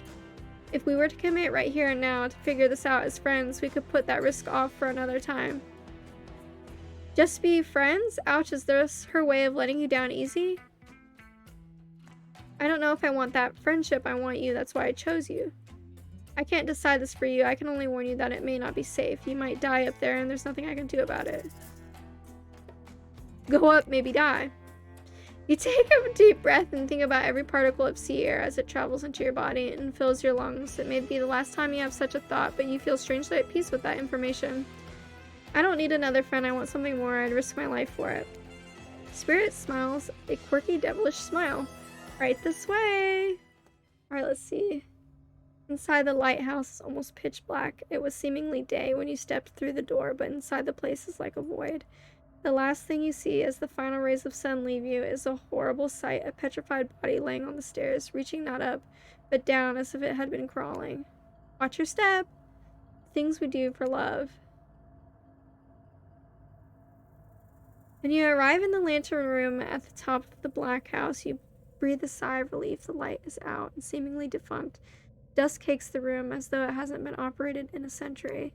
However, somehow, it was just morning a moment ago, but now it's night? What do you mean a moment ago? We've been standing here looking out over the ocean all day. I've really enjoyed the peaceful time together with you, taking in the view, standing in complete silence for hours. It was kind of my perfect date. Really? I don't remember that. I just called it the perfect date and you can't be bothered to remember it? What kind of game are you playing with me? I want to remember it, it's just that for some reason my mind is completely blank, but hey, I'm not dead. Oh, you're already dead and have been this whole time. That's true. Maybe we'll never know. It doesn't look like the light is working. Even turned off, the light has a power to it. The massive lens refracts moonlight through itself, a subtle sparkle that has a hypnotic effect. Maybe that's where the day went. Staring into this light as the sun fell and the moon rose. Thanks for spending the day with me. I had a really good time. That's it. Don't get me wrong, this is really cool and all. I guess I don't know what I expected. I suppose if you thought you were walking into your death and nothing happened, it might feel a bit anticlimactic. Sorry, anyhow, it's time to go. Here, let me just flip on the light for the staircase so it's easier to get down. The stairs still look pretty dark. Maybe spirit is interrupted by a strange hum and then becomes frighteningly clear to you. That switch wasn't for the stairs, it was for the main lantern. The lantern that is now beginning to power up. The faintest smell of burning begins to reach up to your nose. Oopsie, looks like maybe that switch wasn't for the stair lights at all. Spirit is looking cute. Now we see who is really alive and who is really dead, I suppose. It was bound to happen sooner or later.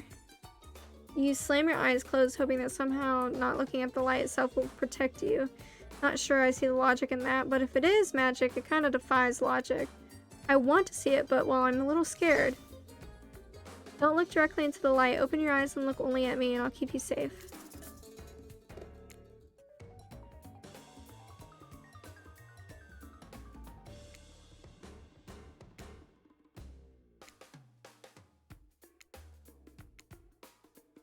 I'm speedrunning these bad boys. Are you okay? You seem okay. I hope I haven't ruined this by pushing you to do something you weren't meant to do. You're so brave. Maybe not so coordinated, but certainly brave. I'm so lucky you'd put yourself through this for me. It shows that you're real. Despite your attempt to resist it, the incredible force of energy from the Black Lighthouse's lantern eye refuses to subside. No, it cannot be ignored. It doesn't matter if you look directly at it or not. In the end, that was just a trivial game. This is real life and real magic. You stare at it now, and its power penetrates your mind. Oh, shit. Hey, been a while. How are things? Doing good? Feeling more dead or more alive? Yeah, love will do that to a person. Don't worry, it'll make sense soon. Okay. You wake to hear Spirit's muffled voice. You've got a terrible taste in your mouth, like burnt hair. The air feels damp and smells like ash. It takes time for the sound to clear up, but eventually Spirit's words start to make sense to you. However, it's clear she's talking to someone else, not to you. You know how sometimes people say it's not you, it's me? Well, this time it is you, and it's also me. I can't believe I thought you would change for me. I can't believe I thought you were doing what you were doing was a sacrifice. You never gave anything up for me. Well, today I saw what love looks like, and it looks like a whole lot different than this. I don't think you're hearing me, which is weird because I'm practically shouting. Nobody breaks up with Chapter. Oh yeah, fine. Nobody breaks up with Trapper, but I'm not doing that. I'm dumping. Don't you say it. I'm dumping Evan McMillan, and there's nothing you or he can do about it. It's over between us, Evan. Rin, the Trapper turns from Spirit and looks directly at you. You realize that you're laying on the ground of some weird tunnel. I think that your shouting woke up Lily. In an attempt to be as quiet as possible, you hold your breath and freeze in place. Sorry we woke you up, Lily. After what happened, you'd probably be better off sleeping for a bit longer. Things just got out of hand. How do you know? You were talking in your sleep basically non-stop until you woke up and then got quiet. What was I saying?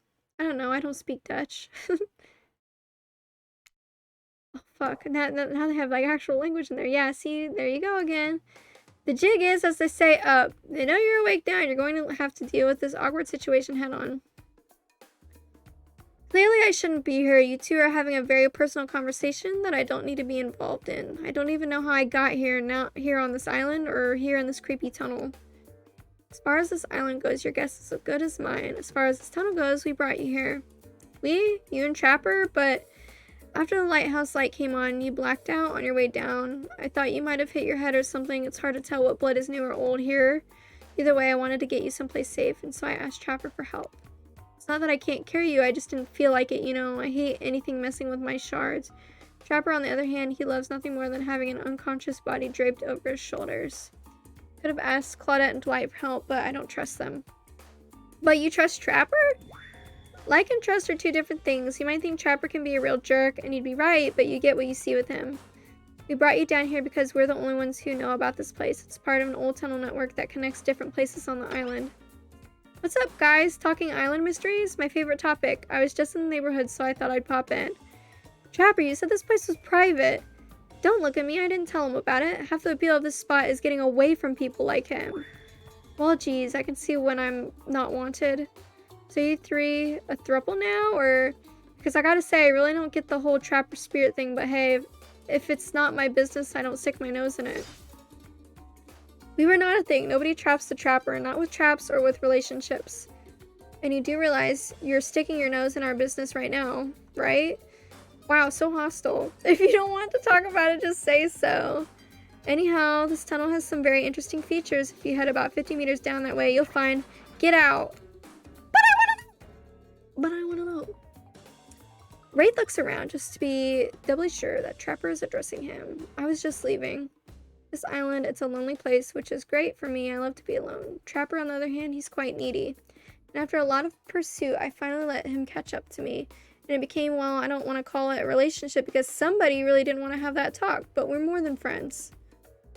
I dispute the events as told. For the record, I don't pursue, I stalk, and I lie in wait. Seeing eye to eye was not one of the things we were good at.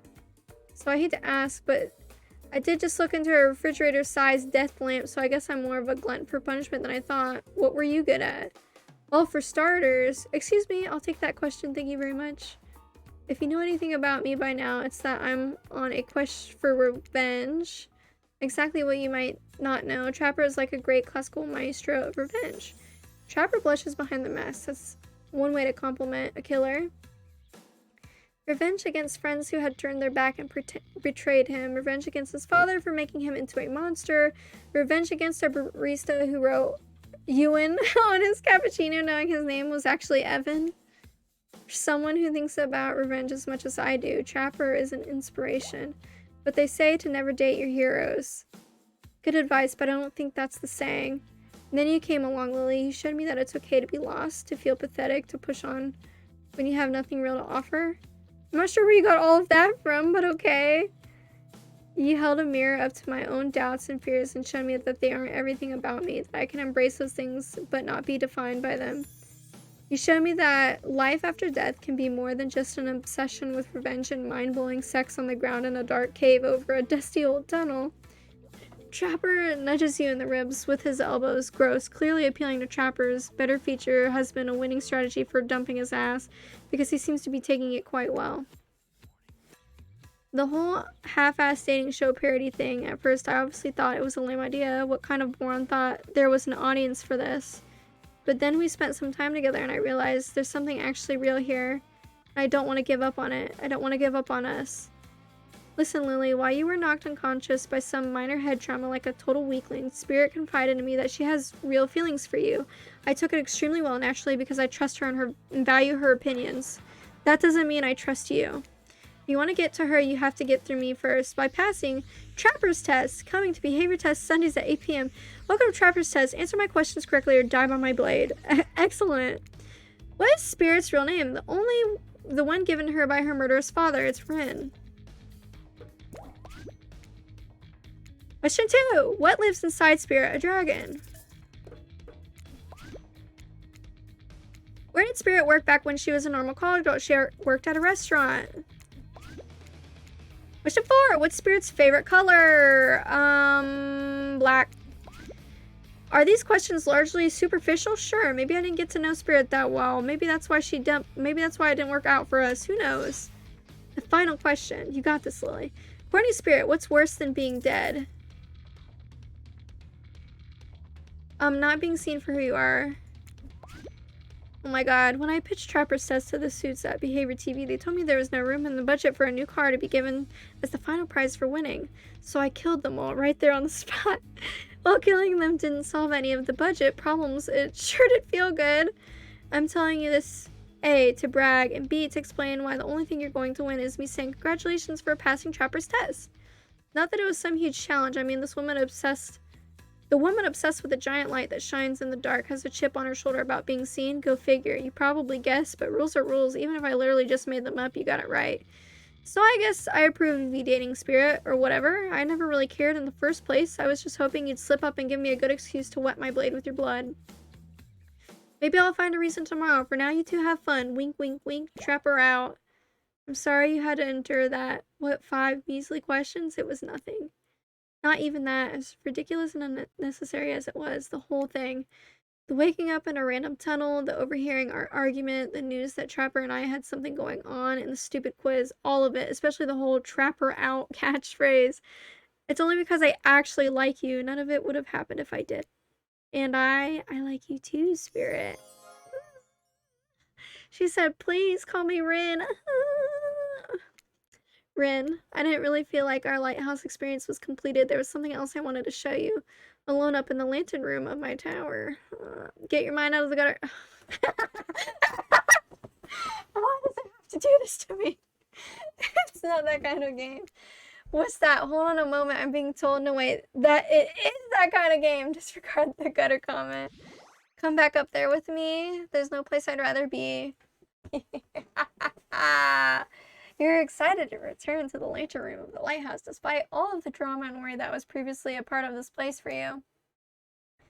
More importantly, you're excited to be there with Spirit, which makes it all the more crushing.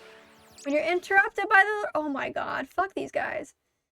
Facing you here, what did I say? I meant tragic, I don't think so. What could be tragic about a family reunion? Those are always joyous occasions in my experience.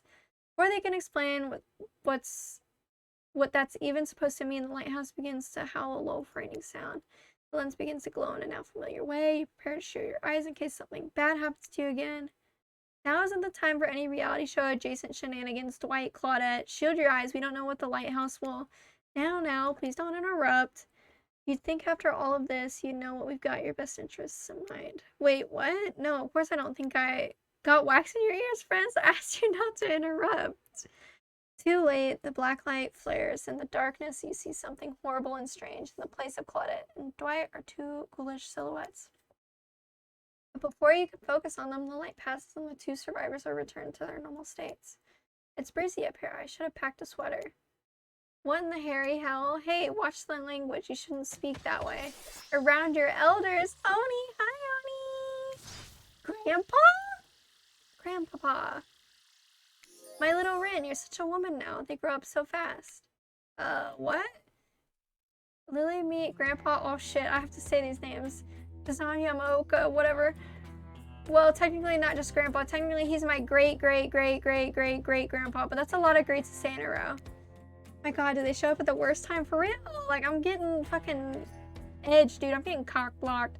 I haven't seen my little Rin since I watched over her from the afterlife when she was just a little girl. And I expected you all to say the greats. It's a matter of honor and respect, except Rin. She can do whatever she wants, my precious little angel. But you? Oni stares at you with his demonic red eyes. You're pretty sure even the decorative third eye on his mask is looking at you. You mongrel, you must treat me with respect, or so help me. I'll be cleaning bits of your head off with my kanobo. So Oni is spirits as yes. Like a metal baseball bat covered in spikes? Kanabo or Kanobo? Whatever. I'm not sure what a peasant like you is doing so close to a descendant of the Nobuya Oka bloodline in the first place. Sure, Claudine, explain what's going on to me.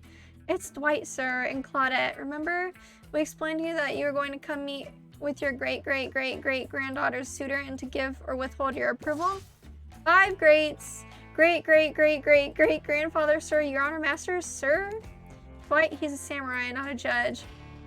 Grandpa, they must have summoned you here because they think you have great judgment, and because if they summoned my father, I would be too distracted by torturing him for all of eternity to continue with the rest of the whatever this is, show, game, experience. Ah yes, that makes sense. Only a man of my own power and magnitude can help. It is, Bishop.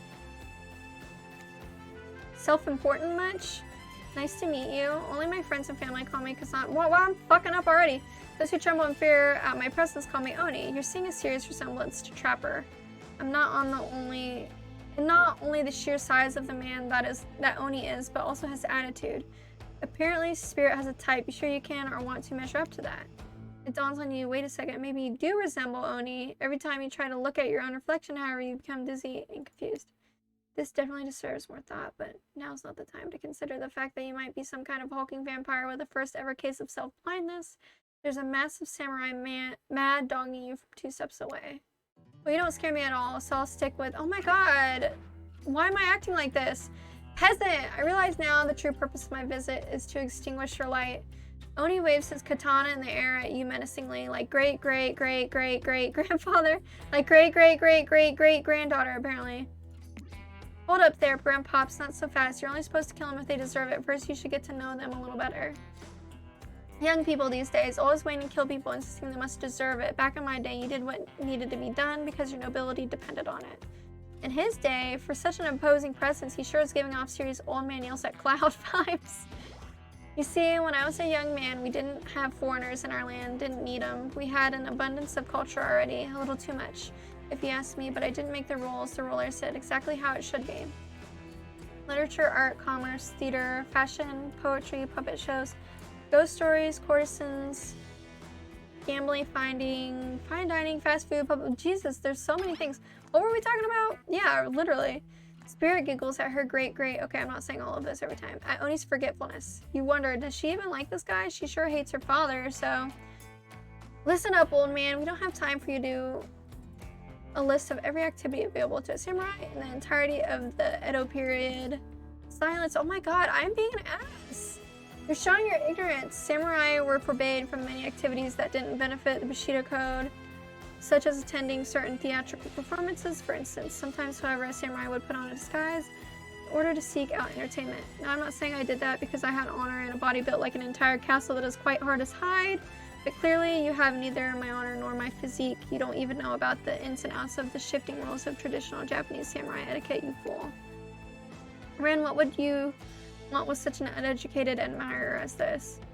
You find it hard to believe that any contemporary person knows all that much about who was and wasn't allowed to do what leisure activities over 100 years ago. However, you're really not sure how to handle this massive demonic old man. Oh wait, I get it, sweet Ren, my beautiful descendant. You invited me here to do what you're too kind to do. Bash this jerk's head in. No. Oh my god.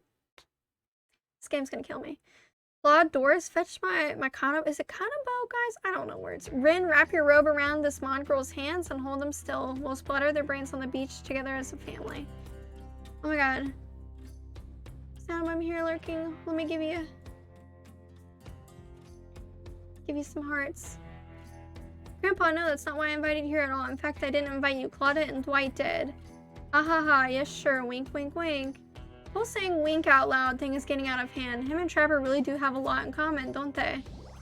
I swear Lily has a good soul and the heart of a warrior. They fought for my love in their own way, faced down death more than once, and put up with their fair share of nonsense. Nonsense, which seems to be endless. Can we, I don't know, wrap this up already? Of course, who am I to expect anyone to wait around for my approval? I've only been hanging out as a ghost and watching my bloodline be polluted by cowards and quitters for 5 generations. Just come give your ancestor-in-law a hug. Sword draw. Oni beckons you closer. There's no way he's ever hugged anyone his entire life. I think I'm good over here, actually. Rin, now push them my way and I'll split them in half. The sacrifice of this usurper to the Yamaoka bloodline will surely bring us back to life and set us back on the course of honor. You're so silly, Grandpa. We both know that the only sacrifice can get our family back on. That only one sacrifice can get our family back on track. Revenge on my father, your great-great-great-great-grandson, traitor to the Yamaoka name. The lust for violence in your voice, it fills me with cheer. I'll never forget who I am. I suppose if this is the person you want to be with to go on your journey of bloody revenge with, I should trust your judgment. The strength inside of you blooms from the same cherry tree that was planted centuries ago by our shared ancestors. And if Lily ever treats me poorly, you have my word. On our family's honor, I will wield my katana and gut them like a fish. A tear rolls down from behind Oni's demonic mask. You sure you want to marry into this? And one last word of advice, my dear girl. The father stuff, don't forget it, but maybe stop focusing so specifically and obsessively on it. What he did, it was awful, but it was already done. Do something for yourself now. Just my 2 cents. Be well, Rin. I will see you again soon. Now let's go, servants. Denise, return me to the stables. I assume my dragon has been fed and tended to. Yes, sure. I swear this is still better than dealing with Trapper's dad. I'm sorry if I was disrespectful of your great-great-great-great-great-grandfather. He seemed like a very special man. I realize I will never measure up to someone like that, a warrior with a hell of a fashion sense. I mean, that mask? Don't worry, I would never expect you to, or want you to, really. If all I wanted was the biggest brute alive, I'd be down in Trapper's Cave right now, avoiding his vintage bear traps. But that's not the life I've imagined for myself. This sense of abstract duty, anger at a world changing around me, a lust for blood, that's no way to live, and yet, as you know now, that is the Yamaoka way of life. Forever I'm cursed to battle against the dragon that lives inside me, or at least maybe I was until now. Call me the dragon tamer, baby! You haven't won this game yet, please don't ruin it. Oh fuck. Sorry, I have no idea where that came from. Sorry, I'll cut that out. I think we spent enough time in this lantern room. We should get back to the beach. The moonlight sets a romantic mood as storm clouds roll in and surround the black lighthouse. You know the sun might have set, but if we wait long enough, it'll rise again. Oh, look at her little bathing suit. Spirit removes her sheer robe, showing you her strappy black bikini. Her pale skin glows under the light of the moon. Maybe you could help me get a head start on applying tomorrow's sunscreen. Again? I mean, yeah, of course. Last time was, well, I definitely felt more connected to you afterwards. To be totally real with you, I kind of just asked you as a goof, but I really enjoyed it. I swear though, if you tell anyone about this, I will not be labeled a foot freak. Not that there's anything wrong with me, it's just that something about the kind of attention really gets people talking. Steady, okay. Shit. Okay, perfect. Oh my god. This is, interesting. Okay, perfect.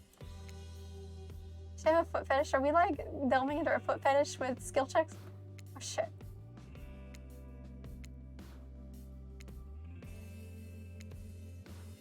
Oh, let's go. God, that's... God, god, that's so goddamn hot. I love feeling your hands sliding up and down my feet and in between my toes. My skin has never been more moist. Get up here right now. Before you can find a towel to wipe off your lotion hands, Spirit grabs you and pulls you in close. Her lips lock onto yours. They're surprisingly soft and warm. The sensation is incredible. Clouds cover the moon and you find yourself on the beach with Spirit in complete darkness. You can feel the narrow straps of her bathing suit come undone and come to life, snaking through the air, wrapping around your body, lifting you up off of your feet. Come here, you. So this is what it feels like to fly. As Spirit pulls you close, you feel bits of glass press into your flesh. Pain and pleasure mix and wash over you like the ocean, salty air stinging your skin as you writhe against your undead lover. The lighthouse howls.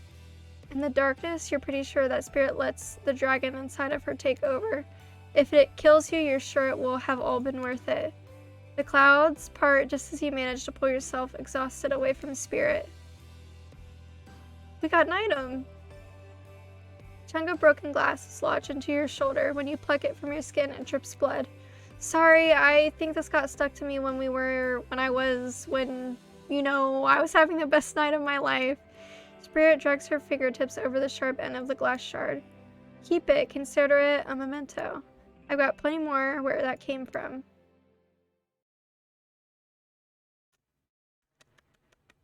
You arrive at the beach to find Claudia and Dwight waiting for you. Now's the time, Lily, to face your destiny. Actually, about that. Lily, can we talk privately? Maybe I'm not here. Maybe someplace else would be better. You know how we feel about schedule, Spirit, very strongly. And you know how I feel about telling me what to do. Don't do it. Like I said, I'd rather have this talk with Lily privately. It's not right to do here in front of everyone. Oh my god, I'm gonna get friend zoned again. You know, from my experience in upper management at my father's mine, I learned that if you're going to fire someone, it's best to do it in public so they don't freak out. Please, enough of the fire talk. Wait, you think, no, she couldn't be. They seem so in love. Well, I mean, not really. Spirit is still Spirit. But if I tried to imagine Spirit in love, I suppose she hasn't attempted to murder Lily yet. So, okay, fine. Your guess is as good as mine. Really, the girl is very hard to read. Word of advice, though, if you're going to end it quickly. In my experience, the more pathetic the creature, the more annoying the final howls are. I don't need any advice, everyone out except for Lily. Did someone say final howls? It's kind of my whole jam. I can stay, right? Especially you. Out. Lame. Alone with Spirit, you feel something awful hanging in the air, more awful even than the lingering smell of that Cleaver body spray. Ugh, that gag. I'm gagging. We're all gagging for Cleaver body spray. Spirit, Rin, I don't know what you plan on saying before you say anything. Just know that I really, really enjoyed my time with you. Getting to know you over the past few days helped me get to know myself. For that, I just wanted to say thank you.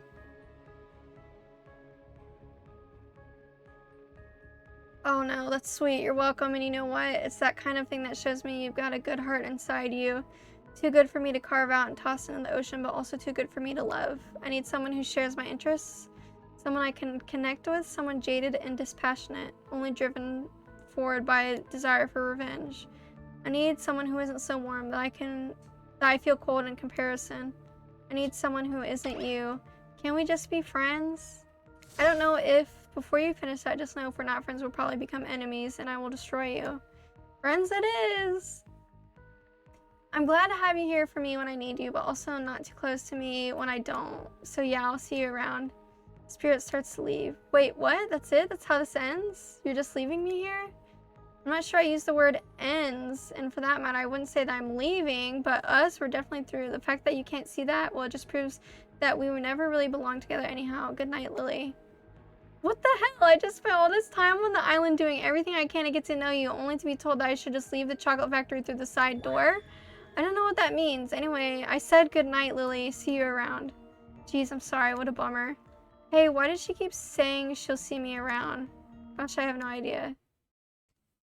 I'm fucking pissed. You what? Yeah.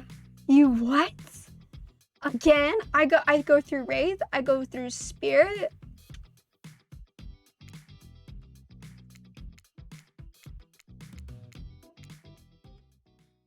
I'm so fucking mad, dude. This is so what am I doing wrong? Am I giving somebody like too much attention? Is that what it is? Like, what is a girl to do here? I don't know what to do. I've been friend zoned 2 times in a night. I don't even know how to fucking feel at this point, other than just gutted. It's like I'm gonna have to like look up like a how-to to get like specific endings, because I swear you were able to get with Spirit. You have to get all their answers right. It's like so specific. So I feel like I need to be, because they kind of tell you at the end, like she wants somebody like more jaded and like more cynical, I guess. There's a guide on Steam. Oh my god. That fucking bums me out. I really thought I was gonna end up with her for that one.